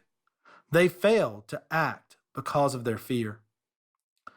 If we could examine these lost opportunities, we would find the risk was never as damaging as the person in question believed them to be. Risk has such negative connotations associated with it. Just saying the word makes you feel you're about to lose something. But risk is awesome. I love risk. There's such an exciting buzz about risk and taking risk. It's the biggest opportunity there is. And I don't just mean financial. Risk engulfs so many things. It's your chance to stretch a little or shoot for the moon. We take a risk when we get married or when we go to university or buying a car or buying a burger for Christ's sake and when we choose a career. But the opportunity will not last forever. You should be jumping up and down screaming, "Bring it on," when risk is in town. Let me tell you of the risk I have taken and the rewards of taking them. I would not be here right now without them. It was a huge risk even going to law school with a wife and a 2-year-old son. It was an even bigger risk to start my own law firm in 2009. Now, I wouldn't have it any other way. I couldn't imagine not pursuing my own ideas or being in control of my own destiny. They're just like you and me. People think strange things. For instance, we place others, no more or less than ourselves, on gigantic, unobtainable pedestals. We think things like, Trump can do it, Steve Jobs can do it, Elon Musk can do it, but I'm not them. They can do it because they are them. This is a big, tragic pile of bullshit, a huge mega pile. Think about this. These mega successful entrepreneurs were not born billionaires. They started out as you and me. They started out scraping by, risking it all to get where they are. And they did risk it all. They put everything on the line to make it big. Most of us will not risk that much. We are too afraid to lose. We're afraid of losing what we already have. We're afraid of what people will think of us for trying, or afraid of suggesting to others what we want to accomplish. And we're afraid of wasting our time trying. We're afraid of everything. We're even afraid of success. Catatonia. Sounds like an idyllic place to live, right? Catatonia, North Carolina. The majority of people, however, are in a business, success, or money catatonic stupor, a deer in the headlights kind of thing. They become immobilized by fear. Most drop out at the first sign of a great opportunity. Why? Is it because they assume they can't do it, or can't do it as successfully as the next person, or it's already been done, or? It's like the game show Who Wants to Be a Millionaire? When contestants get $1 million option, which is the whole point of being on the show in the first place, knowing if they cannot answer the question correctly, they leave with only $25,000. Many drop out. But the people who risk it all, even if they fail to answer correctly, are the big winners in the long run. Take a hard look at every successful entrepreneur on the planet. Think how they arrived at that level of success. Every one of them, whether launching a small business, taking what they had to the next level, or the mega change the world type of entrepreneur like Richard Branson, have put it all on the line. Their faith, reputation, lifetime earnings, family, everything to achieve that success. They risk it all, even their health and their sanity. You may not want to risk your family or your health to get success. I won't risk my family, and I will do whatever I can to stay healthy. But I feel everything else is fair game. Take time to decide what you are willing to risk. The big shots have all been on the brink of disaster at some point in their careers, and all have failed at some point but did not give up. Remember that guy that gave up? Neither does anyone else. Don't second guess yourself. Adopt that concept. Create a personal motto that you live by and hang it on your office wall. Use famous examples if it helps. Failure is not an option. Apollo 13 movie. When you get into a tight place and everything goes against you till it seems as though you could not hang on a minute longer, never give up then, for that is just the place and time that the tide will turn. Harriet Beecher Stowe. Never, never, never give up. Winston Churchill. Survival can be summed up in 3 words. Never give up. Bear Grylls. Stop being afraid that you might fail. Tell failure to F off. Tell failure it's yours. Shout it out. Failure is just an outcome. It's not good or bad. What makes failure seem so bad? Failure appears so catastrophic because people define it that way. They just say the word failure to someone and you see a physical and emotional change in them. This change is because they have accepted failure as a negative thing. But the only thing that makes failure negative or useless or frustrating is you thinking of it that way. Start thinking of failure as an opportunity. Many times when something has failed, whether it's a business or a product or a service, it's not because the whole idea was a bust. It can be due to a single element that was not thought out fully. Failure could be one step from being a mind-blowing success. Use it to do whatever you can to be better than you were yesterday. Failure and its role in your success. Would you like me to give you a formula for success? It's quite simple, really. Double your rate of failure. You think of failure as the enemy of success, but it isn't at all. You can be discouraged by failure or you can learn from it. So go ahead and make mistakes. Make all you can, because remember, that's where you will find success. Thomas J. Watson. Wow, that is so true. This is your opportunity. It's always your opportunity to fail, to learn, and to move forward. And you know, as I'm reading this, I really needed that today myself, by the way. Got kids in school. People out there with kids in school can identify having problems. One of them is anyway. Problems at home every once in a while, but in the grand scheme of things, and, work problems as usual that we work through. But it's all learning, and it's all going to be really a drop in the bucket to the timeline we're on, right? To forever, right? Anyway, moving on. Fear is a great thing to bring up.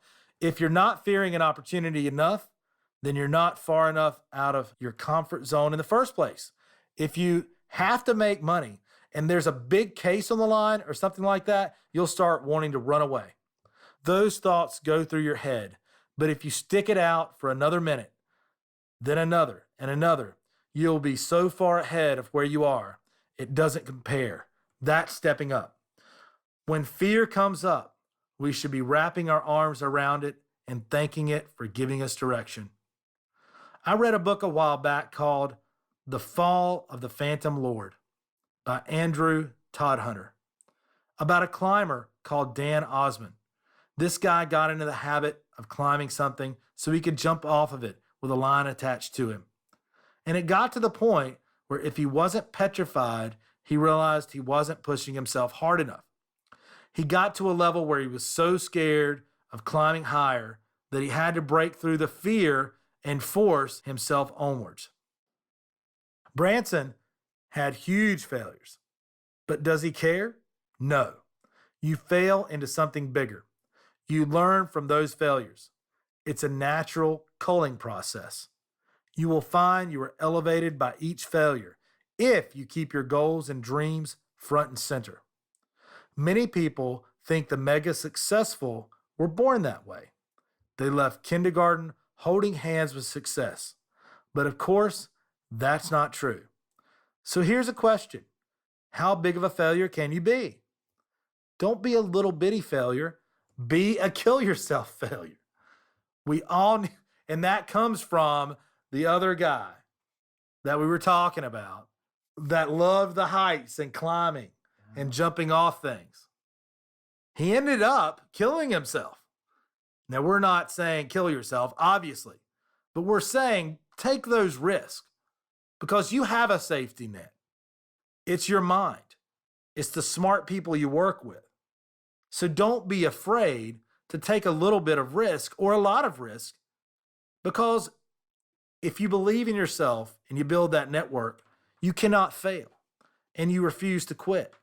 You learn and you move forward. We all need to be that. And here's the great thing in the real world.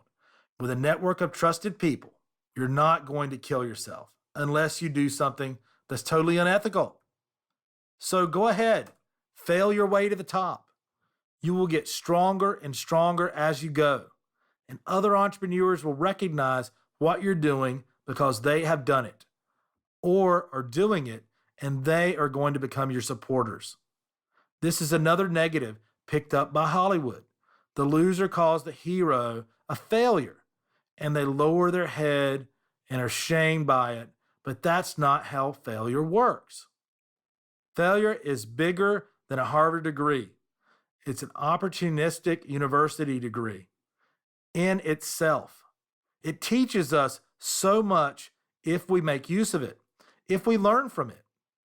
Of course, if you don't try because of fear, you will never achieve anything. That's the difference between the mega successful and everyone else. The mega successful will carry on no matter what. They dust themselves off, get up, and do it again. Most people don't do that. They fail and run away or give up out of fear or shame or whatever. You have to be a tough SOB to be successful because failure will happen.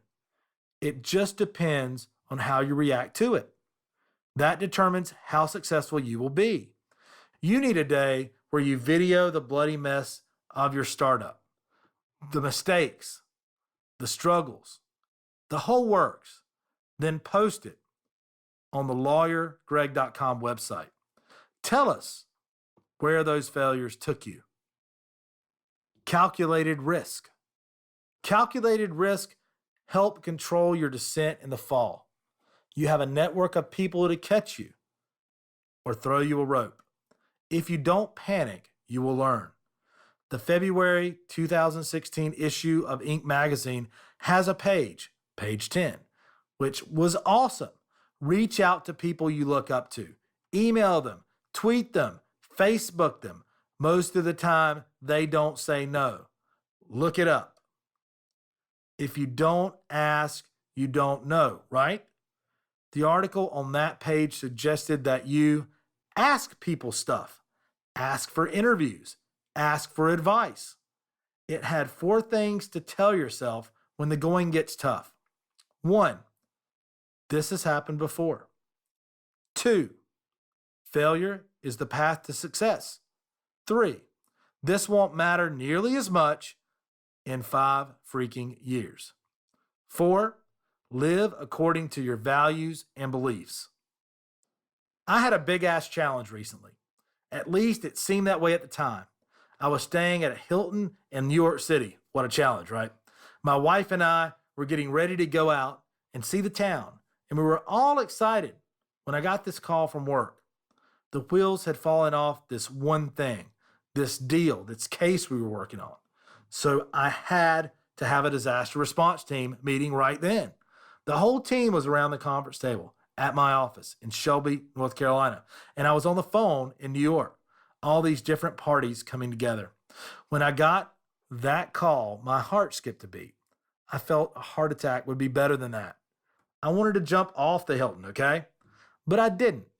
And we solved the problem that afternoon. It wasn't as bad as I imagined. And I had this Inc. magazine with me. And I'd already highlighted it. So I said to myself, this won't matter much in 5 years. When you put it in that perspective, you cannot possibly F this up.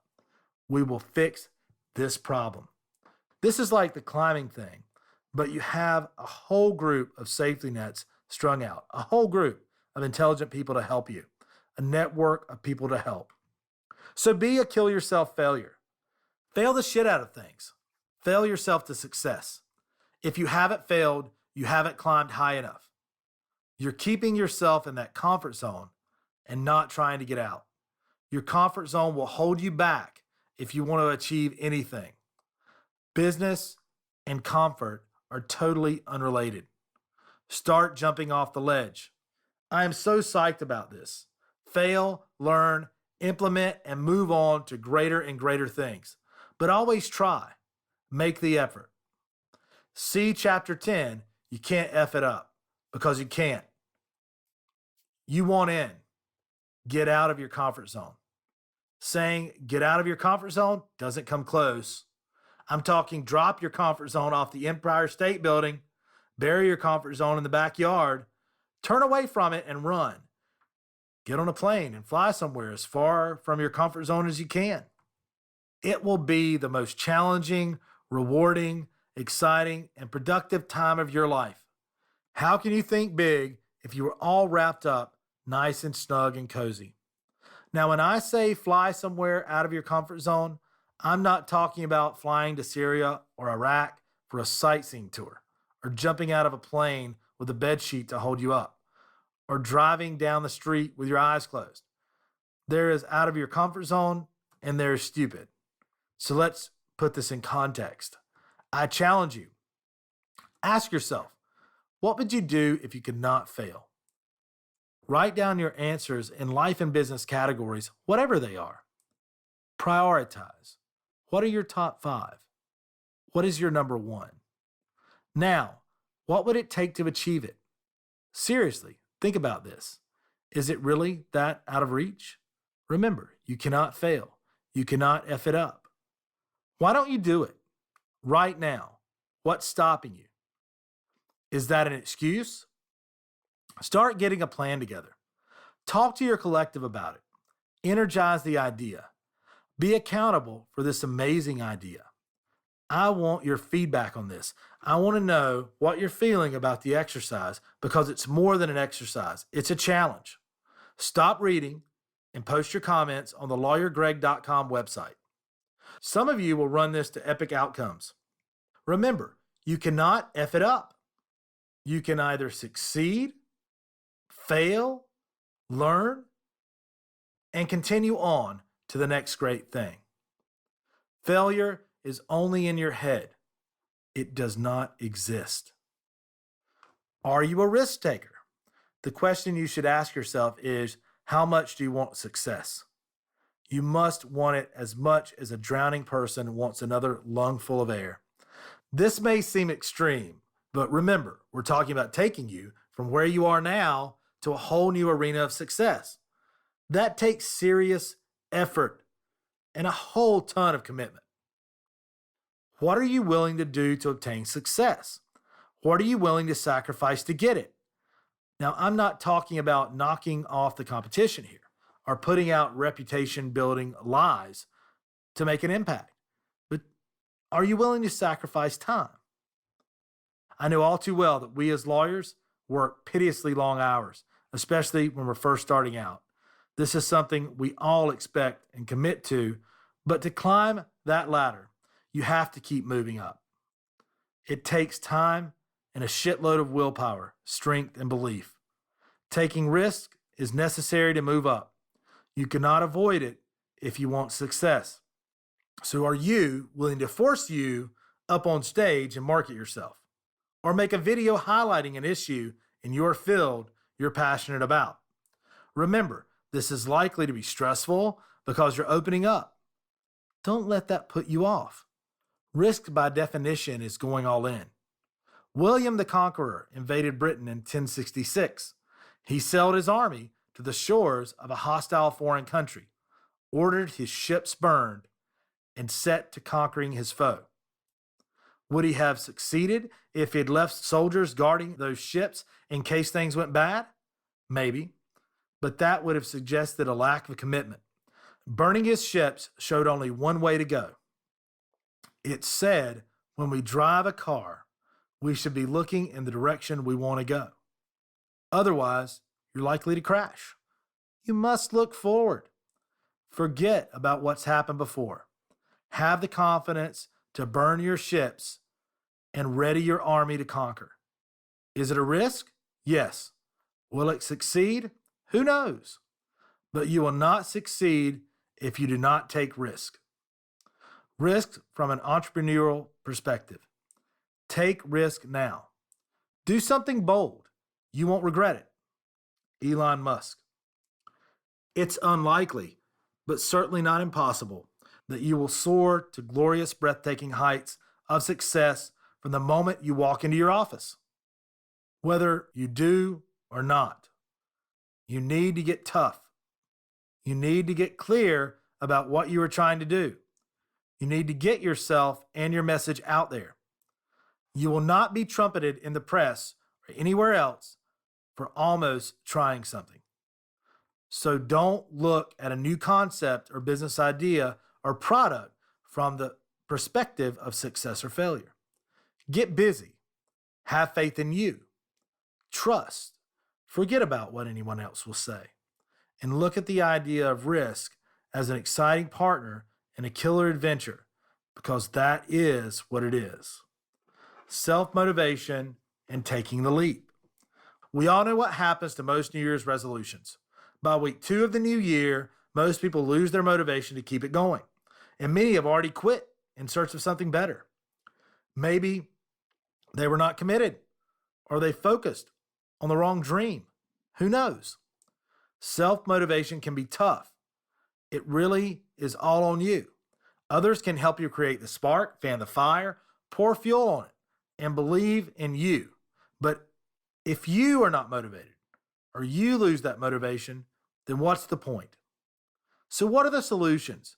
You must set your goals and challenges. This is paramount. I talk about this in chapter 8. You must commit to these goals and challenges. There's no procrastination and no excuses that will work. If you find excuses showing up, you need to take action. Confront one challenge at a time and see it through to the end. This will provide focus, direction, and belief that you can do it. It will show you how fantastic it is when you accomplish your goal. You will want more. There's no such thing as someone else's fault. You can point fingers, cast blame, have the "it's not fair" show, but you will know deep down there's only one person you need to motivate. Take the information in this book and run with it. Use it because it works, but only if you do.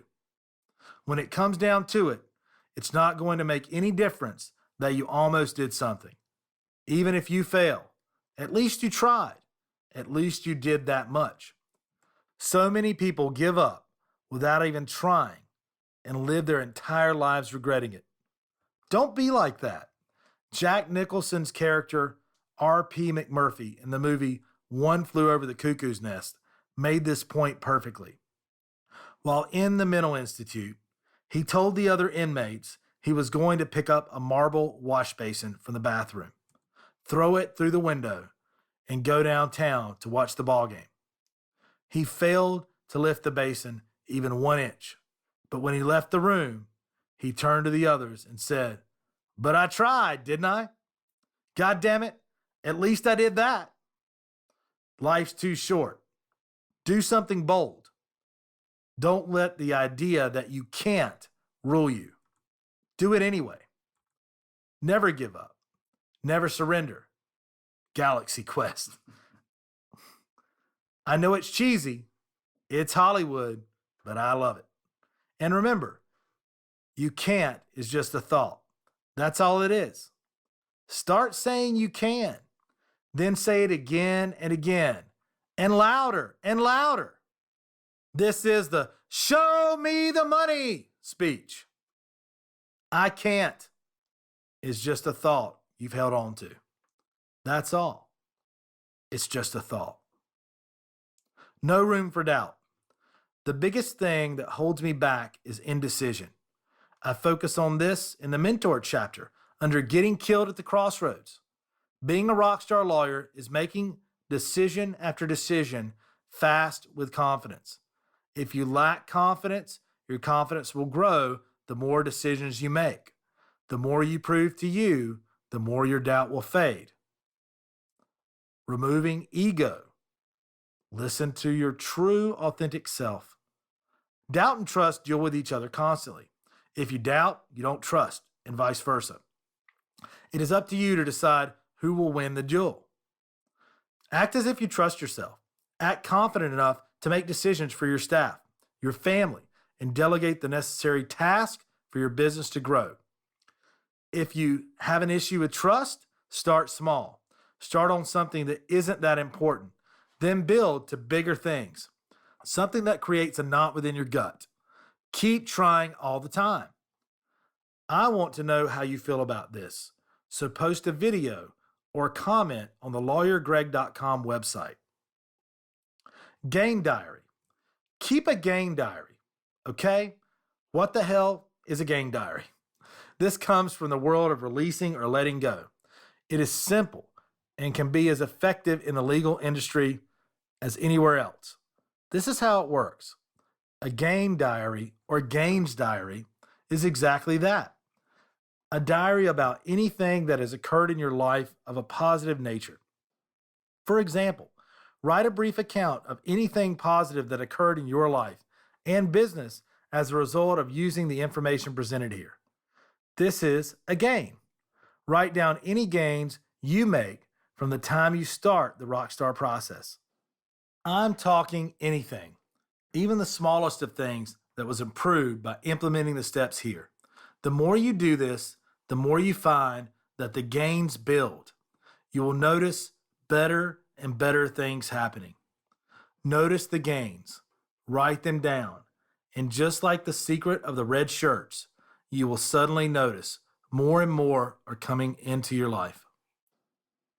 Write down any movement, any gains you make from the time you start the RockStar Lawyer process.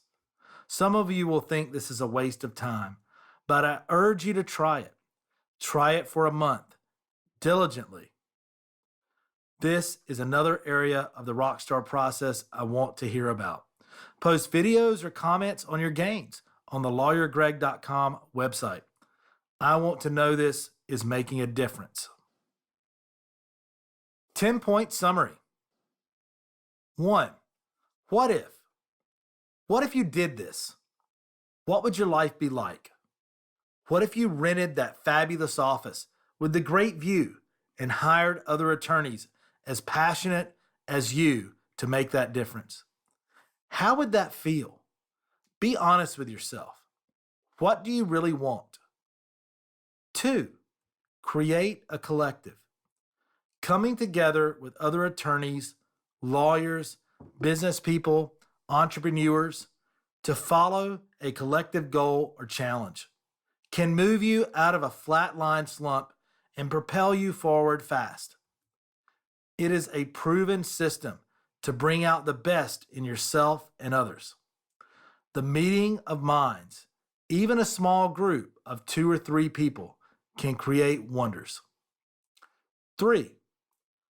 What is risk to you? Define what risk is to you.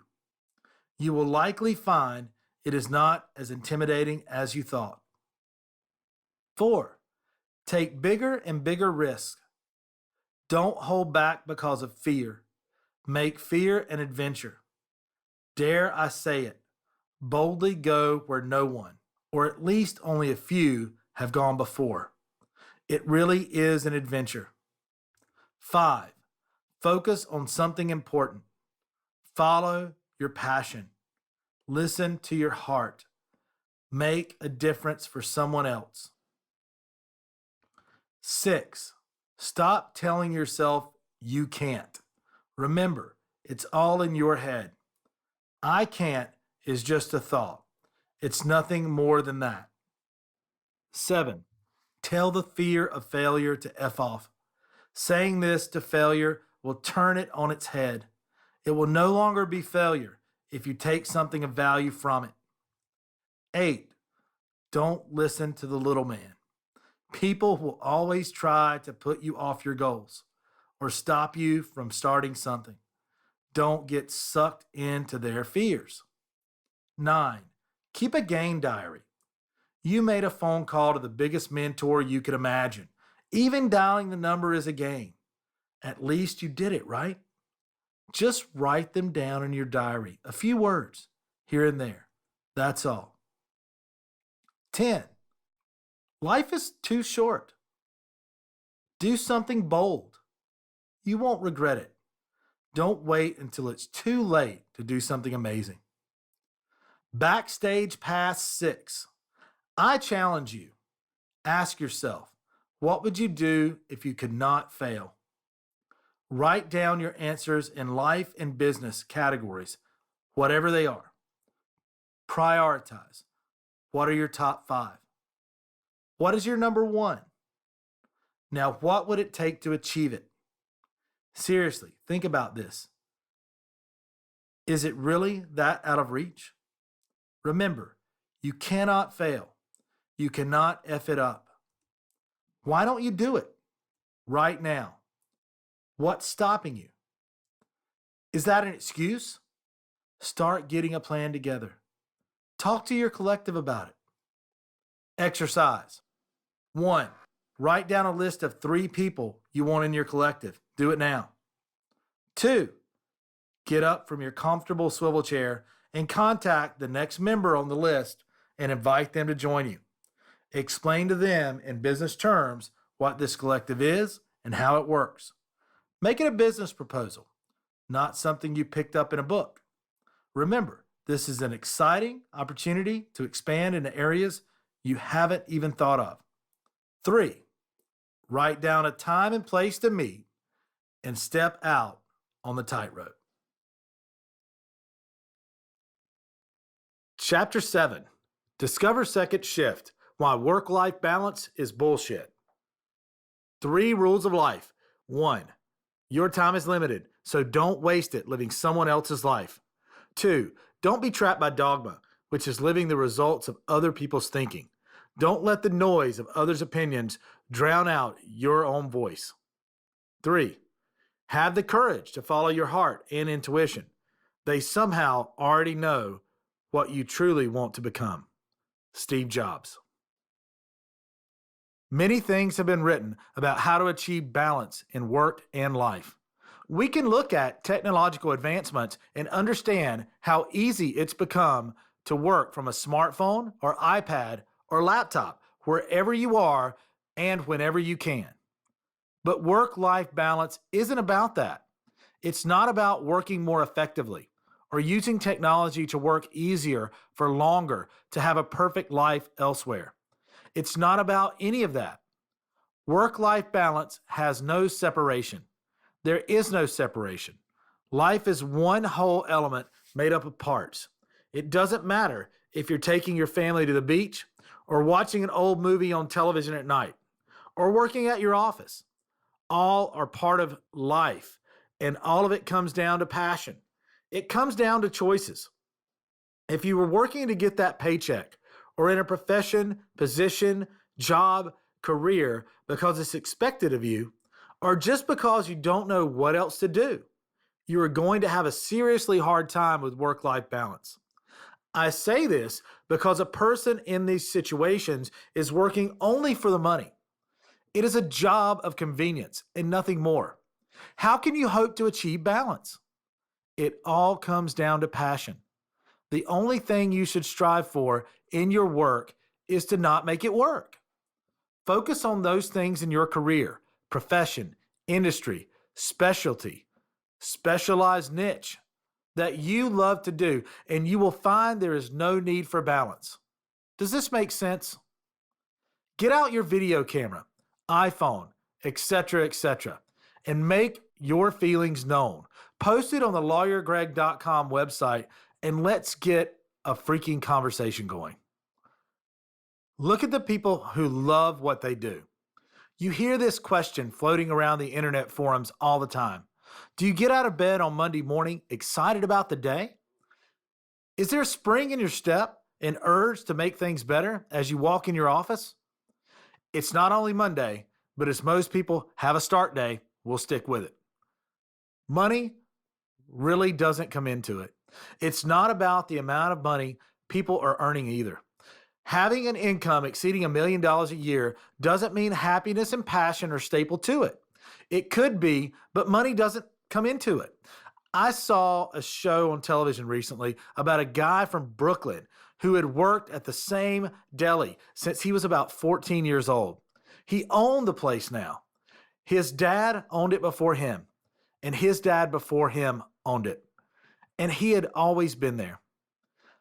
The love this guy had for his deli was obvious in the way he created the foods he sold and the relationship he had with the people who frequented the joint.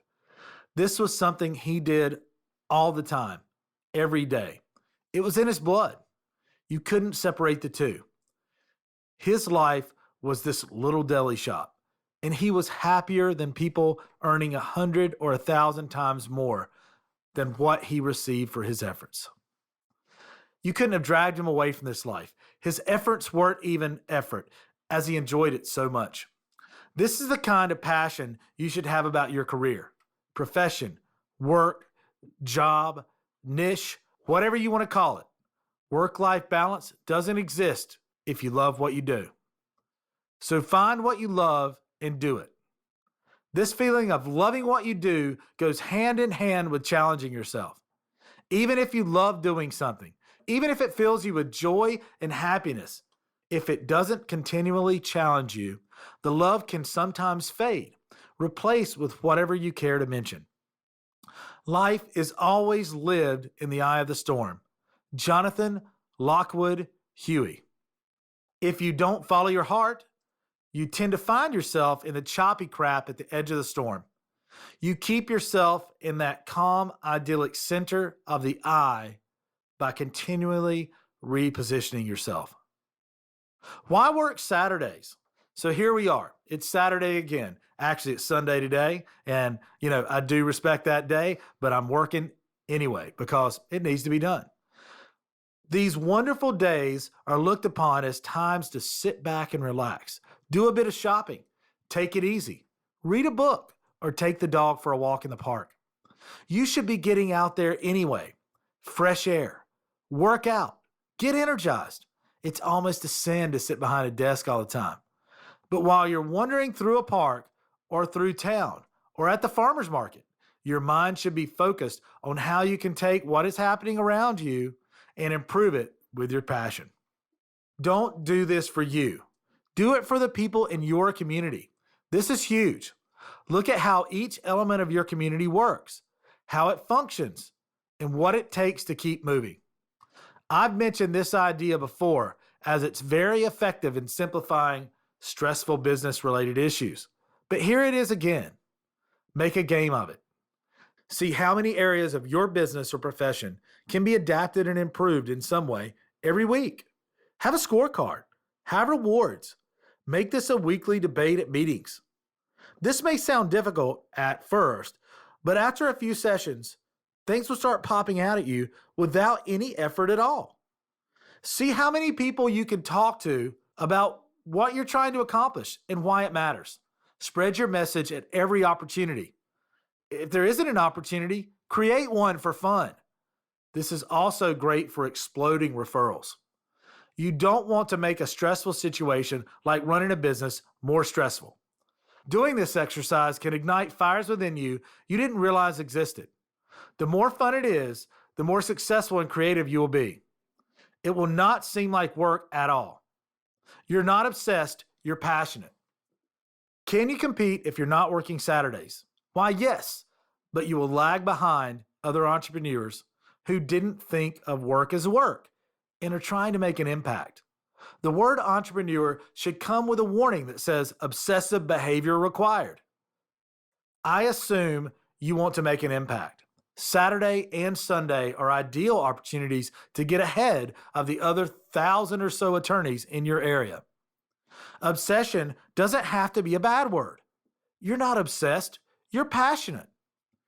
You'll find by implementing these ideas into your daily routine, you will show you're providing a service to the community, that you are there to help and want to create something most others have no stamina for. We're talking overboard here. It will not seem like it to you, but it will to everyone else. Always overdeliver. Always. The first time you underdeliver, you will be remembered for it. no matter if you're provided the highest quality service for years. So what are we talking about? Around Halloween holiday on a Saturday morning, one of my staff and I went to a senior center in Shelby, North Carolina, for what was known as Trunk or Treat. We were there to give out candy to the kids. It was a few hours from our day. Was this about money? No. Was there an opportunity to talk with potential clients? Absolutely. And we had fun doing it. If the staff of a senior center facility knows an elder law attorney is coming through, even in a non-lawyer capacity, at least some of the seniors and their families will know about it. Trust me, they do ask questions.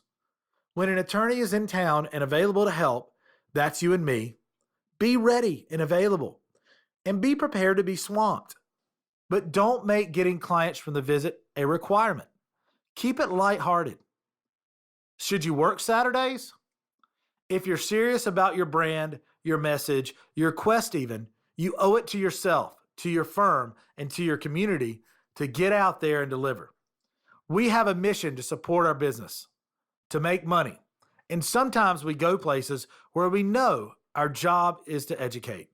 Sometimes it overlaps. This is a chance to give back to your community. Get known for giving back and spread your message at the same time. By doing things other attorneys are ignoring or refusing to do, or unaware they should do it, you amplify your impact on your community. Maximum action. Working Saturdays and even Sundays shows the client you are willing to go above and beyond, to do whatever level is necessary. It shows you're willing to take maximum action. Many of the events I go to on Saturdays are fun, so it's kind of a work-play thing. If you're not doing it, someone else will. That's the point.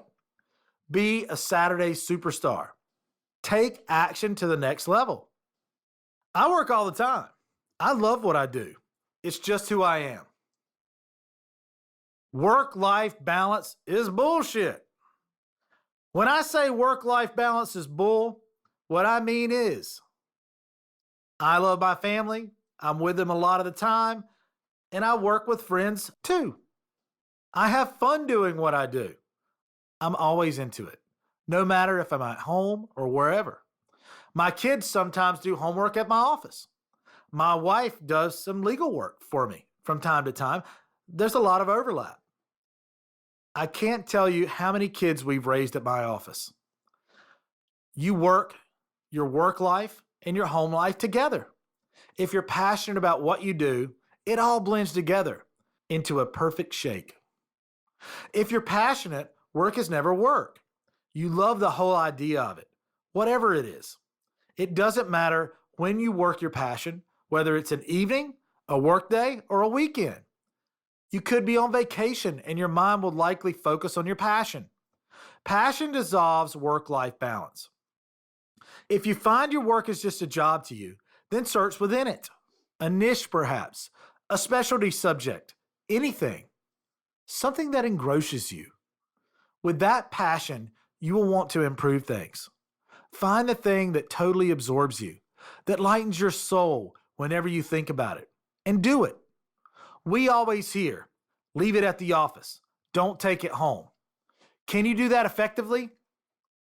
What you want to do is not care if the two merge. Stand and deliver. You have to get your face out there. Yes, on Saturdays and even Sundays, and be the face of your community. I remember when lawyers were revered and respected for doing great things in the community. Now it seems that's not the case. Lawyer has become a dirty word. It seems even used car salesmen are ranked above lawyers. I have nothing against used car salesmen, but there's that reputation that follows them around. Society is habit-driven. It looks at a list of professions and labels each one as a whole. There is a hell of a lot of lawyers out there, all doing whatever they can to make ends meet. For many, this swarm of hungry lawyers comes with a hefty side of distrust. They're not really sure what to think of them. Maybe it's because whenever you need one, life feels like it's hit rock bottom. I mean, no disrespect to my fellow lawyers by saying that, but we are dealing with crime, hate, devastation, and heartbreak each day with a sprinkling of candied sugar and cherries now and then. I believe we can change that view, and here's why. The only reason people have such poor impressions of any particular industry is because they simply don't understand it. Lawyers, for instance, are not the way we are portrayed in film or on television.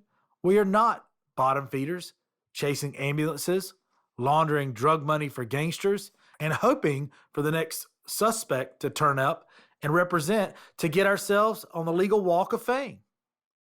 We are there to represent our clients to make their lives better, to stand and deliver a specific message, and to improve their lives by speaking for them. This is what a lawyer does. I want people to know that. Now, I know what I'm going to say next may seem I'm doing exactly the opposite. But if my message is clear and represents the core values of my profession and beliefs, then it still works. I want people to get sick of me. I want to be out there as much as I can. I want people to get sick of me and my message, but I want to do it in a way that still creates value and generates trust. I want people to know who I am and what I stand for. I want them to understand that they can trust me. I'm not going to bite. I'm not going to keep my services going just for the buck, and I'm not going to overcharge. My clients are the lifeblood of my firm. Without them, I don't have a firm. You must get out there all the time. You must be omnipresent. Look at all the really successful people in the world. They work their passion. They don't have days off. Study these people. Sign up to Warren Buffett's webpage or Branson's blog. Watch videos of them on YouTube. And I want you to go to the lawyergreg.com website and interact with me in live webinars. Watch and leave video messages and written comments and help to make this dynamic. We can make a difference on our own, but together we can make an impact. Make each weekday your action day. Then add Saturday to your list, and then Sunday. Don't hold anything back. 10-point summary. 1. One thing you should strive for in your work is not to make it work. 2. Look to improve the lives of others, even on Saturdays and Sundays. You can do this while you are walking in the park with your family or sitting down at a restaurant for lunch or dinner. It can be something simple most others would overlook. 3. You're not obsessed, you're passionate. Make it fun and follow your heart. 4. Talk to people in your community about what you are trying to accomplish and why it matters. Focus on what's happening around you and how you can improve it through your work. Spread your message at every opportunity you get. If there isn't an opportunity, create one for fun. Make a game of it. 5. Always over-deliver. This is so important. The first time you under-deliver, you will be remembered for it, no matter if you've been providing the highest service for years. 6. Show you go above and beyond. Take maximum action. 7. Find your niche subject area of your profession that absorbs and engrosses you. 8. There's no such thing as work-life balance. It all comes down to passion. Find what you love to do and do that. 9. Stand and deliver. We represent our clients to make their lives better by standing up and speaking for them. You have to get your face out there. You want people to know who you are and what you stand for. 10. The most successful people in the world work their passion. They don't have days off. Study these people. Backstage Pass 7. Remember, go to lawyergreg.com/backstagepass to view the videos and to interact with us. It doesn't matter where you are or what you are doing. Bring your passion into every area of your life. Work-life exercise. 1. Commit to getting up at 5 a.m. for one continuous week. Snoozers are losers. Don't hit the snooze button. Jump out of the sack when you hear the alarm. Once you're up, hit the road for a run, the gym for a lift, or CrossFit to start an awesome day. 2, commit to working until 7 p.m. for one solid week. Compare your performance versus previous weeks. 3, commit to working Saturdays for one solid month. Compare your performance to previous months. 4, eat well to be well. Eat organic if at all possible, and lean cuts of meat if you eat meat. Feed your machine quality food to achieve maximum results. 5, set aside time for your family or significant other. You will find that even with your increased levels of activity towards your passion or work, you will be energized like never before. You will be more passionate towards your girlfriend, boyfriend, husband, wife, or children. They will enjoy spending time with you. Have breakfast with the kids after you work out. Set aside a special night with your significant other or friends. Saturday night, for instance, to go out and blow off steam, and do it every week. You got to get the steam off, but you're not a candle. Grant Cardone likes to say, I ain't going to burn out. I ain't no candle. Okay? That's because he's still adding passion and fuel to the fire. If you keep adding passion in your life, your work will not feel like work. Okay? So get that passion in your life. A little side note. I love to steal time when other lawyers are playing golf on Friday afternoon or a Saturday. It doesn't even feel like work. You will find that your Saturday workdays will be different, special. You will get more done in less time. Enjoy. Chapter 8, Goal Setting and Planning for Lawyers. What's that? Well, it's a special set of concerns. Driving in reverse. Call it what you want, backing out your goals, reverse engineering, or whatever. Just stop thinking forwards and start thinking backwards. This is a super cool, powerful method for getting in the right mindset and opening channels of creative expansion that would otherwise remain dormant. The easiest way to explain what it is and how it works is to have you go through the exercise. But here's a warning. This is very simple. You have probably done it without giving it much thought or appreciating how effective it can be in producing exciting new directions and opportunities in your current or potential future businesses. This may sound a bit loony and out there, but before you do this, realize the future before you right now is completely unlimited. There's a completely unlimited potential. Your next step, thought, feeling will determine which future you decide to have. Don't skip this exercise no matter how simple and irrelevant you think it is. Exercise, backing out your goals. So here it is. 1, think of a goal you want to accomplish. 2, get your partner to ask you how you accomplish that future goal. 3, answer them as if it has already happened. 4, be detailed. It sounds simple, but record this as you do it and write it down, just like it's already happened. You may find that ideas you never thought of with regards to your goal will suddenly come bursting into view.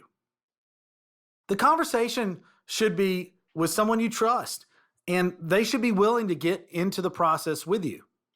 It makes it all that much more fun.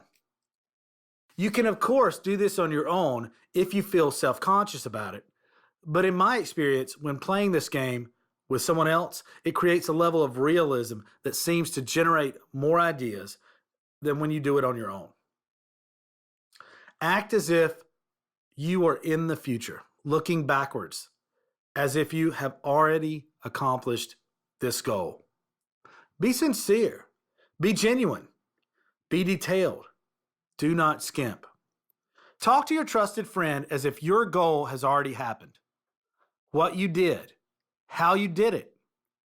Include the celebration given for you by family and friends after whatever has transpired. Mention small and large areas of detail. Make it as real as you can. Try it with your spouse. If it really makes you feel like a total ass, then record yourself doing it on your phone and send it to a trusted friend and have them record a response. Make sure they know what the exercise is about beforehand. What you will find as you get involved in this exercise is that new areas, points, ideas will materialize. Things you had not thought of that could make significant differences to your business or the direction you want to head will emerge. It will take on a life of its own. That is why you should record it. You do not want to be in the zone and forget what you just said. Get into this. It's really cool when you do it wholeheartedly. Drive in reverse and see the changes it makes. Do this with a business idea or potential book or anything to see the idea expand. See how productive this can be. I'll tell you, I've done this many times. This was introduced to me by Bob Demers, a mentor and friend of mine. We drove in reverse when we decided to create this book. We did it with a previous book. I've done it with many ventures and ideas. It allows you to put yourself in a position mentally in the future when you've accomplished the goal and then back out all the details. Start from when you started down that path and write down how everything happened and just say it as if you're in real time as it was going on. Write down everything as you go through, and it will amaze you how many branches of thought, how many details it will bring up, how many steps in the process you will uncover that you hadn't thought of before when it was just this large etherical goal hanging out there. You eat the elephant one bite at a time, and this lays out each bite in a path for you to easily consume and digest. So driving in reverse is no joke. I would say look into it, take it seriously. It's a very, very powerful visualization tool. What drives productivity? What is the definition of productivity? The quality or state of being productive. Merriam-Webster. I look upon this as basically meaning the forward movement of ideas and actions. So what creates productivity? Example, did the challenge of going to the moon drive those pioneers to push beyond all reasonable expectations to accomplish what many thought was impossible? Or was the technology that was available at the time enough to push higher? The obvious answer is it takes all parts, but you really get inspired to achieve great things such as going to the moon by first setting that crazy, impossible goal. The challenge in this case was created by the crazy, impossible goal that Kennedy announced in his famous speech. The technology to break our earthly bonds was certainly at a level where it was conceivable to entertain the idea, but it was not at the time evident in practice. It took the challenge to push those scientists, test pilots, engineers, and everyone else involved to focus on the crazy, impossible goal. And as we all know, they achieved that goal, whether you believe it or not. It's true, so get over it. Maybe we would have achieved this feat without Kennedy's inspirational challenge. Maybe, but it would have taken another 10, 20, maybe even 30 years or more. Or maybe that opportunity would have passed by unnoticed. All of this brings us to the point of challenging ourselves. And I mean a real get freaking crazy challenge. As with any goal, if you know you can achieve it, then it's not a challenge. I can run around my garden if I put it to myself. Not really much of a challenge there. But if I expand that idea to say, sign up for a marathon in 6 months, now that's a challenge. Every fiber of your being should be setting off fireworks and doing loop-de-loop cartwheels when you announce your challenge to yourself. It should scare you shitless trying to figure out how in the holy crap you can accomplish it. And this is the time you will surprise yourself. This is the time you will literally shine. First principles. If the idea of moving to another level of expertise or superiority or whatever you are endeavoring to achieve makes you wonder how the hell you can implement the whole thing, then first principles is certainly something you should take into account. This is something that entrepreneur Elon Musk uses. In an interview, he said, "The normal way we conduct our lives is we reason by analogy.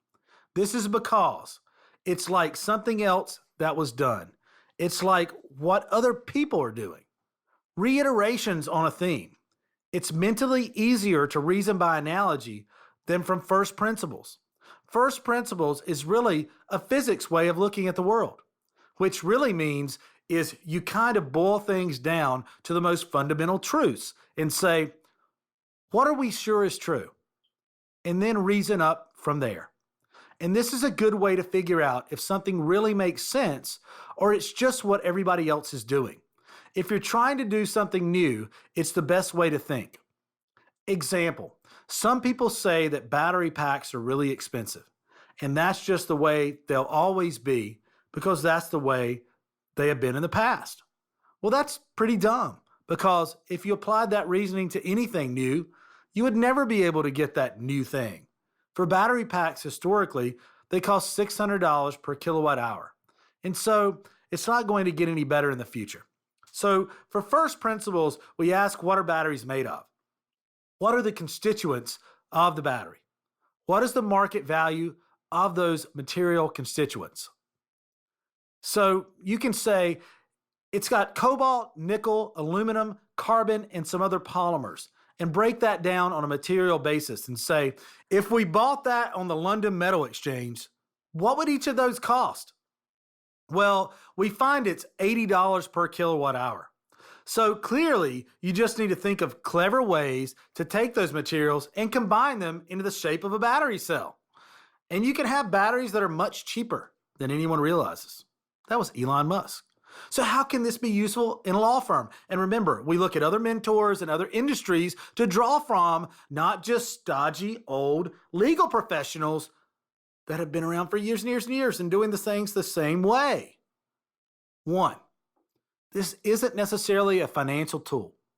It can be used for any area of your business. For instance, you could ask yourself, is my practice inviting to new clients? That sounds like the law of attraction as well. Great thing to check out. I'm sure many will say absolutely. But it is this fundamental truth, or your ego demanding it to be true. Break it down.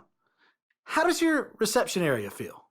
Is it sterile to the point that it creates stress? Is it so staged it's like walking into nearly any dentist's waiting room? Have you created an online questionnaire for clients to determine how they view you, your staff, your waiting area, your building? So for example, what drives your daily revenues?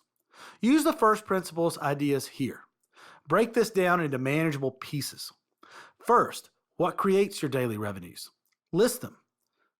Established clients you're seeing that day, new clients walking in the door, the advertising you did last month, the actions of your staff, your daily presence in your community. It's not the easiest thing to get your head around. The answer is it's not simple, as there is always some form of overlap. The broad answer is yes, it is a result of all these. It is the sum of all the moving pieces and parts.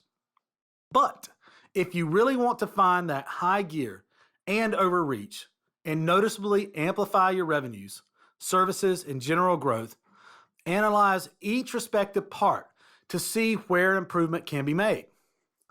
Where are there areas that do not inspire a better service or practice? Each part that is improved can magnify that improvement in your revenues. Even a small improvement can have a major effect. You must stretch. You must constantly stretch. You got to stretch to grow. Say it with feeling. Make it real. Okay, you have put together the machine, your system, and set crazy goals for the day. Revenue goals. Every morning, ask the question, where is my money today? And really say it with feeling. Make it real. When these two concepts are used in conjunction, revenues soar. Reverse engineer the revenue goal. For example, $15,000 today. Ask the question, where's my money today? Then write it down. One, we have $2,500 in billed fees yet to be taken from our trust account and pay to our firm. Let's go ahead and do that. And should you do it yourself? Delegation really comes into play here. And you can find yourself, when I do this, oh my gosh, I feel, this mass amount of work and pressure just building on me. Or I see this stack of files, or I'm looking at revenues. And when I start going through it and actually list it, it takes a minimal amount of time to really delegate almost all the work out to other members of our firm who can accomplish it in a better way and quicker than I can, all simultaneously. 2, we have 5 clients coming in today. Hooray, yes. We're going to close all 5.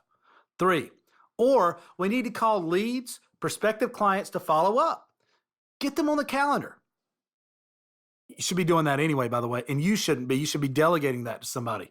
Delegate it to your front desk person who might just be sitting there anyway. No offense to any front desk people out there. One of the most important people in the firm, no doubt, my front porch.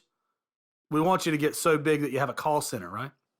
Perhaps they could do that and work it into their day. Certainly their time is going to be more valuably spent on that job than yours. And if you really want to do it yourself, help. Do it at the same time. 4, we need to call clients who owe us money to see if they would like to pay over the phone. That's great.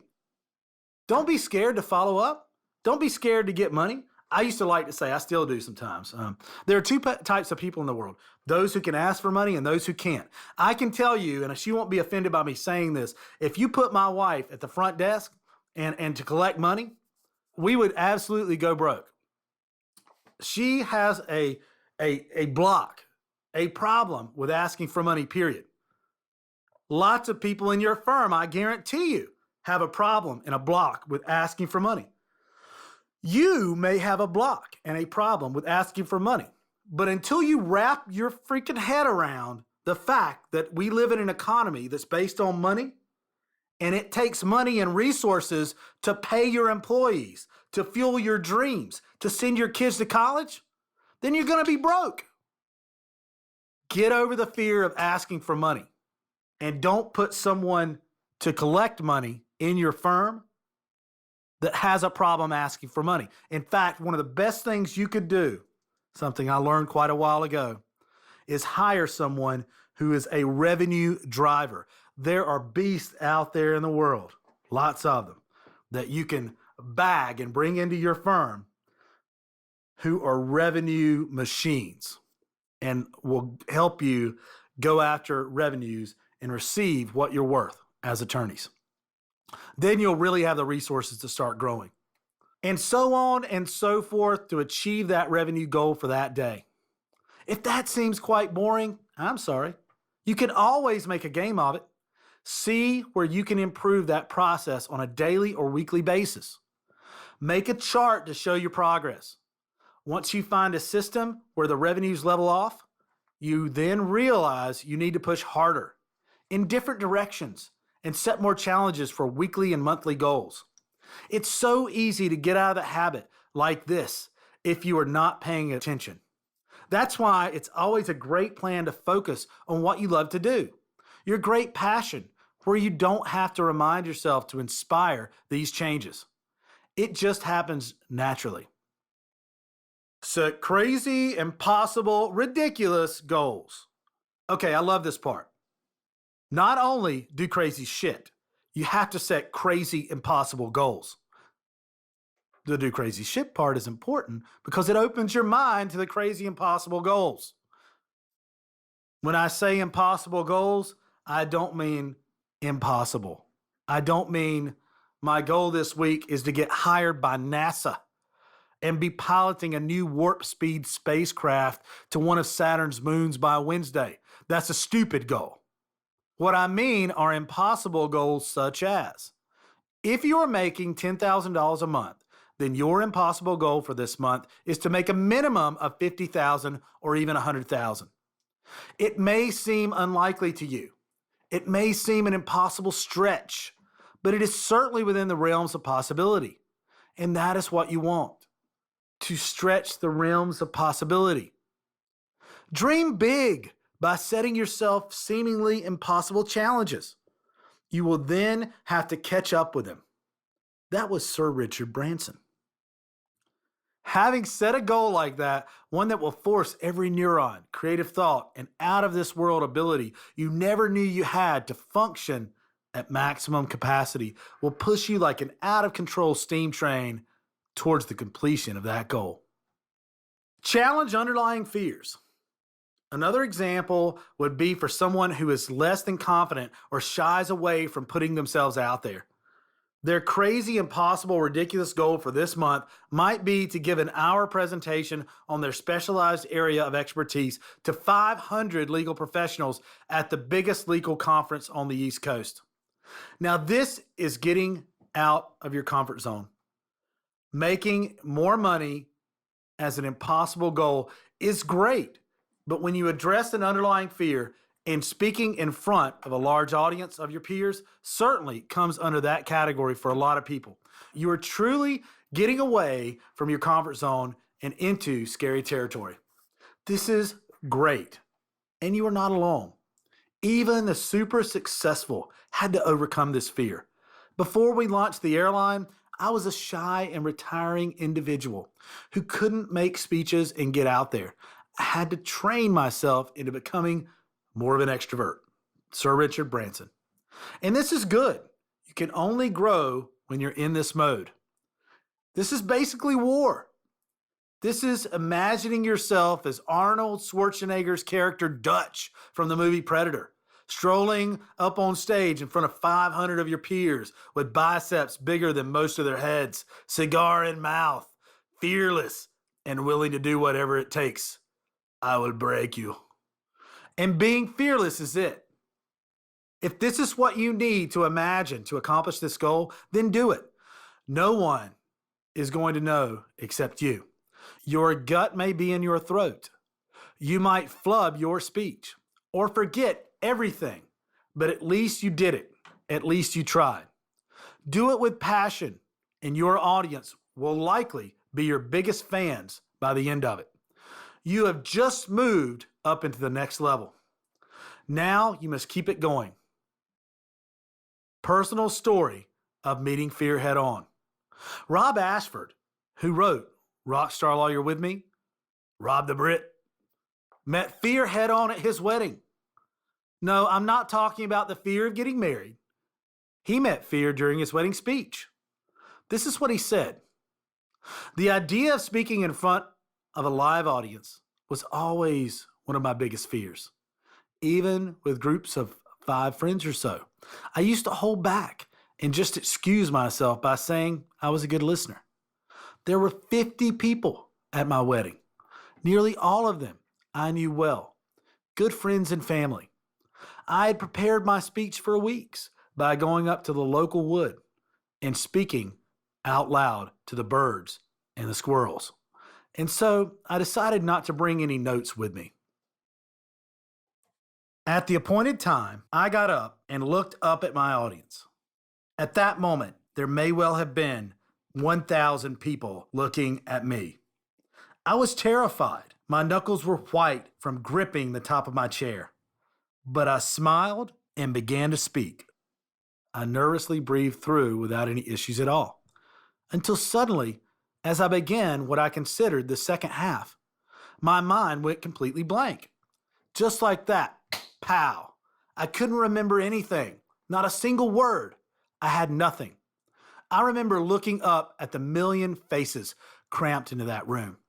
Everyone was awaiting eagerly for the next line. A feeling of absolute dread descended upon me, the type that makes you look for a way out. Any way would do. I could feel my heart saying, oh shit, oh shit.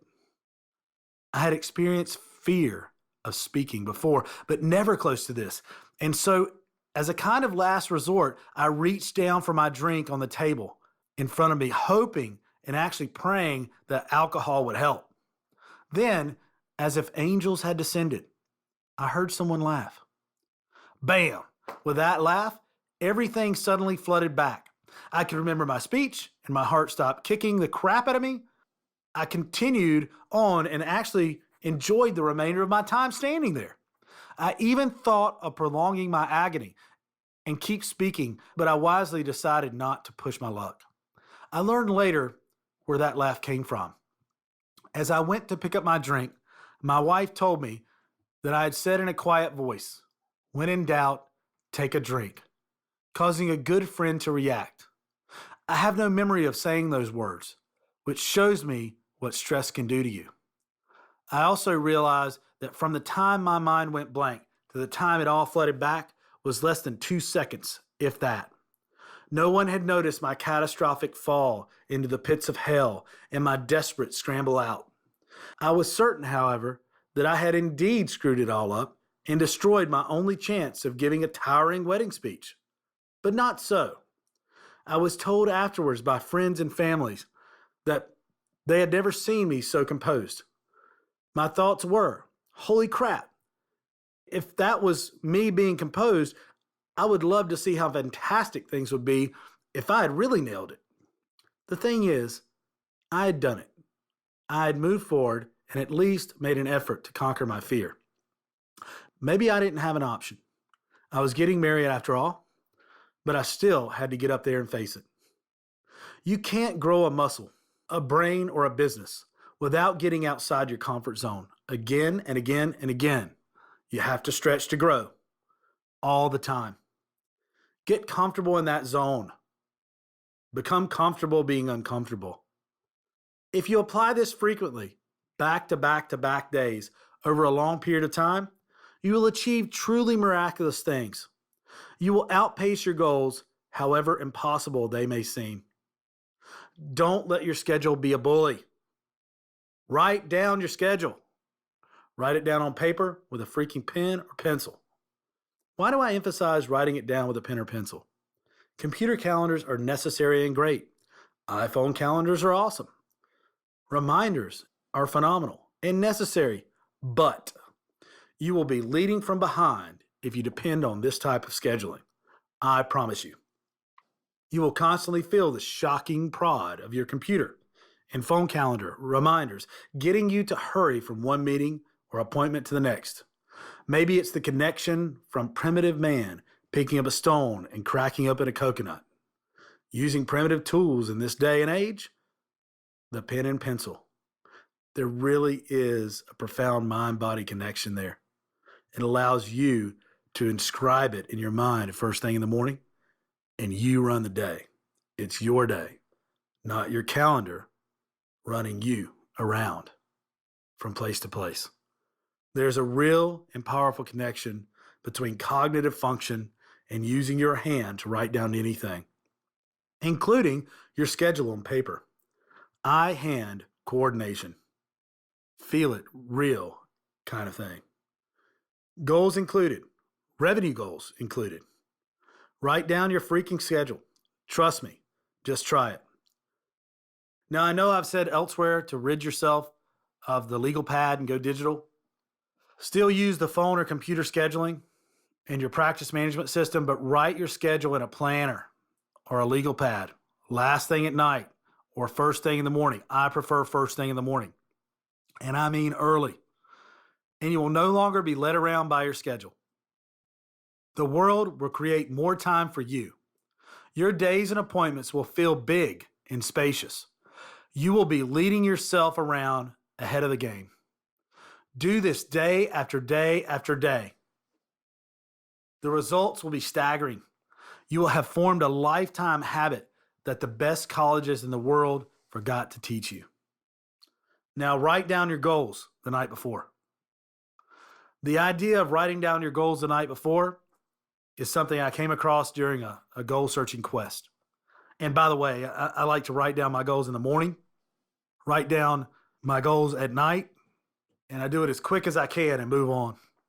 I also write down what I'm thankful for every night or what I've accomplished. I work on what I call vitamin G, gratitude. It's very important. Very important for your long-term mental health and stability and knowing that you have achieved and accomplished something every day, even if it's been a crappy day. I came across a book called A Touch of Greatness by Frank Tybalt. This book has lots of cool stuff, but one thing in particular that resonated with me was the Charles M. Schwab $25,000 goal setting idea. Or as they put it in the book, the greatest motivational technique of all time.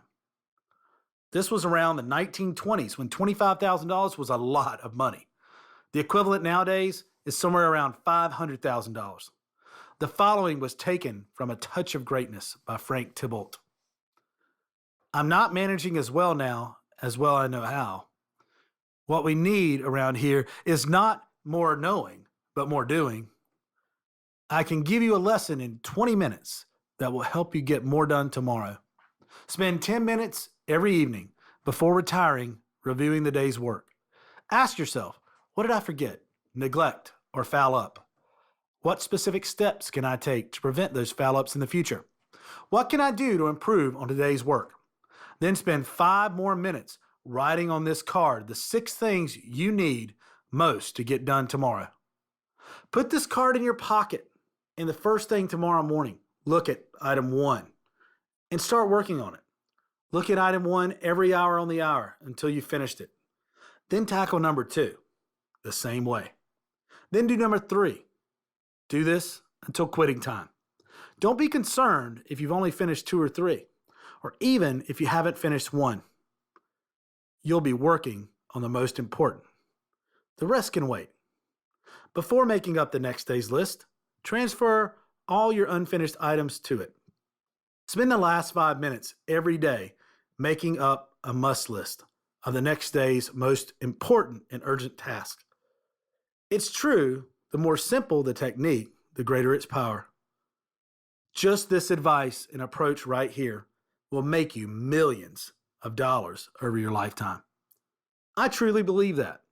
It will allow you to accomplish great feats day in and day out.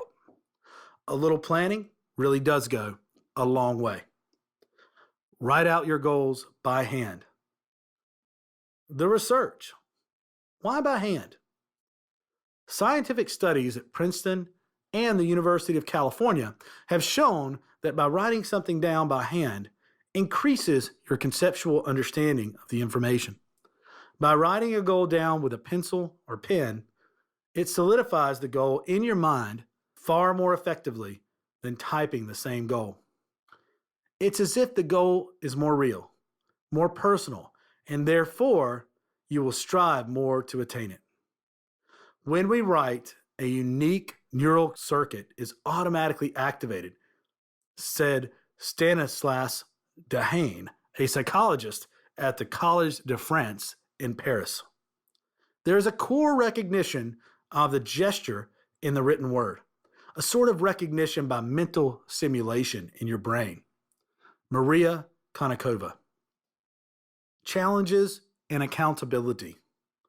Now really challenge yourself. Remember, don't make it easy to achieve. If it's easy to achieve, it's not a challenge, right? This is so important. A challenge is self-accountability, and accountability is huge. Think about a challenge. Just the idea of one creates motivation to begin. Overcome and accomplish.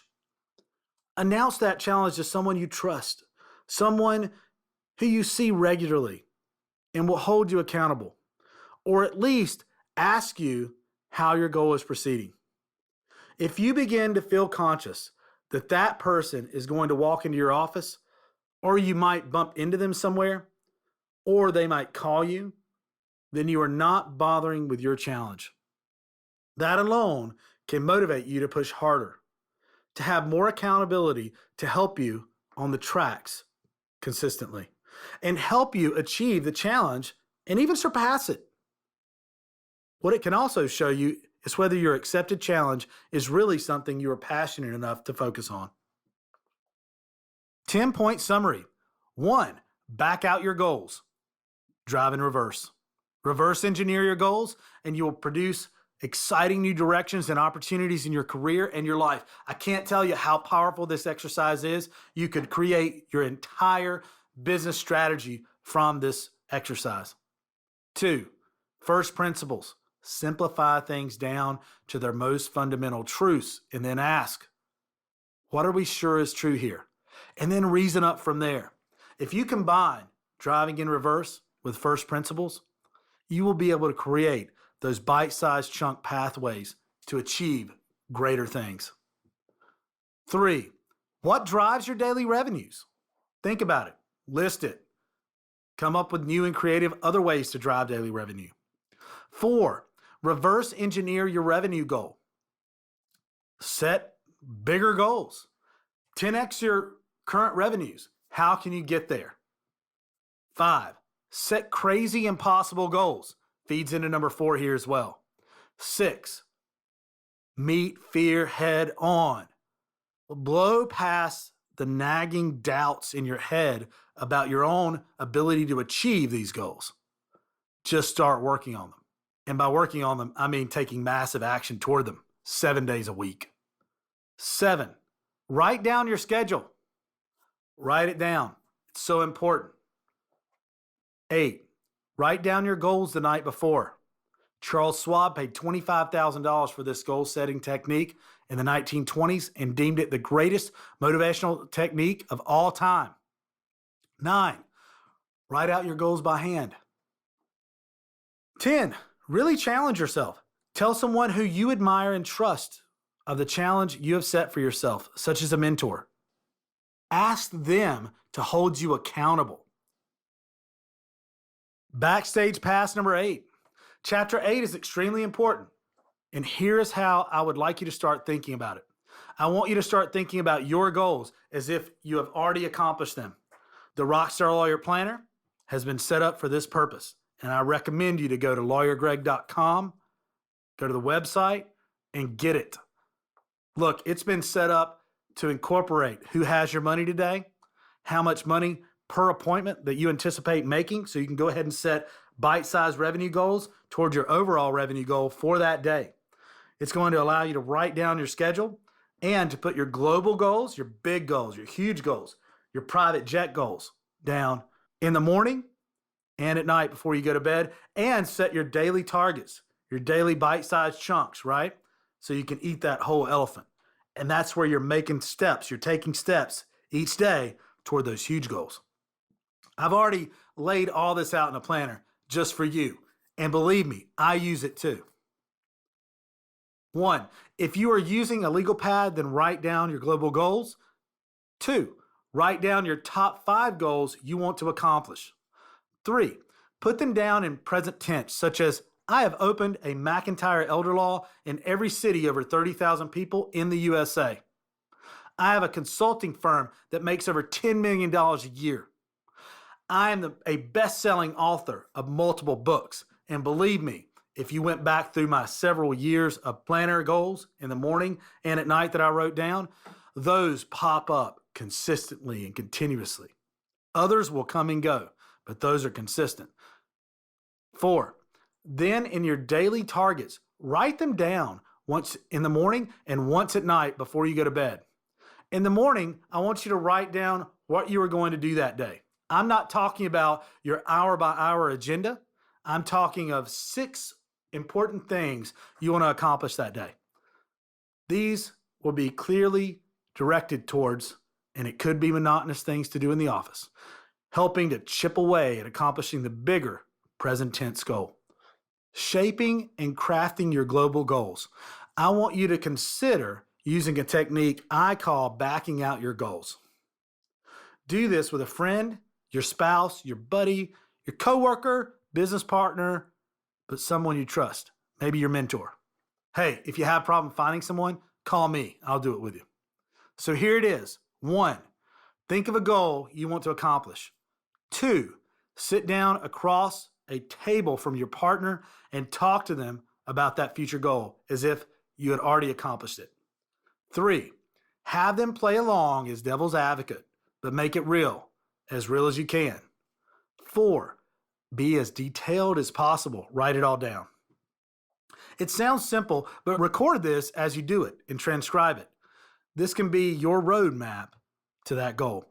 You can place timelines on each section of the goal, and you will find that ideas you never thought of before with regards to that goal will suddenly come bursting into view. This is like magic once you get into it. Chapter 9, discover the X factor. One reason so few of us achieve what we truly want is that we never direct our focus. We never concentrate our power. Most people dabble their way through life, never deciding to master anything in particular. Anthony Tony Robbins. What is the X factor? We're talking focus, focus, focus here. When I first started out after graduating from law school, I was what I call a door lawyer. A door lawyer is a legal professional, usually a new one, sometimes one who has been practicing their whole career, though, who takes every job that walks through the door. Man, if you had a pulse, could fog a mirror, and had a legal problem, you're my client. Let's roll. Oh, you might need to pay a little money toward my fee, although not really, because I wasn't that good at collecting money at that point and paying for my legal services either. Why did I do this? Why put myself through this hell? It's one of the worst kinds of lawyering. At first, it's about revenue. It's about finding that client who will pay towards your rent or mortgage or bills or weekly food or student loans or a new baby. As long as they can pay, they're in. This kind of work is hollow, however, after a while. It's a struggle to find clients and rarely pays off. You feel emotionally and physically drained day in and day out. You're running on empty, and there appears no hope of reward. You feel like the people you're representing. Why is this? Your whole ideology about how it was going to be when you were at law school gets scattered to the winds. You try your best, but you can never hope to achieve anything resembling financial success. The reason for this is you are spread so thin over every aspect the legal world has to offer. Am I exaggerating? I don't think so. If you are doing this kind of work, you know exactly what I'm talking about. It sucks. Don't ever spread yourself thin. It took me a while to realize that by focusing my efforts on one area of law, in my case, elder law, was the only way to move up the ladder. There was always a snake on the first 6 rungs otherwise. Focus, find your niche, and do not stop until you do. Exercise. One of the easiest ways to find an area of law to focus is to follow your passion. What are you really passionate about in a world of law? Now, remember, it's still going to be a job. Your passion might be sitting on a beach, sipping a Corona. But unfortunately, that's not an area of law. Unless you're going to rep movie stars, and then it is. Think back to why you started on this path in the first place. Why did you go to law school? You might be thinking your dreams in law school were innocent ones, created before you realized how the real world works. That's okay. Write them down anyway. In fact, I'd love to be so enthusiastic and innocent like a child when achieving my goals or going for my goals. If we could all stay with that untainted sense of innocence and enthusiasm. Make a list of all those areas of law with even the faintest hint of interest for you. Examine each one, then whittle them down to your top 3. So what are they? It doesn't matter if they're idealistic or the ramblings of a law school dreamer. Put them down anyway. I was Perry Mason. That was mine. Are these top 3 realistic endeavors? If not, why not? I'm psyched about this. This is a great way to see how far you've come since those days on campus. I want to know what your dreams were when you started out. Make a video or post a comment about what you wanted to achieve when you were first accepted to law school. Go to the lawyergreg.com website and post your video or make a comment. This kind of thing is personal to me. Tell me what it is you would love to do with your legal education if you could not fail, and why. Use first principles to break down each area of interest into their most fundamental elements and decide if they are possible to achieve. Many times you will find that the only reason you think they're unrealistic is because some law professor pounded that into your head. Put it all down on paper. Lay it out. Is it unrealistic? Or have you been blindsided all this time? Do this. You may be surprised by your results. These are questions you must address because the area of law you focus on is going to surround you every day for the rest of your career. This must be something that grabs you by the neck and shakes you to do something positive about it. It should be something screaming in your ear, "Help me!" Focus and find your niche. Analogy. Think of a magnifying glass. If you want to burn a leaf with a magnifying glass, what do? You focus the sun's rays into a tiny point and hold it on that point. The leaf burns quickly and easily. This point of energy is powerful. It is focused intent. If, however, you do not focus the sun's energy with a magnifying glass and allow it to spread over a much larger area, inch deep and a mile wide, it will be unable to burn anything. The energy is dispersed. It is weak and ineffective, just like you are, if you're trying to practice everything. If you spread yourself over many areas of law, you are typically a jack of all trades and a master of none. You are like the unfocused rays of the sun through that magnifying glass, dispersed, weak, ineffective. How can you rise to the top of your industry this way? You can't. If you want to tackle the many different avenues of law, you must first focus on one, just one. Then hire another attorney in another area if that's what you want to do. Then you do it again and again. Grow a firm. Time and relationships are precious. Aim high. And don't accept anyone who doesn't make you better. Warren Buffett. Look, I said grow a firm, but your firm may be just like mine is, for instance, just elder law attorneys.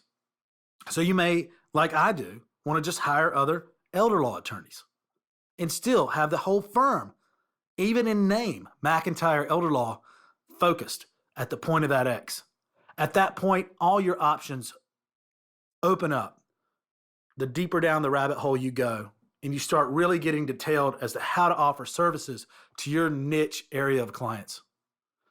The quote above is pure gold. Read it again and again, print it out, and put it on your desk because it holds so many truths. First, you cannot waste your time as a door lawyer. By focusing your energy and your time, it will be a revelation to you. Second, to make it big, you need people around you who are as qualified and focused in their field as you are. You need to surround yourself with people with great reputations who can teach you, a crack bunch of attorneys who can make a difference and help each other be better by working together. And third, you must be willing to give up the reins in the areas you have not focused in. Let go of wanting to control the whole freaking process. You cannot focus and run everything at the same time. This is about handing over a little control to someone else. You cannot do it all. No matter how much you tell yourself you can, there just isn't enough time. Also, there are so many lawyers, attorneys, who do focus on one area of law that you wouldn't stand a hope in hell. This is more an aspect of solo practices than large law firms who can afford to hire multiple attorneys who have already focused in their different fields. This is something I talk about in Chapter 11. For now, focus. Find your niche, an area that interests you more than any other. Focus, focus, focus in that area. You will be like that single point of energy, burning through whatever target you set your intent on. More powerful, more effective, and more helpful than you can imagine. You will find you are much more capable of making it big this way. In fact, without doing this, you will find yourself struggling and being fed on by predators. Go all in and dominate. Do one thing really, really well. Question: how can I compete against larger firms and other attorneys? I don't think you need to focus on that at this stage. I think you need to commit. Do your own thing. Commit to your niche and dominate those things. Have you noticed when a big shark swims along, all the smaller sharks leave the area? There's a reason for that. They don't want to get eaten. It's the same in business at the start. Why compete with the big guys, the 500-person firms? It's not necessary. You need a blue ocean to swim in, not a red ocean filled with sharks and blood. You don't have the money, the size, or the power to compete with the big sharks yet. If you're focusing on what your competition is doing and how to compete with them, you're wasting your time and energy. You need to be focused, building your expertise and getting your name out there. Get tough. Most of the important things in the world have been accomplished by people who have kept on trying when there seemed to be no hope at all. None other than Dale Carnegie said that. I don't think we've really emphasized being tough so far, and I can't emphasize it enough. You need to develop a thick skin. I'm talking rhino thick with a horn and massive levels of unshakable charging energy. We're talking the unstoppable force scenario, delicately maneuvering around the immovable object. This is blitzkrieg kind of stuff. This will become evident when you start to put your opinions on show and get yourself known. There will be days, sometimes weeks during your career when the idea of banging your head on your desk will appear less painful than what is going on around you. I've had them. My associates have had them. And my mentors have had them. And I am sure you have. There will be huge challenges to overcome, daunting tasks, excessive fatigue, but you must show up. You've got to show up every day, not just to the office, but you, the challenger, the inspired you, the innovator. By getting comfortable with being uncomfortable, if you can work through the pain, you will find you're standing high on top of the heap. This is an example of what I mean. I was paid a large fee by a client a short while back, but I was not ready at all to try the case. Don't tell anybody. We hadn't received the necessary notes or files. And on that day, I felt like crap. And I mean, like total flu, lead bones type of crap. I was generally unprepared, but I was able to force myself into court and get a continuance. I was able to take the pain, all the discomfort, show up and get it done. Then on the same day, I turned up to a seminar I was hosting, about 30 minutes late. But I showed up and I was able to take over for Hayden, my associate, and do it. And it was a good seminar. I gave value. And you know what?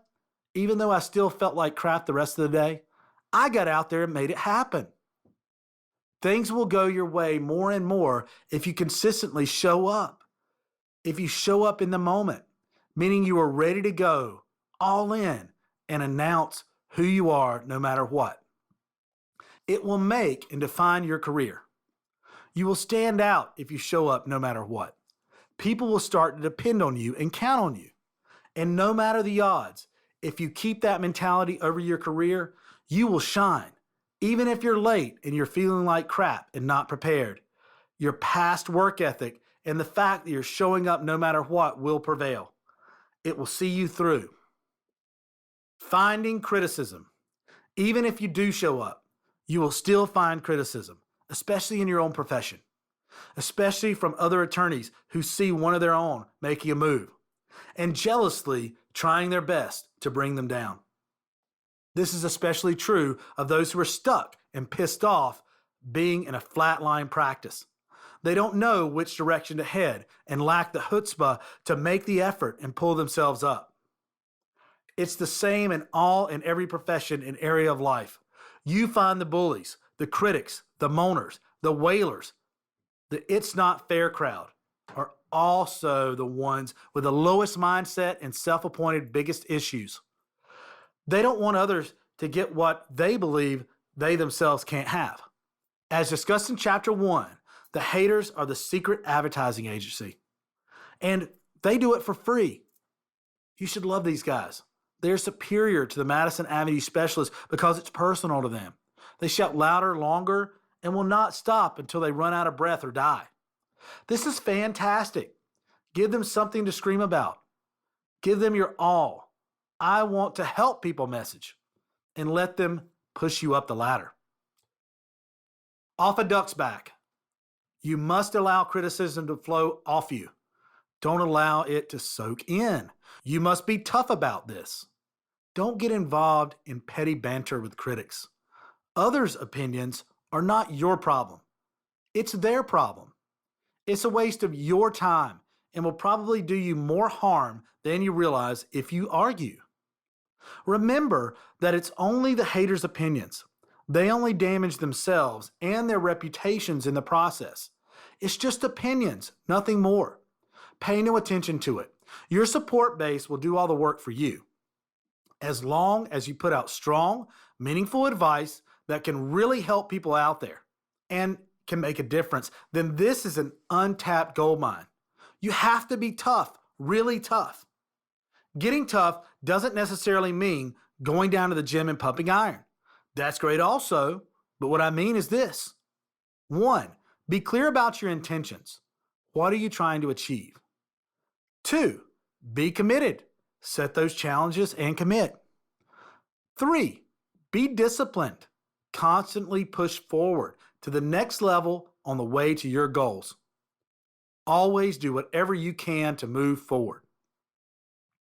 4, have someone like a mentor hold you accountable. This is like having another steam engine pushing you along the tracks. 5, forget the criticism. They are your free advertising agencies, the critics are. Encourage them with powerful, meaningful, helpful information and let them run wild. Without these, your goals will struggle to get off the ground. Hijack the system. I want everybody to be able to hear this.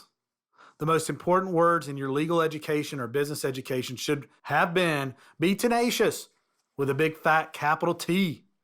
Be relentless and be pushy. Do the tough shit. The resistance you feel when you aim for a goal, whether it's to obtain information or to make a certain amount of money or to connect with a certain person, you've got to be relentless. You have to push through or bypass any resistance. Don't be scared of being pushy. Being pushy. I was talking to somebody a little while ago on the phone and I was fired up. The guy I was talking to said, you know, Greg, your picture, your name should be underneath the pushy in the dictionary. It was a cliche maybe, but he said something that I think is a compliment. He said, I invented pushy. To be pushy, I told him, is nothing personal. And it's nothing personal. It's all about accomplishing a goal by being persistent, persevering, and being a little pushy. You can't be scared to be a little pushy. It's nothing personal. It's business. It's nothing more than trying to achieve your goal and staying on top of something, pounding it over and over again until you achieve what you want. The only person who is going to stop you from achieving that goal, no matter what it is, whether it's receiving information, pushing your business forward in a certain direction, is you. This is because you are the only one that's going to quit. You are the one who will choose a different direction or stop or listen to naysayers or listen to people because you want to be liked by them. That's one of the worst things you want to be. Plenty of people are going to like you, okay? But they will like you a lot more if you focus, have strong positive opinions, and are not afraid to shout them to the world and to commit. Change the word pushy for committed or passionate or relentless. Hijacking the system. In January of this year, I made a series of phone calls. I was trying to get something done. As with most business calls, it started out with the front desk, forwarding calls to where I needed to get to. This is where the issue started. Not a good sign. The call center people were cutting me off in the middle of what I was telling them, forwarding me to the wrong voicemail, and I was getting tired of it. I needed to speak with, or at least leave a message for a specific person, and I needed it done right away. If ever there was an immovable object, I felt I was speaking with it. This required me to make follow-up calls, after-hour calls, just to get forwarded to the right people. To do this, I had to hijack the system. Every place runs on a system. You need to figure out what that system is and make it work for you. In this situation, I reached someone in a different department who had authority, who I'd seen before. So I went to a totally different department than where I needed to get to. That person knew I needed to go across or lateral over to the other department and speak with a manager or supervisor there to get them to call me back. I left a voicemail that weekend to get things moving. Where I came up against a roadblock in one department, I persisted and went up the chain higher in the other department to lateral over and get things done. Think about how organizations are structured. I don't care if it was military, and this just happened to be a military group that I was talking to. They are especially easy to hijack because their structure is laid out and very formal. So you know what the structure is. What I'm saying is, don't be scared to exhaust your calls to get things done, or put yourself out there, or offend someone. Do not be afraid that you're going to be seen as over the top or a pain in the ass. And I am a pain in the ass, I'm going to tell you. If you want to ask my wife, if you want to take what the world hands you, you'll relegate yourself to that. See how that works out over a lifetime of taking just what the world hands you. I have a timetable. I have things to do. I need to get things done, and I want them done. In the end, it's nothing personal. It's business. It's about achieving my objectives. It's about me, my family, those I have an ethical duty to, my clients, my employees. So don't be scared to do the tough shit. Make the tough calls. Be relentless. Be tenacious. Have perseverance and never stop. Stop worrying about hurting people's feelings. That doesn't mean, of course, that you have to wreck everybody. You can be nice, and you should. I always like to leave a meeting or end a phone call or finish a conference with the honey approach. But there comes a point where the honey approach won't get it done because you run up against roadblocks in systems you're trying to work at a company or at an organization, and it's going to prevent you from getting your job done. So remember, know the system and hijack the system. This brings up another point I would like to address. Core values or guiding tenets. What are your core values? I prefer to use the term guiding tenets. These values or tenets, whichever term you prefer, are the support for your message. They drive you to push higher. They will help steer through rough seas and glorious times of success. My guiding tenets are as follows. 1, add fuel to the fire constantly. Listen to motivational speakers, read inspiring articles and books, never stop learning. 2, always find the positive perspective. There will always be a positive side if you search. Feel the pressure and deal with it. Embrace it. Do not run away from it. Run toward the fire. 4, hire a crack team. Best of the best. 5, learn to let go of wanting to control everything. Back to hire a crack team, by the way. I'm working on a book right now called Multi. Look for it coming out in the next few months. We're going to put in there exactly what you should be looking for to hire that team, okay? The exact hiring procedures you should go through to pick good people. Because if you don't, you can spend years with the wrong people, and it can hurt you and hurt your growth. We want you to grow quick, strong. 5, learn to let go of wanting to control everything. 6, be grateful for what you have and have experienced this day. 7, trust your gut and do the right thing. Read the book Blink by Malcolm Gladwell on that point. It's a great point toward trust your gut.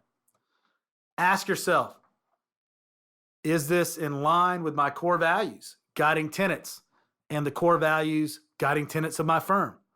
Or does this hinder our core values and guiding tenets? 10-point summary. 1, focus. Don't spread yourself thin.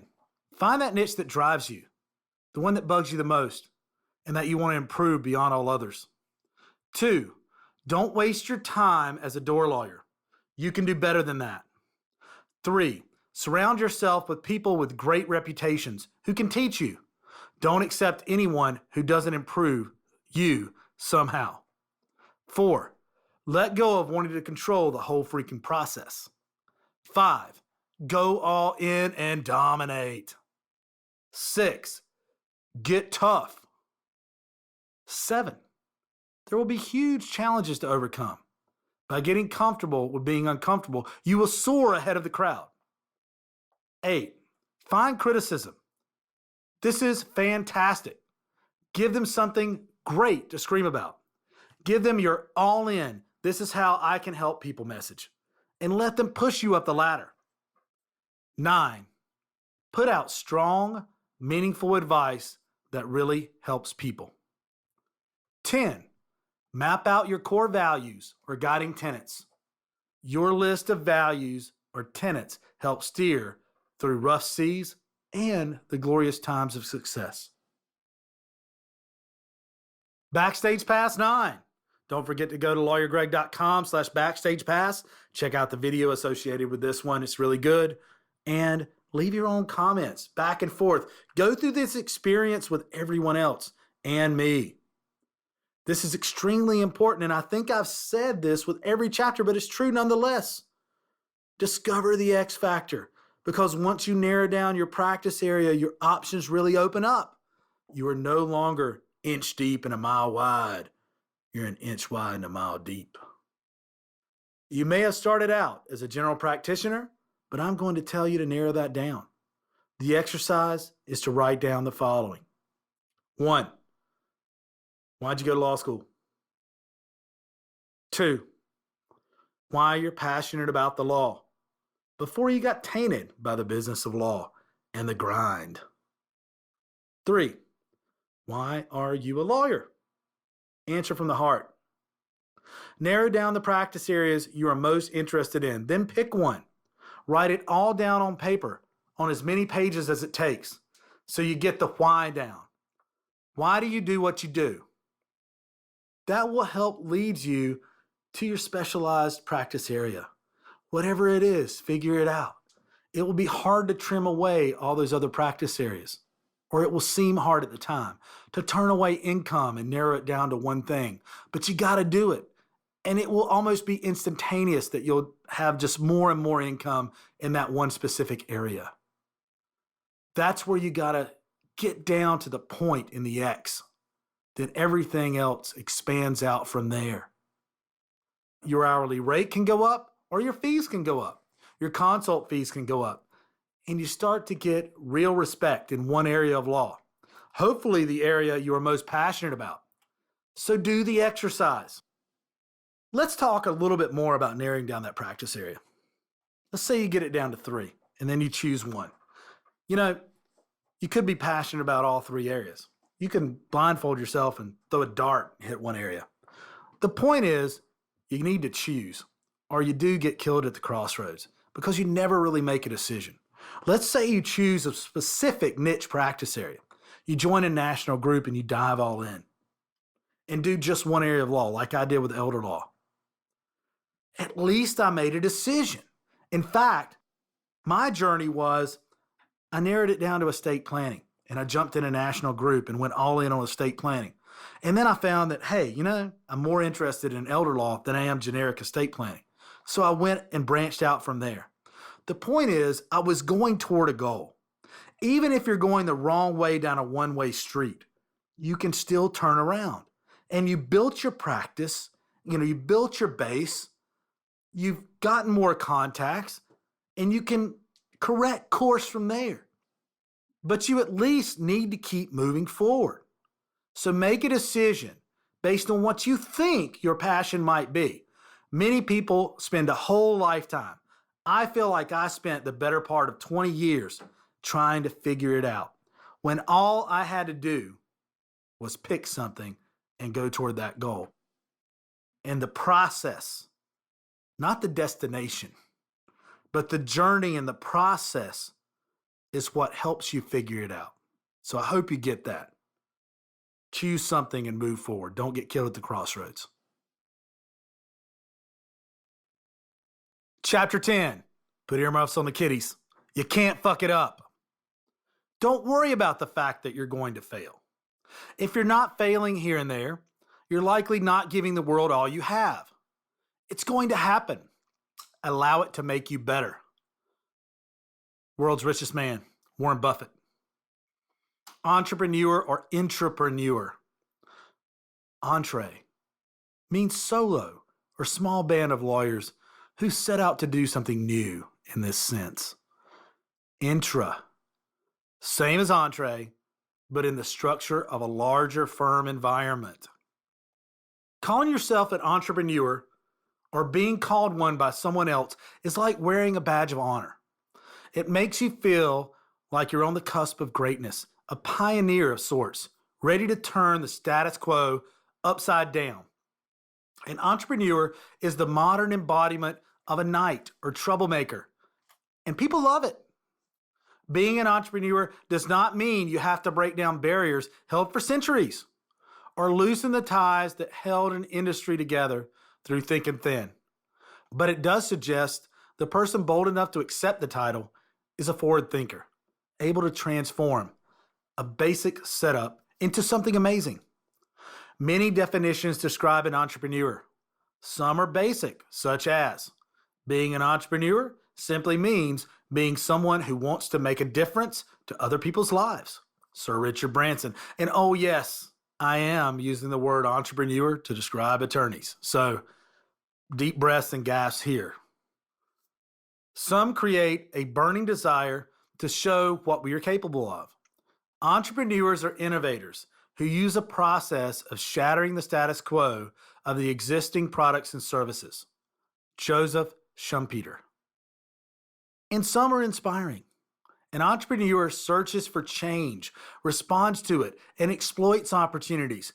Innovation is a specific tool of an entrepreneur. Hence, an effective entrepreneur converts a source into a resource. Peter Drucker. Whatever definition resonates with you, stick to it, by God. Hold it to your heart and never compromise. Every moment is an opportunity unfolding. If you embrace this concept fully, you will always see the light at the end of the tunnel, no matter how long it seems. Maximize your potential with every step. Don't complain if things don't go your way. Just do whatever is necessary to show who you are. What others think of you is their problem, not yours. If people complain, and likely they will, the most obvious reason is that they feel threatened by your confidence or by what you're doing, by your ability to push fear aside and do it. I guarantee you, they want to do it too, but they are held back and gripped by fear. Plus, if you reshape an industry, it's going to force them to change. And that scares people. They're actually going to have to get off their butts and do it. Focus on pushing harder, working harder, always seeking alternative routes, no matter how many barriers are placed in your way. One analogy I like to use to represent entrepreneurship is of traveling across the country. A destination on a map is your goal. You set your goal and do whatever it takes to move along the roads and highways to get there. Many will start on the direct routes, the smaller 2-lane highways leading to the interstate highways. The smaller routes can be blocked by accidents or heavy roadworks, and so you switch to another route. This one might feel like a concrete 4-lane chore and just isn't as fun and interesting for you to drive, so you switch to another. But there's a torrential rain and flooding, so you try another. This leads you into the mountains, where ice and snow make it difficult to push through. But eventually, you dig yourself out, skidding from lane to lane on occasion towards your goal. With your goal getting closer, you never give up. As long as your goal is clear, defined, and represents something you're passionate about, something that holds your core values, you will find a way to make it. Find your way around the barriers. Keep moving by doing, and do it your way. These barriers are fantastic problems to have. You don't have to be a solo to be a rockstar lawyer, nor should you be. You can be in a 3-person or 500-person firm and still employ rockstar tactics. The tactics of massive levels of action. Be the person on planet Earth with the most knowledge in your specific practice area. That is where you want to position yourself. Work within your firm to achieve massive levels of success in your specialized niche. Then you become the attraction, the celebrity, the rock star for the firm. There is no need to, nor should you have to leave your current firm. The only reason I would suggest you leave your current firm is if they try to stunt your growth in your practice area, or they refuse to support your growth entirely. If a firm tried to stop me from being outgoing, a presence, or the man in my specific practice area, I would be out of there quicker than shit through a goose. I wouldn't look back. There would be no regrets, a useless emotion anyway. I would move on to the other things as soon as possible. I would not waste a second. Regrets. Regret is pointless and a complete waste of time and energy. It can destroy you if you allow it. If regret appears for whatever reason, let it go. Laugh at it. Place your focus on the next big thing. Forget about the past. Throw it off a train. Throw it off a cliff. But throw it. We must all suffer from one of two pains, the pain of discipline or the pain of regret. The difference is discipline weighs ounces while regret weighs tons. Jim Rohn. Exercise. One simple way to change things is something you would rarely think of. Start saying yes with conviction to regret until you find it's no longer there. You are basically welcoming something that is terribly negative. And I know how that may sound. It sounds counterintuitive, but it works. It works fast and it works well. If you do it, keep doing it until you're laughing your ass off. What is it about entrepreneurs and innovators? We all want to be innovators. We all want to be the one everyone admires and talks about. Well, what are you doing about it? You can be that, but you must do more than hope. Just look at companies led by innovators: Virgin, Google, Apple, Tesla, Amazon. They are the ones that immediately come to mind. Yes, there are many, many more, and not all mega companies like those mentioned here.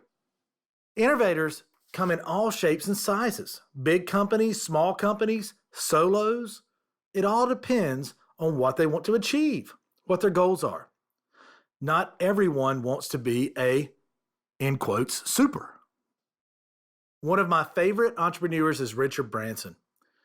You may have noticed all the Branson quotes throughout this book, and there's a very good reason why. Branson, for one, is an innovator. That's really dulling it down, I know, but for now, let's just say innovator. More exciting than that, however, is his approach to business. If you examine the way he runs his companies, you will notice that he does it differently than most others. His whole approach flies in the face of CEOs everywhere. And it works. It makes sense. It's not even a secret. There are resources galore about Branson's methods, managing style, his 5 must-have for an investment to be of interest to him, his approach to his employees. Everything you could want to know is there. But few follow even his most obvious, cost-effective techniques. What is this cost-effective technique? The way Branson uses himself to advertise his company. An article written by Glenn Rifkin called How Richard Branson Works Magic highlights this point. Mr. Branson is quite pleased that most business leaders remain below the parapets. From a competitive point of view, the longer they continue to think that way, the better for us, he states. He relates a conversation with a BBC producer who told him that 99 out of 100 invitations to British chief executives to appear on television are refused.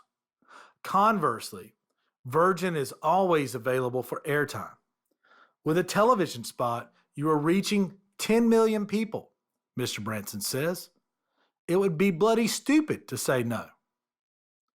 Use what you have as an advertising tool. And I love this. I mean, I want the most efficient megaphone possible to speak to as many people as I can at one time. I love that. So use what you have as an advertising tool. Focus on your attributes and your uniqueness. It is there. You just have to open your eyes. Whatever it is, embellish it. Make it bigger, badder, and more over the top. Imagine yourself advertising your brand, but not like the second-rate homemade adverts you see on television. Let's do this properly, okay? This access also works favorably with media, which is a core value of the art of omnipresence, chapter 3. Make yourself available to social media and news media whenever and wherever they want. Get your message out while acting a bit eccentric. If you do this, and I mean not turning up in a typical suit and tie, the media will love it and are more likely to want to interview you again. See the section on doing crazy shit. If you give them Barney Boring instead of Captain Fantastic, they may not feel you were newsworthy to return for more. I wish I could credit myself with that idea, but I can't. That was another Bransonism, inspired by the king of low-cost airlines, entrepreneur Freddie Laker. It was Mr. Laker who brought out the Barnum in Mr. Branson. Freddie Laker set me down and said, if you were going to take on Pan Am, TWA, and British Airways, you've got to use yourself and get out there and realize that if you dress up in a captain's outfit when you launch the airline, you'll get on the front page. If you turn up in ordinary business clothes, you'll be lucky to get a mention. Remember, the photographers have a job to do. They'll turn up to one of your events and give you one chance. If you don't give them a photograph that will get them on the front page, they won't turn up for the next event. That's from How Richard Branson Works Magic by Glenn Rifkin. There's an air of excitement that follows Branson around, like the naughty kid on the playground. You never know what he's going to do next on any business venture. He is unpredictable. He's a rule breaker, and he's a showman. Nearly all prerequisites of entrepreneurship. You don't learn to walk by following the rules. You learn by doing and falling over. Sir Richard Branson. As importantly, he appears approachable. Now, I say appears. I have not met the guy and do not know how accurate that word is to describe him, but in my opinion, I see him as an approachable person.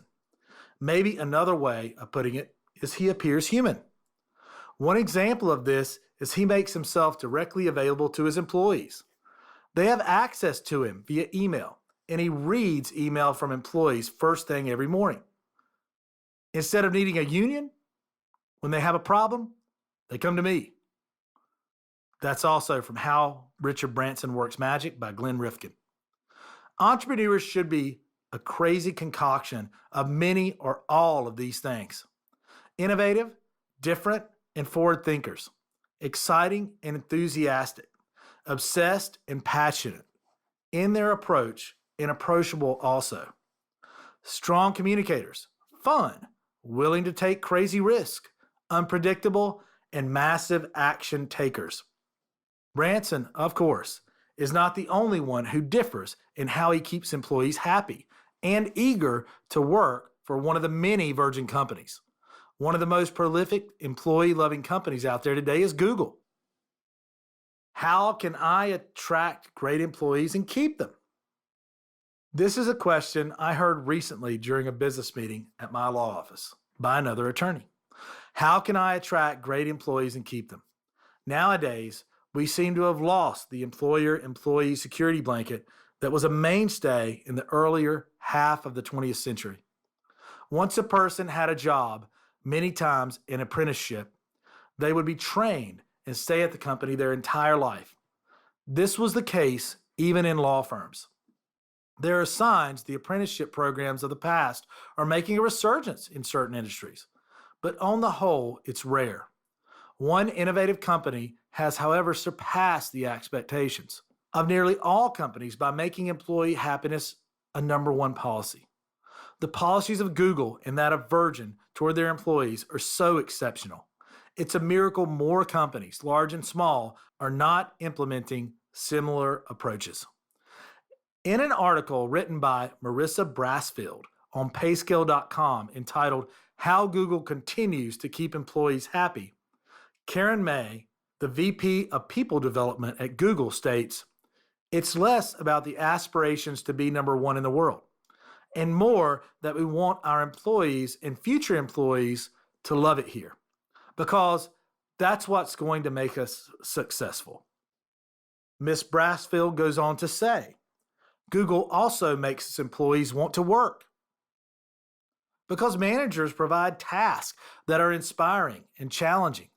Every employee at Google has the opportunity to spend 20% of his or her time on a project they choose. This freedom takes employees out of their routine and away from the mundane task that often makes workers feel uninspired about their jobs. This shows something as simple as an option can have a huge effect on morale. Think about this in your company. Look for simple changes that can create huge impacts. Clarity and simplicity. As an innovator and leader, you must make sure the message you send to employees and partners is simple and clear. Don't try to complicate matters through intellectualism, because you will find you're spreading the wrong message. Make sure the people with whom you work understand your priorities. Where organizations fall down is when they have to guess at what the boss is working at, and they invariably guess wrong. Forbes.com article by Richard Calgard on Peter Drucker. You must strive to be innovative in your approach to your business, practice, company, and have unrelenting passion to keep moving forward. The environmental impact. Have a great work environment for your employees.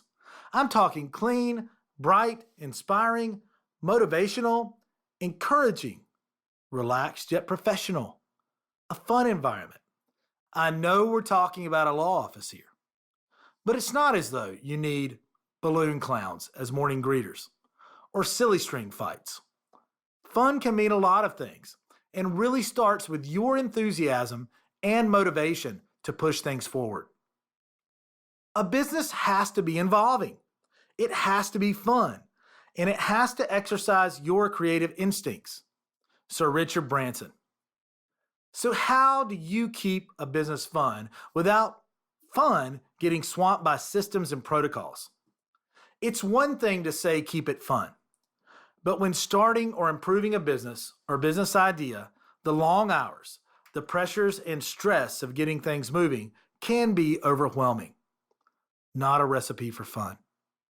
It's not easy to smile and leap about like a happy chimp after signing a big fat check for rent or services, or when improving and clarifying the system for accounting you have in place. These things can drag you down like a lead coat. That's the grind. That's the business side. The systems and protocols should not swamp the personal nature of the idea. So make sure your focus stays on your core values. How can I make things better with this? Don't get lost in the system. The last thing you want is your clients feeling like another cog in the machine. Read a book called The Spirit of Kaizen here. Amazing about how America won World War II, about handling large projects and changes, small steps at a time. One way to make things more engaging is to create new challenges constantly, to keep motivation and stimulation growing. You want to create a buzz in your office. Provide training and opportunities for your employees to use that training. Give them chances for improvement and promotion. Support them. Google and Virgin both engage their employees in debates and forums to air grievances and allow them to feel connected to the company. You want to encourage your employees to voice their opinions and be heard, and know they are listened to, not just to further the company and industry in general, but the employees themselves. Even something as simple as good food can improve morale. Try to make sure your employees have access to excellent foods. And I'm not talking Dunkin' Donuts and Subway. If you are a smaller practice, Take them all out for a great meal at a fabulous restaurant. Take them out once a week or every other week and celebrate what an awesome job they're doing. Let them know they are making a difference and are appreciated for their efforts. Even provide opportunities for your employees to take seminars unrelated to work, such as stress releasing seminars. This is something I recommend all businesses do if you want to see a boost in morale, innovation, and productivity. Most of all, be passionate about what you do. This attitude will create a positive resonance within the walls of your office. Your enthusiasm will seep into your employees' psyches. That may sound a little hokey, but it is true nonetheless. And make sure your employees are equally passionate and inspired in their given positions. Considering what we've talked about so far, I don't think it's too much to suggest, as you've come this far, you would be willing to go these extra steps. Entrepreneurship may not seem like it's for everyone, but when you look at people who are successful at it, there's not a single mold that creates success. It's not necessarily your smarts that determine your levels of success. Many smart people fail miserably in their entrepreneurial pursuits. It's certainly not the level of education reached on either end of the scale. It's not looks, weight, height, or humor, or personality that counts most. So what is it? It's you. It's me. It's whoever. It's work your ass off. Hard-nosed, obsessed, passionate. Keep your spirits up. Embrace the fear. Never say die. Failure is not an option graft. It's crazy impossible goals. Clarity, simplicity, zones of super discomfort. Giving up control. Make a difference no matter what. A fun, stick to your guns, inspire others, never compromise, chutzpah. That's what it is. Need I say more? 10-point summary, plus one for luck, but hey, who's counting? 1, every moment is an opportunity unfolding. If you embrace this concept fully, then you will always see the light at the end of the tunnel, no matter how long it takes. 2, failure schmailure. Most people fear loss. They fear losing money, the culling process. But you are always better, stronger, and more prepared from each failure as long as you learn from it. So don't call them failures, not even the smallest ones. Only 2 things in this world, winning and learning, not winning and losing. 3, do the opposite of what everyone else is doing and run towards the fire. 4, trust in yourself. Have faith, even when the shadows of failure and negativity surround you. It's not the end. Trust that when you take the next step, there will be a platform ready, even if it's a tiny little platform. 5, you can't fuck it up. You can't. It's impossible to F it up. If it doesn't go the way you imagine, you can always start again. There's no law or rule that says you can't start fresh in a whole new direction or industry or idea or reinventing your idea. The experience you gain in failure will propel you up the ladder of success as long as you are willing to keep climbing the rungs one by one. Only in your mind will you say, I quit. Only in your mind will you stop yourself from climbing higher. 6, you want big-assed mega problems. Trust me. The bigger you get, the bigger your problems will get, as will the fear. You want these big-ass industry-sized problems to solve? This is your challenge. Attack the problems with passion. Love them for what they are. Opportunities to progress. 7, create challenges. Challenges stimulate and create movement. Always move forward by creating new challenges. 8, jump off the ledge every day. You've got to jump. This can mean putting pen to paper and renting a much larger office. Then you have to fill it. Hiring new staff. Calling your business idol to meet and ask questions. Expansion overload. create bigger problems for you and your team to solve. 9. Never compromise chutzpah. Write out your core values, beliefs, messages, and live by them. Do not be swayed by petty arguments or the fears of others. Never compromise your values, beliefs, message, your passions. They are yours. They are who you are. 10. What others think of you is their problem. Let them think it. Let them waste their time. Focus on your goals, not on the opinions of others. Number 11. Forget about regret. It's pointless. It's useless and will drag you down into Shitsville faster than you can imagine. Drop your regrets immediately. Look at regrets as a challenge to improve things. Backstage pass number 10. Exercise. What would you do if you couldn't fail? Even if you lose money, even if you lose your whole shirt, even if you lose your hair, each step you take is a platform for the next great leap. It is impossible for you to F it up. Failure doesn't exist except in your mind. It is a creation for your ego to protect itself. 1. Get a poster-sized piece of white card or poster board and 10 multicolored permanent markers. 2.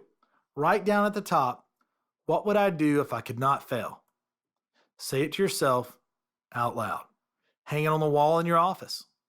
Use it as your entrepreneurial spirit guide. I have a room called the War Room, and it has a ton of these.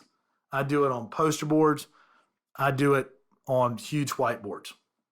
It just helps me get my thoughts down. To think big, I write big, and I draw big. 3, each thought that comes up, write it down with a different colored pen. 4, don't hold back. Let yourself go crazy with this. Fill up the entire sheet if need be.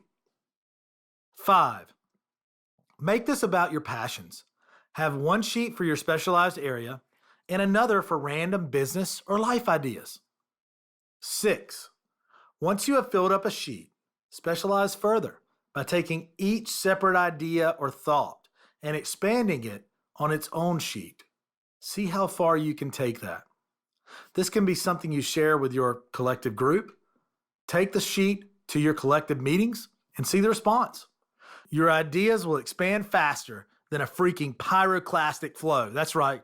I said pyroclastic flow. Look it up. Chapter 11, Control and Delegation. Never try to be an expert if you are not. Build on your strengths and find strong people to do the other necessary task. Peter Drucker. I can just imagine what you were thinking when you turned the page and saw the title of this chapter. I bet a few of you had shivers course down your spine. This is something we all have issues with. Giving up control and handing the reins over to someone else. This is huge. This is enormous. And it is one of those things everyone likes to shove under the rug and hide at all cost. It's still there, of course, but ask most people if they have issues with control, and the majority will say no. Then go into a spiel about how you can only rely on yourself to do something. They will deny the crap out of it, though deep down they're fighting to control even this element of their lives. Most of us do not have the control we want because we're unwilling to let go of the reins of power. But only when you let go of wanting control will you gain control. As I'm writing this, I'm reminded of a conversation I had with a business partner. We had been working together for over a year on a project, which had been thwarted by setbacks in development. A considerable sum of money had been spent, and after a year, we had little to show for it. Deadline after deadline passed, and we were both frustrated by the lack of professionalism and commitment of the people we hired to do the job in question. During a meeting, my business partner expressed her frustration at what she called my stubbornness. How dare she? At wanting to control the entire process. She felt I refused to listen when confronted with questions about the developers and thought we should do more to find the right team, no matter the expense. Some of this discussion revolved around a fear of spending more money when we had already exceeded what I deemed was over our limit. Even writing this causes a support barrier within me to show up. The want of control once again raising its head. It is difficult to hear from someone you trust say that you have not listened.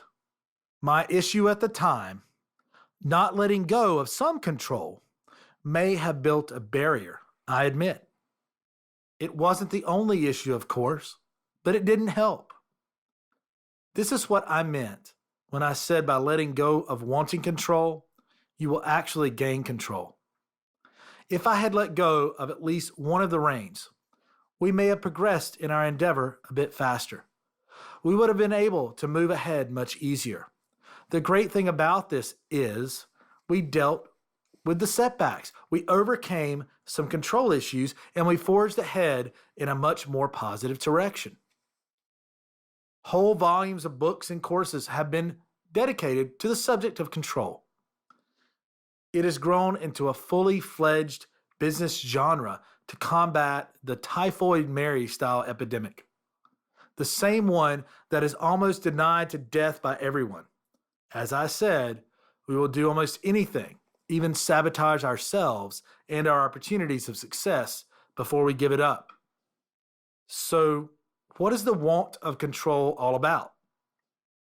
It is fear. Basically, that is what it is. Fear. And fear is a beast. Losing control is one of society's greatest negative inventions. I call it that because it's something we have convinced ourselves is real, but is in fact only a creation in our minds. And it is a fear we keep repurposing. Fear has become so prevalent, so massive in influence, that it's become accepted as a normal part of life. We live by fear. Our communities and our whole world revolves around it. We are even entertained by it. But fear sucks. It sucks your dreams, your hopes, your desires, your aspirations right from under you and dumps them like a big sack of crap into your subconscious storeroom. This is where it lingers until the last days of your life, when those sacks are brought out into your conscious world as regrets and all the what might have been stories. You think I'm exaggerating? Talk to someone you know who's older. Don't let it happen to you. You may have to dig deep as we hide the heck out of this. But once you commit to moving forward, you will find yourself standing face to face with this deep-seated want of control. At that moment, when you finally meet it, don't get angry or frustrated. Instead, do the exact opposite. The one thing most people wouldn't think of. Embrace the fear, no matter what, even to the point of thanking the fear. You will want to run and hide. But what you should do is run towards that fire. Let your passion for what it is you want to achieve overcome the fear. Welcome it for showing you the path to your goal. The fear within you will likely be the most fervent and raw when dealing with the subject you are most passionate about. Bring up that depth of character deep within and hand some of the control to someone else. You will not regret it. Delegation is a key to growth. Attorneys hate to delegate. And as I said, this is all based in a fear of losing control. Attorneys do not like to feel they are losing control. The funny thing is, you and I are delegating all the time. We delegate the running of our towns, counties, states, and countries to a select few individuals. We have checks and balances in place to make sure they commit to the job at hand and are trustworthy. We have checks and balances in place to make sure they commit to the job at hand and are trustworthy enough to do it. And if not, we delegate someone else at a later time to do a better job. This also happens in all departments of every business everywhere. If you delegate, it leaves you to do the things you're passionate about and the things you are trained to do, so you can make a difference out there. Don't do your taxes, hire an accountant. Don't write your letters to clients. Have an assistant do it for you.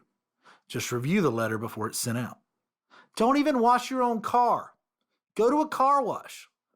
Spend your time doing the thing you do best and making money at it. Strive to bring out the best in your staff. Provide them with training, inspiration, and leadership. Motivate them to be their best. If you feel you're not the right person to motivate, hire someone for that purpose. Take your staff to a Tony Robbins event. Get that inspiration mojo flowing, but do something. Allow yourself to focus on the aspects of your business where you are the pro. Focus on where your passion lies. It is an honor to have work delegated to you. Now, I'm not talking about handing over the keys of your office to someone you don't trust. Delegation's a serious business. You must have absolute trust in whomever you chose to do the job you're handing to them. You must know the details of the position you're delegating to someone in your office, as how otherwise will you know who's best qualified to do it and how to do it. If you have no one in the house, hire the right person to fit the job. Don't settle. And there is something else. Remember that with delegation, you are handing an opportunity to a trusted staff member or a new hire. You are handing them the chance to take hold of the reins, to inspire themselves to achieve and prove themselves to you. It is an honor to be delegated. Make this clear to your chosen delegates. I recently found an article written by Richard Karlgaard in Forbes.com's archives. It is called Peter Drucker on Leadership. One short paragraph stood out. Successful leaders don't start out asking, "What do I want to do?" They ask, "What needs to be done?" Then they ask, of those things that would make a difference, which are right for me. They don't tackle things they aren't good at. They make sure other necessities get done, but not by them. Successful leaders make sure that they succeed. They are not afraid of the strengths in others. Andrew Carnegie wanted to put on his gravestone, "Here lies a man who knew how to put into service more able men than he was himself." I was really impressed by this. It spoke volumes to me, as did the Roosevelt quote in chapter 1. What it emphasized was an area of business, and specifically of delegation, that I have not mentioned so far. The fear of hiring people smarter, more experienced, or as Carnegie put it, more able than themselves. A force to be reckoned with. I spoke about hiring great attorneys and how to keep them in chapter 10.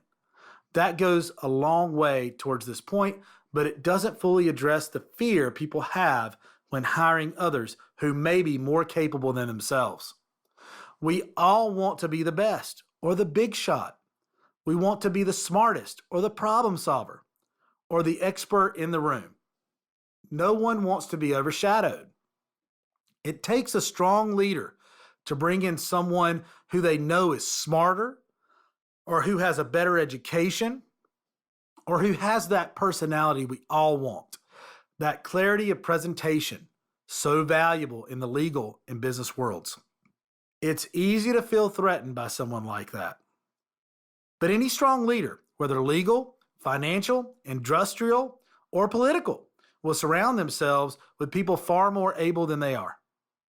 And they do it because it will make their life so much easier. And they may get recognized for their business genius due to the superior productivity of their team. If you fill your team with real talent, the best you can get, that itself will create a more vibrant, innovative, efficient, creative, more focused workforce. And that is what they will be a force to be reckoned with. Finding the talent. If you can let go of the fear of hiring superior talent, your next issue will be finding them. They are out there, of course, and at some point, if it isn't already the case, you will start attracting these phenomenal talents without having to go out and look for them. This is one of the things I aim to achieve in this book, to get you from wherever you are now and draw out that dynamic. Effective creator of change, running a talent agency that is impossible to ignore.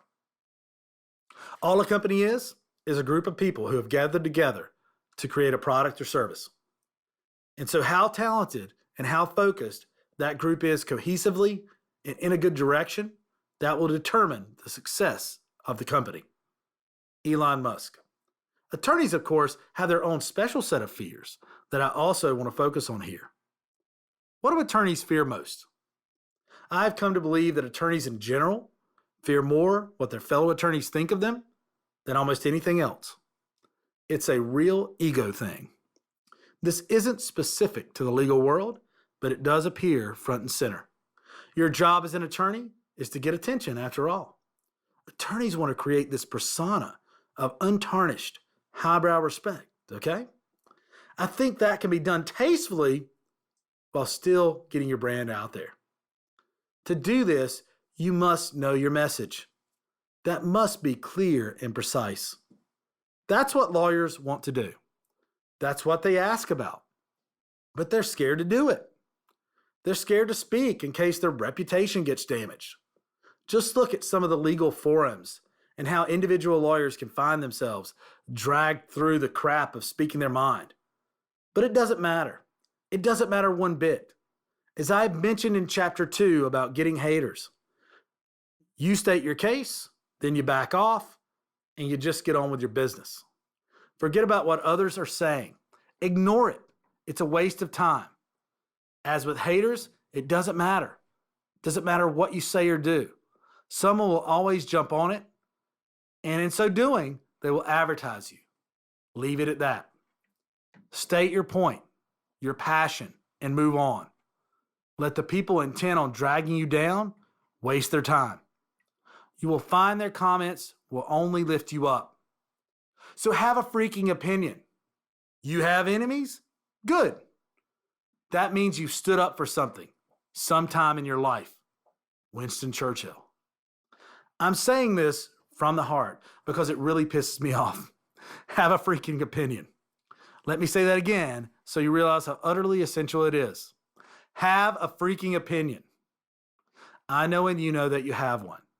You likely air it in private every day.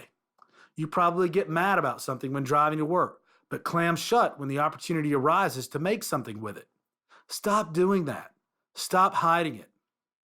What are you waiting for after all? Come out of the shadows and show your true colors. Are there restrictions about how and what an attorney can do to market themselves? Yes, there are. And that is another part of the fear, okay? There are restrictions on how you can advertise and get your brand out. In general, an attorney cannot directly solicit business by going door to door. Our clients have to come to us. My thinking is, don't think of it as advertising. Stop advertising altogether. But you can educate. Write articles. Get interviewed by the local paper. Tell people. Actually tell them you have a lot to talk about that is meaningful. What you have to say, what your opinion on something is, can make a world of difference to people. It really can. So use your message to educate. Make sure to put out content and messages that can create positive change. This will advertise you whether you like it or not. And really have a freaking opinion. So many people are afraid to air their opinion in case they offend someone. But you need to have a freaking polarizing message. It doesn't matter if you offend, as long as what you're saying is clear, meaningful, and contributes to furthering your cause. I've mentioned this elsewhere, but I need to emphasize it here also. Pick up haters because they advertise you so much better than anyone else. They shout your message to the world. People who don't like your message will spread it 10 times as much as people who do. And the whole point is to get attention for your message, your name, and your brand. You do have an opinion, remember? People understand others have an opinion, but have forgotten they also have one. They have forgotten it's okay to put it out there. They feel it has to be politically correct, that every I has to be dotted and every T crossed. As my English associate would say, that's all bollocks. There was a political candidate at one time who was killing it in the polls because of that concept. He was about 20 points ahead, and that's the reason he was ahead. He had an opinion and wanted that opinion out there to get attention. Then he would back off and explain every time. And that's how he did it. Now, we're talking about Trump, of course. Do you know Jeb Bush spent like $41 million on campaign ads near the end of their primary campaigns? Trump was about 40 points ahead of him in the polls. Trump spent on media advertising about $210,000 last time I looked. He just uses the media. Just have an opinion. And I'm not saying to be like Donald Trump. I'm just saying have an opinion. It's refreshing, and tell people about it. I don't care if it's right or wrong. And remember, no opinion is right or wrong. It's just your opinion. That's all. But you have to voice that opinion. Otherwise, it's just a thought. It has no power as just a thought. It must have action behind it. If you do this, and I hope you do, your fans are going to love you. That's how you develop fans. You air powerful, unforgettable, nauseatingly strong, and controversial messages that people need to hear. If you don't have a strong opinion, you will never develop fans. And that's the point. You must have a ridiculously strong opinion so you can develop a fan base that supports it and a hater base that advertises it. Sick growth. How this all came about. For 6 months while I was writing this book, I had been dealing with some kind of funk. I had an abdominal alien thing going on. It was some kind of ulcer or something, I don't know. But it healed up. I'm great now. No lasting effects. But it slammed me down. It butchered my energy levels. And I took a long time to recover. This struggle hammered home the concept of what became known as sick growth. So what does this mean? Sick growth is a number of things. Even though I felt terrible, I thought I was dying at one point, and sometimes I was up all night. I forced myself to show up and give it the whole me. What are you supposed to do? What options do you have? You show up, right? You make it happen no matter what. Every day I forced myself to show up. I told myself, I feel better.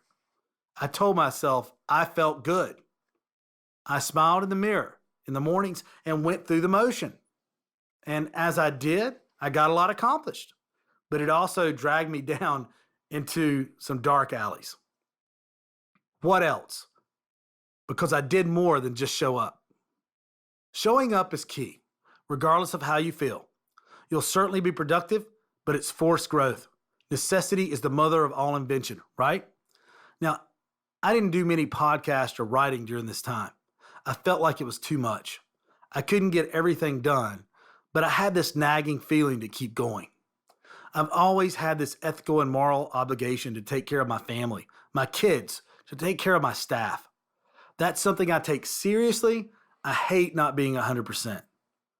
What this taught me was the necessity of delegation. Yes, we're still on that.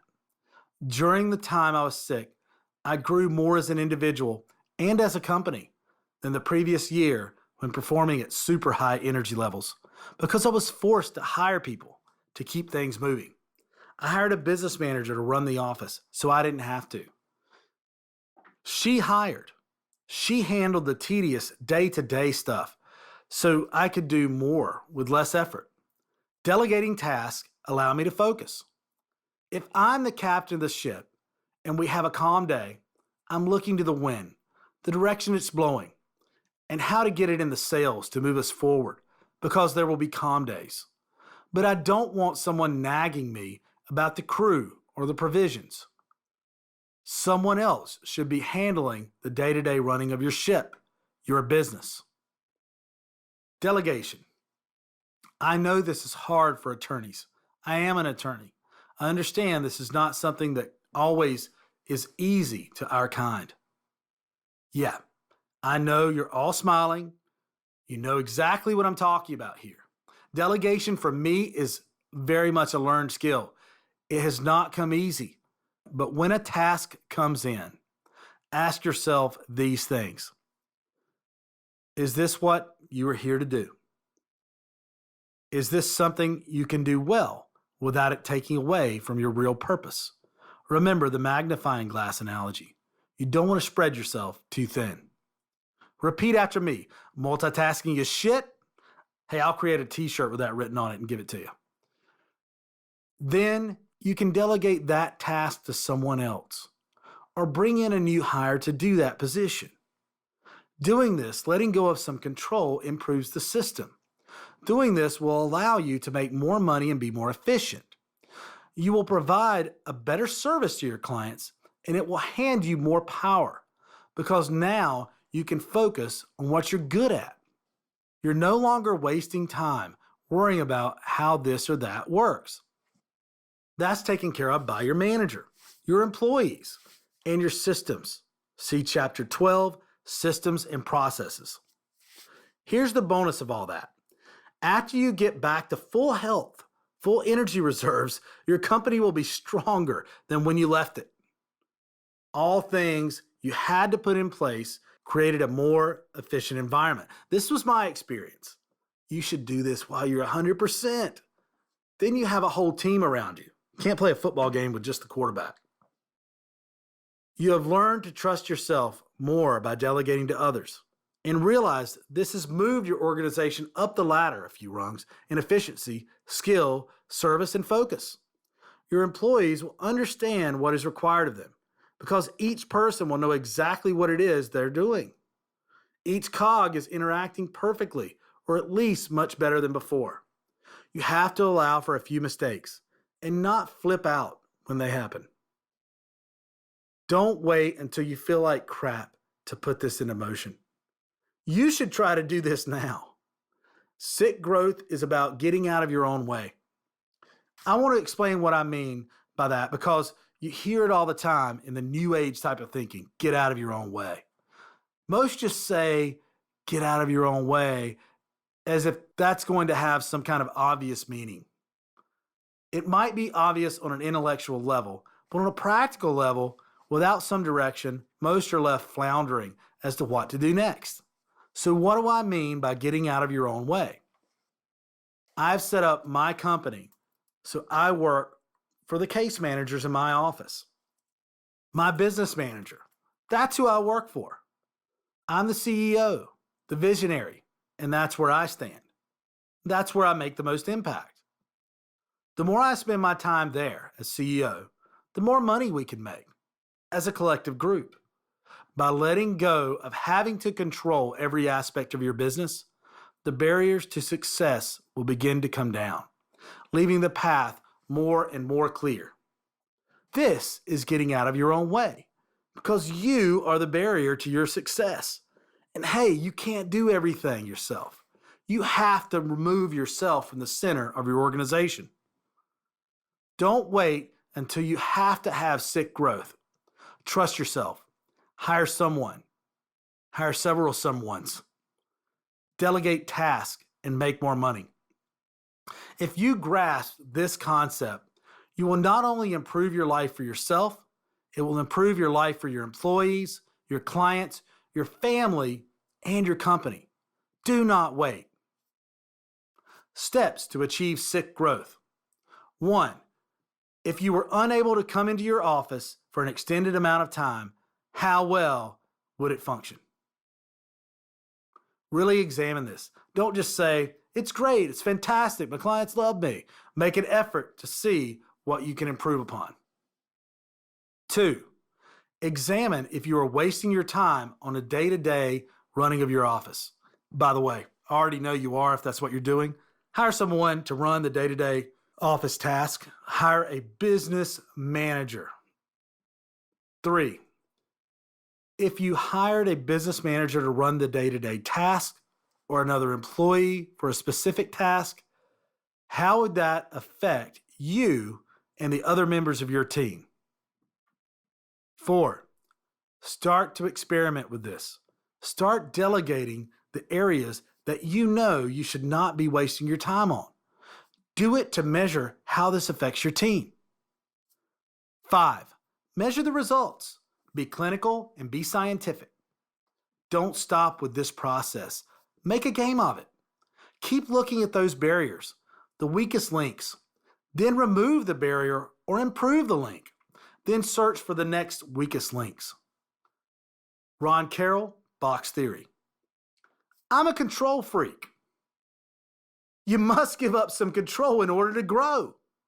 We're all control freaks. The more you give up, the faster you will grow. Wrap your mind around that. That doesn't mean don't do quality work. It means hiring the right team. Be smart, but don't do it all yourself. Result? By delegating or giving up a degree of control, you will exponentially increase the amount of files, work, and clients you and your firm can handle. The end result will be growth of your gross revenues and personal income. Delegating exercise. Know what you want to accomplish first. Be very careful with your intentions. Delegate each task and give up some control. Make yourself available and approachable. Don't be a bear with a sore ass. Motivate and inspire your employees and coworkers. Simplify your systems and processes by breaking them down into tasks and handing them out to appropriate experts. 10-point summary. 1, let go of wanting to control everything. 2, embrace the fear, no matter what. 3, delegation is your magic key to growth. Don't be a one-man band or a one-woman band. Delegate each instrument to the right musician and allow you to be lead vocals in the biggest band there is. 4, it is an honor to be delegated to. Remind people of this. 5, inspire your delegates to take control and improve themselves in the process. 6, bring people in your organization, your firm, who will be more able than you in their area of expertise to handle the jobs. 7, check your ego at the door. Gotta let ego go to do this. 8, let other attorneys moan, groan, and chastise. They are wasting their time and only highlighting your message to the masses. 9, have a freaking ridiculously strong opinion and air it. Let people know when you have a lot to talk about that is really meaningful. Air your views. Have a ridiculously strong opinion based on your passion. And 10, the more you give up, the faster you will grow. You have to give up control to grow. Backstage Pass 11. Don't forget to go to lawyergreg.com/backstagepass and check out the videos and interact. Never try to be an expert if you're not. Build on your strengths and find strong people to do other necessary tasks. Peter Drucker. Control and delegation all slither and slide under fear. They are almost inseparable. There are many aspects to dealing with control issues, and some at least will require you to bring up that depth of character deep within so you can hand some control to a chosen delegate. You may have to dig deep, as we tend to hide the heck out of it. But once you commit to moving forward, you will find yourself standing face to face with this deep-seated want of control. 1, at the moment when you finally meet it, don't get angry or frustrated or terrified. Instead, do the exact opposite. The one thing most people would not think of. 2, Embrace your fear no matter what, even to the point of thanking your fear. This may seem ridiculous, childish, or Jack the Ripper crazy, but do it anyway. Don't run and hide. Run towards the fire. Let the passion for what it is you want to achieve overcome your fear. Welcome it for showing you the path to your goal. The fear within you will likely be the most fervent and raw when dealing with the subject you are most passionate about. You will not regret it. Chapter 12, final chapter, systems and processes. So important, systems and processes. It's going to separate your firm from the rest of the herd. In order for any business to succeed, it must first become a system so that the business functions exactly the same way every time down to the last detail. That's Rick Harshaw. Systems and processes are everything to a business. They are the lifeblood of the business. Systems are the nerves, highlighting any issues as they occur, broadcasting potentially disastrous events so we can react quickly and effectively. Systems enable everything to run smoothly with minimal complications and minimal but committed overseeing. So what is a system? Sounds scary, but it's not. It's very simple. A system is the science of business. It is a process whereby scientific principles are implemented in order to produce measurable, reproducible results. Michael Gerber in E-Myth Revisited says, organize around business functions, not people. Build systems within each business function. Let systems run the business and people run the systems. People come and go, but the systems remain constant. Ron Carroll, author of Box Theory, says a system is a procedure, process, method, or course of action that produces a consistent and measurable result. A system can be as simple as: step 1, write down the question you need to ask when you are talking to a new client. Step 2, do these questions provide the essentials you need to effectively bring that client on board? And does the client feel confident with how you conducted the interview? Collect the data. Step 3, measure, analyze the results, and refine accordingly. Writing these steps down and adhering to them each time will help you to improve that area of your business. For a system to be useful, you have to write down the steps. You could class how you greet new clients as an unwritten verbal system. However, if you write it down, address new clients the same way using a rehearsed script, it brings about efficiency. It standardizes. It is measurable. If you find that by addressing people one way leaves them cold, you will clearly see that it is ineffective. Measuring and analyzing results shows which areas need to be refined and improved. So let's stick with that as an example. A system to address new and old clients. This type of system can be tremendously effective in setting the mood for clients, phoning in, and clients walking in the front door for a meeting. It is a self-fulfilling system, and if developed correctly, will improve the level of morale overall with a selection of positive wording. Now, a greeting on the phone should be professional, alert, and effective in delivering the necessary information. But the point is, whatever you choose for your formal address, it should be standardized and written down, a script, so to speak, so there are no inconsistencies. For example, when someone walks in the door, how your staff addresses that client or potential client is your decision. Standardize it into a simple 1, 2, 3 step process. Whenever a client comes into your office, your reception staff should know exactly what is required and how they are expected to act. It's all written down and can be referred to at any time. Step 1, welcome the client. Be prompt. People hate standing around being ignored.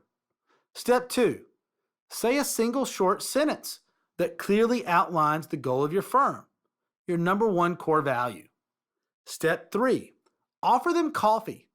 And we're talking quality coffee here, not what my mother-in-law would call Bloomschen coffee, which is where you can see the bottom of the cup through the coffee, and with real cream. Step 4, inform whoever it is that the client is waiting to see them. Step 5, inform the client their legal representative will be with them shortly.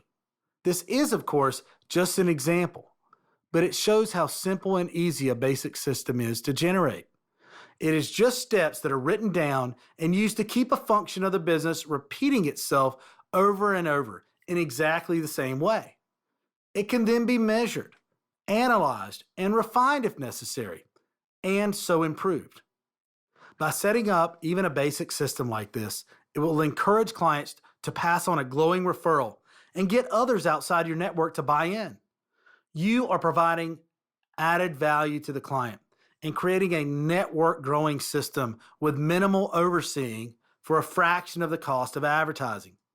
A basic script for staff to stick to when answering the phone to new clients or prospective clients, and old ones alike, is vital to consistency, whether or not a new member of staff has been hired. Remember Michael Gerber's quote above, "People come and go, but the systems remain constant." This is so simple to achieve. A system like this allows each member of your team to know exactly what their duties are, their responsibilities and needs, and can invest them further into the team by making them a part of the system's process. This includes helping to develop the system in the first place, or bringing to your attention ways to improve it. Without effective systems, a business will struggle and likely fail. Is there a correlation between the huge percentage of new businesses that go belly up every year and the inconsistent use of good systems? I can't say for sure, of course, but I believe that a lack of good systems is the number one cause. I'm sure the majority of people reading this already have systems and processes in place for every area of business imaginable. But even if you do, there will be areas that could be improved and made into a real example of efficiency. Feed the system. So have things been busy? Yes, they have, but in a good way. Life is always changing. People have things going on. We have employees who are either meeting standards or not meeting standards. Their lives are changing, and we have our deadlines. That's my big growth right now. It is to manage all that, inspire, take my staff from down here to up there. That's a big deal. This is how business is. At any one time in our lives, we have distractions, and they can affect your business no matter how well things are set up. I know that nearly every self-help guru or book or course out there will tell you, if you read this or do what I do or whatever, your business will bloom like the cherry blossom trees in Washington, D.C. But there are always factors that smear a dark stain on the walls if you're not careful. The people in your business are, after all, only human and will therefore bring to their positions in your work environment elements of their lives that suck. It could be getting up on the wrong side of the bed, standing on the cat's tail, spilling something on themselves, a song on the radio that reminds you of a disastrous relationship you've had in the past, and a host of other seemingly unimportant and unrelated events that can signal a bad day. Most of the time, this is something that passes and will not interrupt the flow in the office. It's just something to be aware of that can happen. It will happen from time to time. People are people. But what if, for whatever reason, you hire the wrong person?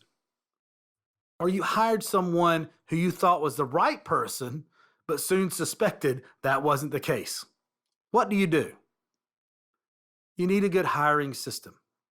If you have an employee who isn't doing their job right, or is running slow, or whatever, a good manager isn't going to give them hell and make it their issue, or read the riot act and hope the situation improves. they're going to sit back and say to themselves, okay, my hiring system failed here. I hired the wrong person because the hiring system wasn't up to it. The hiring system failed. The E-myth, either that or the person isn't qualified to run that system, or the system that they're in is broken. But at least, you're going to examine the system first. You're going to want to look at the data, and then you're going to want to look if it's a personal problem with the person running the system. But if your hiring is correct for that position, that shouldn't be a problem. The E-myth will tell you that you're supposed to define the job in the system, then hire based on the system's requirements. Michael Gerber said, the systems run the company, but the people run the systems. If, for example, you hire a person who does not live up to expectations or screws up somehow, the manager fires them for their errors and then hires someone else for the position. They will likely be hiring someone else who is wrong for that position because they have not yet addressed the underlying issue, i.e., the failure in the hiring system. As I said, it's either a failure in the hiring system or it's a failure in the system itself that the person is going into. At some point, if the situation continues and they keep hiring and firing, eventually they may be lucky enough to hire the right person. But you don't want to run a business using luck as your guide. One of the problems is you get rushed. And I mean, we're having issues with that right now. Even the best firms will have issues now and then.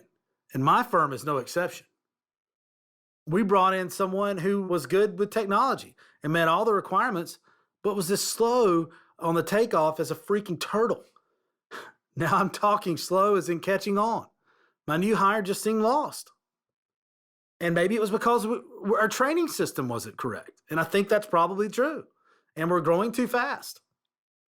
I hired this person not as a lawyer, but in another area of the business, and did try to motivate. I'm talking online sales university twice a day, involvement in the firm pep talks, other training.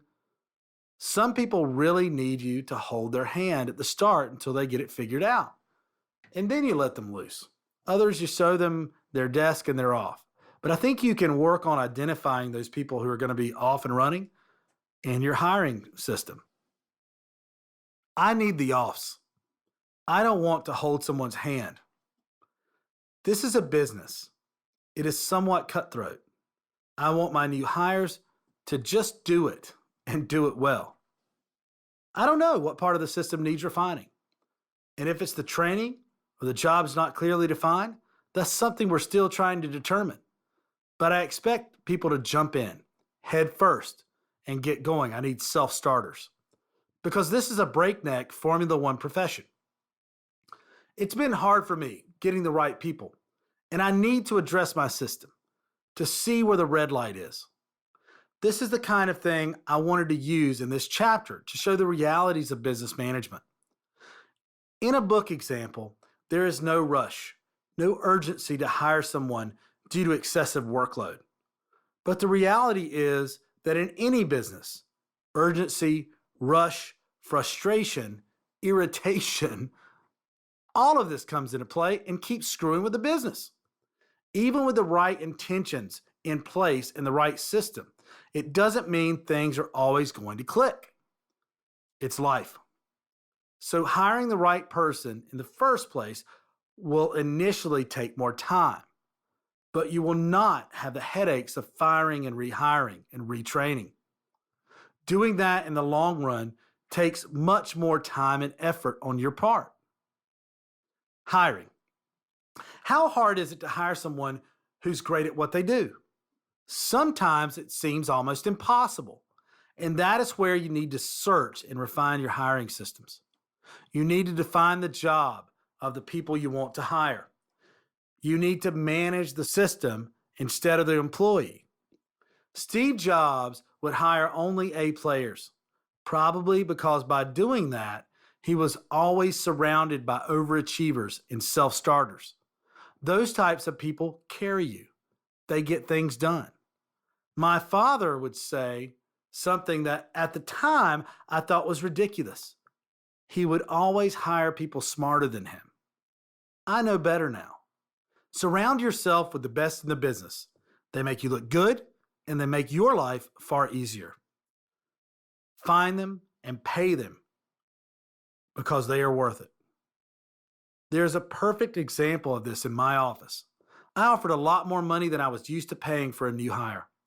That hire has returned my investment 20, 30, maybe even 100 times. When you hire somebody who can bring in business and close business, it is incredibly rewarding. You are looking to build a firm with A players. Remember what Michael Gerber said, let the systems run the business and the people run the systems. I know I'm hammering that in, but it is so important. Design the system and hire somebody to operate it. Find the right hire. It is not enough to do your best. You must know what to do and then do your best.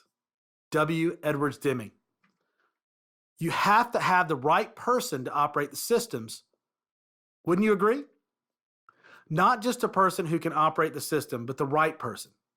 That is a person of high aptitude and someone who wants to improve themselves, who is a go-getter, an A player. So what is an A player? Below is a list of requirements that I feel a person needs to have to be classed as an A player. It is a formidable list. 1, someone who can be relied upon to get the job done and more. 2, someone who can do the job asked of them without anyone holding their hand.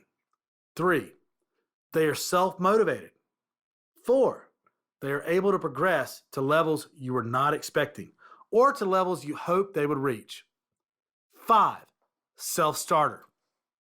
6, a solutionist, looks for solutions to any given problem. 7, great with technology, technologically advanced. 8, does not complain and has a positive look to the future attitude. 9, emotional maturity. How important is education? Not the defining factor. It is important, but it's not the absolute requirement. 11, real, genuine passion. Wants to get involved in the growth of the business. 12, worldly. When you travel, it is an education in itself. I'm not talking vacation traveling, but going somewhere for an extended period of time to experience other ways of life, other cultures, beliefs, etc. Worldly can easily overcome a lack of formal education. Basic foundational education is great. And then worldly, that's the ticket. It just gives you a whole other air and perspective. Worldly people are more interesting. They have a spark. They are more tolerant, more understanding. 13, personality that fits your firm. The whole culture and personality of your firm is rewarded by having this person join you. They should be someone who fit with your tribe and your culture. For instance, if you bring someone into your group of friends and they don't click, they stick out like a sore thumb. So with your firm. I'm quite bold. I run pretty fast nearly all the time. I'm high energy, so I need people around me who can keep up. Nothing annoys me more than people who drag behind. If you have to tell someone the same thing over and over again, you are babysitting that person. As a manager, you get to a point where you realize what you are worth, and you don't have time to mess around. You are worth A players working for you. You deserve it. 14, they must have a can-do attitude. Someone who will focus on the solution, not the problem. It's not if we can do it. It's how do we do it. If they can't do it, they figure it out. They Google it, read about it. Don't whine that they don't know how. Negativity is just a thought. It is a decision to be negative. I want someone who has decided to be positive. They learn, understand, and implement. 15, not easily offended. Thick skin. They can handle criticism. 16, they must be genuine. No fakes. Compassionate and genuine. 17, you must be willing to just do it. No excuses. 18, positively aggressive. 19, owns up to responsibility, the signs of a good leader. This does not mean everyone must like you. Remember that. You need A players in your firm. You will soar if you do this. As I said, this is a formidable list of requirements for a new hire, and I don't believe you should strive to tick each one of them off before hiring. However, make your list or use this one. Prioritize that list and make sure at least your top 5 are absolute must-haves, no exceptions. Also, bring your core values into your hiring decisions. They are critical to the overall culture of your business and should be reviewed by you during the hiring process. Why do you start a business in the first place? Maybe it was to be your own boss and to have some control over the direction you wanted to head. Well, I suspect that lawyers on a whole are control freaks. So, what better way to show that than to implement a system that allows you to produce the same result over and over again? Your system. That is what a good system should do. It actually allows you to control it. You plug in the information and a repeatable, efficient outcome pours out the other end. That is control. You want control, then control the system. And the system controls everything else. So what are the real problems within the legal industry that could be solved by implementing systems or tweaking the ones we already have in place? First off, I view the legal industry as a massive army, millions strong. Divisions, platoons, units, all spread out over a vast territory. Within each is a swarm of systems to give it life. Each group needs systems to function perfectly in order for the supply of basic necessities of war. Leadership, food, ammunitions, first aid, transportation, communication, shelter, clothing, general basic equipment, morale, mail and entertainment, and probably a whole bunch of others. The names may be different, but the general structure is the same. A business needs leadership, direction, foods, that would be clients, ammunition, that would be expertise, first aid, that would be measuring and refining, communications, same here, communications, shelter, that's your office, equipment, you need your equipment, morale, motivation, entertainment, a business should have its fun side.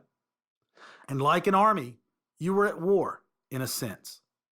We're talking about survival. Without these systems, an army will rapidly come apart. So to a business.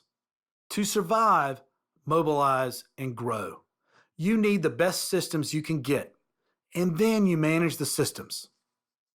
How long can the legal world wait? According to the Thomson Reuters, we are surfing the waves of a client-based change. In the 6.5 years since the onset of the Great Recession, the market for legal services has changed in fundamental and probably irreversible ways. Perhaps of greatest significance has been the rapid shift from a seller's to a buyer's market, one in which clients have assumed control of all the fundamental decisions about how legal services are delivered and have insisted on increased efficiency, productivity, and cost effectiveness in the delivery of services they purchase. Thomson Reuters. Within any industry, customers and clients are everything. Without them, businesses dry up and die. If you don't give customers what they want, they go somewhere else. This is just as true in law firms. Clients have access to the same technology as anyone else, and so can easily search out numerous law firms and legal avenues while at lunch or when sitting in their car at a red light.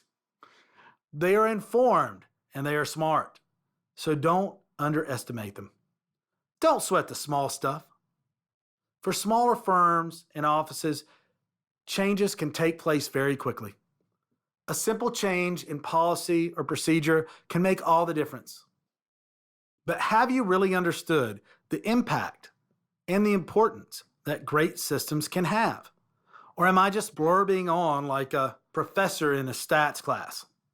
I hope not, because I fell asleep like everyone else in statistics.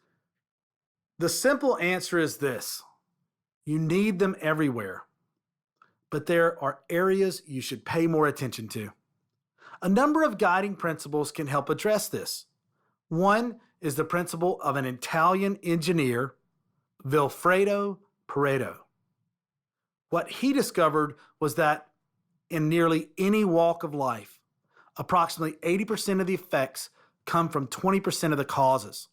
So, for example, 80% of your issues originate from 20% of your systems.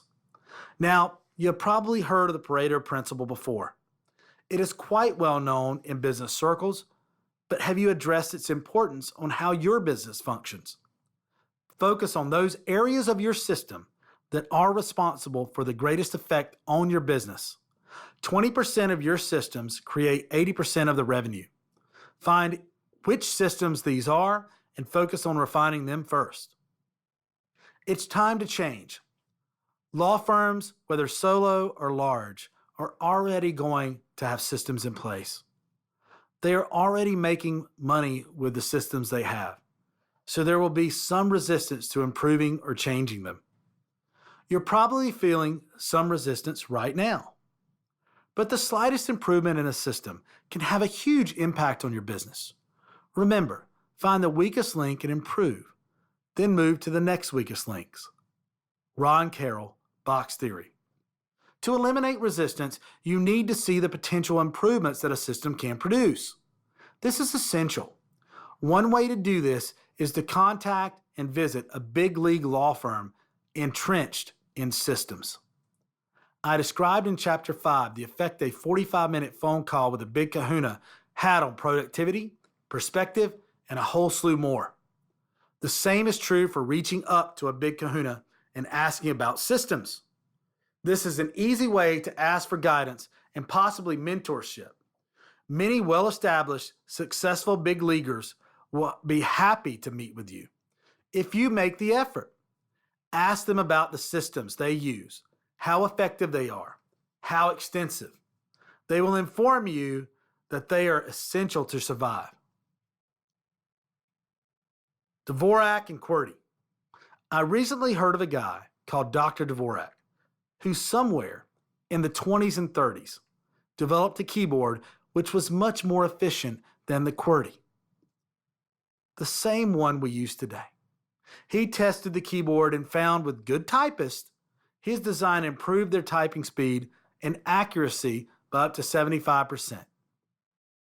So how come his design isn't used today? According to the information I read, he spent vast amounts of time and money studying the keyboard design, realizing how ineffective the QWERTY keyboard design was, and researched what the best key placements would be to make significant improvements. He succeeded with the design and took it to the government. They had thousands of typists who were already employed, and Dvorak knew if they were using his keyboard, it would filter down into the businesses and civilian populations sooner or later. Whether he considered this or not, I don't know, but it appears he did not consider something most of you have probably already figured out. The government apparently saw the increase in skills that the keyboard offered the typists, but pointed out the huge cost of not only replacing all the keyboards for the tens of thousands of typists they employed, but also the training they would need to get back to current levels of typing speed skill, and the work time lost during that retraining period. This is just an example of a great product that is still available today. See DvorakKeyboard.com. That isn't in general public use because of a lack of foresight, the breakout of World War II, planning, and research in some aspects of the system he was trying to improve. Why am I talking about this? The systems and protocols you set up to run your business can have the impact of working like QWERTY or working like Dvorak. Both work, there's no denying this. They do the job asked of them. One, however, is far more effective, far easier to be trained in, and can therefore improve almost every aspect of business. Another thing to examine from that example is People are scared of big changes. So implement changes in small chunks. Another great opportunity to plug the book, The Spirit of Kaizen. It's a great book about implementing change. The best systems can make a huge difference to your time management, your skill running your practice, and your overall presentation. Creating systems. We're talking about the system, okay? Embracing the matrix. If you do not have a system for doing things, you are reinventing the wheel every single time you go at it. You may get really, really good at how you do it, but even then, you're laying down a system. You may not realize it, but you are. It may not be a written system, but it's a rehearsed system. What you need to do is write it down. Write down the steps. Work through it first in your head, then write it down. Systematize it. If you're not good at it, get someone else to do it for you. And that's not a bad idea. Get a consultant firm to come in. You could do it without too much expense, and it would be well worth every cent. Now, I just have to blab about this. So, E-Myth Attorney is a book by Michael Gerber. The whole E-Myth series is very good. It's got a little age on it, but it's still very relevant. It's about breaking everything down into systems. E-Myth Attorney is great, and I strongly advise you to buy it and read it and use the information therein. Building a scalable model. So let's talk about how to build a scalable firm. First, what are your goals? You need to identify your goals in your practice. Are you going to work until you kill over and die? Die at your desk, as they say, and be the only attorney in your firm? Do you want a 100-person firm or somewhere in between? Do you want to build a scalable, sellable model? Do you want to run this firm until you're nationwide or have multiple offices all over the world? Whatever you can imagine, you can do, especially if you boil everything down into its relevant parts and create a system. I like to say that here at McIntyre Elder Law, we're getting our cookie recipe pretty damn tasty before we take it on the road. And that is exactly what we do. We make sure we have everything right. Make sure it can be replicated. And then we build it somewhere else. So let's look at an example. The STAR model. This is where the attorney is the star. Everything goes through him or her. They are all important. My ego loves this. Without the attorney, the firm won't run. Everything hinges on the back of one or a few key players. The key, however, is to disperse the knowledge to the other team players. To have no stars in the firm. That's where you really want to be. Sorry to my ego, but that's where you need to be. The attorney becomes an employee of the team, a team member, a part of the system. Imagine hiring one nurse per doctor. Not an effective or efficient way to run a medical practice or a hospital. So in this example, there are head nurses, RNs, and CNAs under the head nurse. The doctor makes rounds, taking his or her cues from the system, from the head nurse. The RNs and CNAs are handling most of the information gathering and delivering most of the hands-on services. There is a records department and billing. The doctor simply makes diagnoses and prescribes solutions, and at times performs highly skilled services for the patient. The day-to-day operation of the hospital or medical practice is performed by the staff. In this model, one doctor can handle many patients, and the patients receive better care. I am sure by that example, you can see the translation to a law firm. It's obvious, yet almost all law firms, whether small or large, are built off the STAR model. I like to consider Bob Crumley my friend and mentor. I speak to him occasionally about law and business. He's got one of the biggest practices I've ever seen and talks to me once in a while about what and how to do things. He would tell you that the STAR model law firm is broken. How that's not how to build a scalable firm. The hospital model. So let's imagine growing the firm And piggybacking off the hospital theme again. Hospitals have nurses. They have head nurses. They have intake people. They have billing. They have broken the practice of medicine down into systems.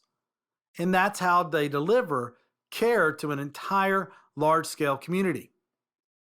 10 doctors or so can facilitate an entire hospital. The doctors are really working for the head nurses, who are in charge of making sure the patients are taken care of, the regular nurses, and by the doctors making their rounds. Getting questions answered and diagnoses, medications, and issues straightened out. So you have, for instance, an attorney, and then you have maybe 3 departments and 3 case managers. And then you have admin assistants underneath the case managers. You break out the attorney's expertise. The attorney becomes answerable to the case managers and responds and takes care of the case managers. That's how a firm should be set up. Scale and grow. What would happen, say, if you had an influx of cases in one department? You would add maybe 1 or 2 administrative assistants so as not to stress the system too much. Maybe add another case manager. And that's how you grow until you need to add another attorney. That is what we are doing. Growing that entire system and then adding another attorney and another. Replacing me so I can be what I need to be. Because if you're going to grow a firm from nothing, you've got to be everything first. You have got to start wearing all the hats until you can take them off one by one and hand them to your delegates and new hires. And you need to strive to do that as quickly as possible so you can grow and make more money to hire more people to replace parts of you. Delegate your job duties out to other people, like case managers and administrative assistants, and then another attorney. Then replace you in the office so you can become CEO, the driver of new business, the visionary of your firm. That's the whole point. That's a system. That is an overall model to grow your firm. So say it, then write it down. Get it in your head how important this is. This is ingrained in my DNA at this point. This is about applying systems directly to a law firm. It's about re-examining what the attorney needs to be involved in. Do you need to be signing healthcare and general durable powers of attorneys, even wills? Can you break that out and have that job handle the signings with clients by an administrative assistant? I think you can. E-Myth will tell you it can be broken out into an admin position. Bob Crumley would tell you intake is not your job. It is someone's job, but not yours. I didn't believe it at first, that it would be wise to ever allow an administrative person to do signings for wills and foundational documents. But it's an awesome idea, and it works.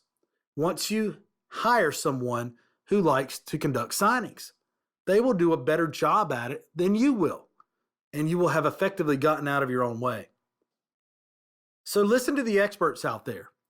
Read E-Myth, read Box Theory, read The Spirit of Kaizen, contact experts within your industry and outside of it and ask them for advice. Grow your firm that way. Ready-made systems. I advocate using ready-made systems. Don't build your own. That takes a lot of time and goes along with the whole specialization topic. You don't have to build them. Use your time to accomplish the things you do best. Find the systems that work for you. Buy it and use it. It will make you more money than you pay for it. Commit to it and make sure the entire firm has buy-in and commits to it. We use a system called Total Attorneys. Lots of people use Clio. We max out those systems. We may outgrow those systems at some point, but that's okay. We'll redesign. We'll transfer everything over. As long as you have a business manager, a systems manager who holds the system accountable and the firm accountable, measures the data and results accumulated, then you can improve and innovate when and where necessary. There's a great one out there called TrustBooks, trustbooks.com. That's an accounting system. It's more intuitive than QuickBooks and lets you keep everything in-house, your trust account. Guard that trust account at the beginning. Guard it, period. Appoint a central person in the office for the money to go through. Make sure they are managing the trust accounting system, or make sure you're managing it. Hire an outside accountant and pay them a monthly fee to watch your books and keep track of them. Make sure they are overseeing your trust account and checking up on all the numbers. And manage the operating account. That's your business account. Make sure that accountant is doing your taxes as well. Remember, we are delegating here. Don't consider this as a cost to you or the firm. Forget that mentality. Stop thinking that way. Consider it as an investment because that's what it is. Look at other industries. Go outside your business. Find solutions in other businesses and industries. Don't just look at law firms if you're a lawyer. The law is a stodgy, traditional, 100 years in the past profession, and you're looking to innovate. How do you innovate when in a stodgy, 100 years behind the times profession? You go outside the profession. You go outside the law. You look at more innovative places and people. For instance, why wouldn't you use Square in your law firm? For those who don't know, the Free Square Reader works with the Free Square Register app to allow everyone to take payments on their smartphones or tablet or some type of point of sale system. It allows you to take credit cards anywhere you are. For example, if you're a courtroom attorney, you can take payments at the courtroom door. You can take them in a meeting room. You can minimize your office. If you're a mid to huge firm, why aren't you making it as easy for people to check out of your firm as it is getting a cup of coffee at a coffee shop? That's how easy we made it here. And we have people who are going to homes to meet with clients on site. They can take payments right on their phones and put it into our accounts. And let's face it, this is the way the world's going. I feel the same way about social media. More than 3 billion people plus are using it. You have to account for everything. I was looking for a way to monitor all our cases, which is a big caseload, and we were able to scale our firm. As I was looking, I could not find a platform or software package that would do that in the legal field. There was nothing out there. During a morning meeting, one of my staff questioned me, and this brought about the idea. Maybe you can't do it with the law. Maybe you can't do it with a software package tailored for law firms. Maybe you can't put it on a timeline or task line and boil everything down to a process. My father was an engineer and helped build a BMW plant and lots of other huge facilities. He could build these huge projects and scope out the projects and come up with a price for the project. And I realized if he could do that, then certainly we could boil an estate planning package down to assignable tasks. It's simple comparatively. Engineers have to price the job right. They have to account for everything when building a factory. Imagine how many moving parts are involved in that. There are contractors and cost of every single building piece, timelines and deadlines. They have to be exact, otherwise it eats into their margins. And if they do that, they don't make any money. And I was saying this morning at a meeting, I realized if engineers can do that with large projects, attorneys can do that with large legal projects. Then it dawned on me. My dad used a system to do that, which was based on an engineering architectural model. So I started looking around at engineering and architectural systems, and I found one called MavenLink. There's a ton of them. There's Basecamp, a whole load of them. Maven Link was amazing. It uses Gantt charts, and I love Gantt charts. Gantt charts take an ordinary old task list and lays it out on timelines. At the very top level, you can look and see along the line to see if a project is in the green, if it's yellow because it was several days past due, or if it's gone red because it's a full week past due. So if I'm a case manager of a law firm or a business, I can see what's wrong where, and I can see what's frequently going wrong. I know where the pressure points are, where the fire is I need to put out. I can see where that happens frequently and where I need to make changes in the system. By using a system like that, it forces you to boil down how you make your product or deliver your service. You write it out from beginning to end. So sit down with your staff or have someone else sit down with your staff. First, realize your goal. Second, write out every single step, every step of the system it takes to achieve that goal. Write it out. Then go back and put it in an Excel document or create a flow chart with the steps. I like putting everything in a global software system that allows me to manage more than one office. And not just me manage it, but allow someone else I hire, like a business or project manager, to run that system as well. So go outside your business, your industry, and look at what other industries are doing. Think outside your box. Really make the effort here. You may surprise yourself with what you come up with. Pull the best parts from other industries.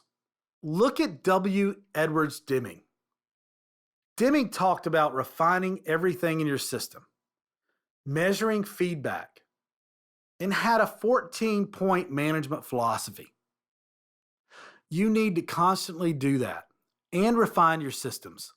Then you become the best at what you do. So never stop refining or striving to improve your systems in order to achieve better results. Check out the Gantt chart. I can be a little obsessed about this. Sometimes I even dream about how our systems will be laid out in graph format. It's nice to look at and watch it go red, yellow, or green. We want it all green, and see exactly where it is in the process. I looked at Maven Link at their Gantt charts, and it was exactly what we wanted and needed. Seek and you will find, but you have to be able to conceptualize it and think about that outside the box. A cliche maybe, but true nonetheless.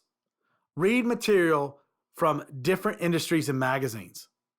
Entrepreneur Magazine, Inc. Magazine, they have a ton of content from other industries and places. So, is there such a system for lawyers? Of course there is. Every successful business is run by systems. The rest, nobody remembers. A business without systems or without effective systems is like coming in second or third at the Olympics. No one remembers who came in second or third. 10-point summary. 1. Look upon every area of your business as a system. 2. Write down the steps to any goal, no matter how small. 3. Collect data. 4. Measure the results. 5. Refine each system.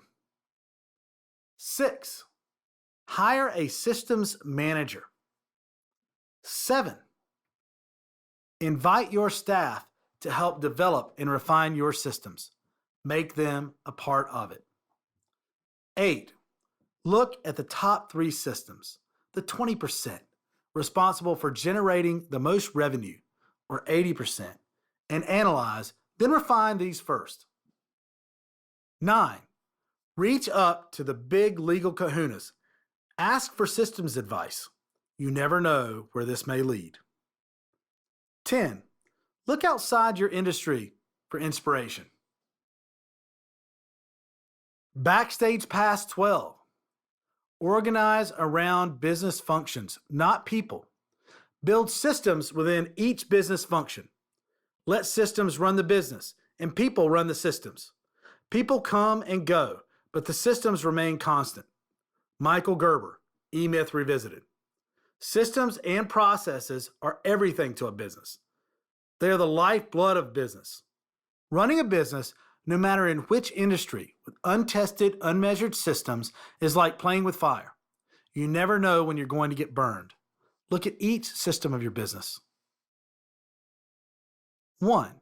Decide which top 5 systems are responsible for creating the most revenue in your business. 2. Analyze the data from each of these top 5 systems, or have your systems manager do it, and see where there are bottlenecks, errors, complaints, etc. occurring. 3. Collect the data. 4. Refine accordingly. A system is just steps written down and used to keep a function of the business repeating itself over and over in exactly the same way. It can then be measured, analyzed, and refined if necessary, and so improved. Write every step down. By improving each system, the weakest point in each, even by just a small amount, the impact on your overall performance will be phenomenal. Hey, it has been absolutely phenomenal reading this audiobook to you, sharing this with you. I cannot wait to go back and forth with you about your journey through the RockStar Lawyer process, setting up your processes and systems. Going through this entire process is just going to be phenomenal for me and for you. Go to lawyergreg.com, write me, call me. Let's interact together on the site. I hope you've enjoyed RockStar Lawyer as much as I have enjoyed bringing it to you. Hey, we've reached the end, but thank you for listening to the Shelby House Publishing presentation of RockStar Lawyer. For more information on Shelby House Publishing, call 704-751-8031 or just Google me. The end.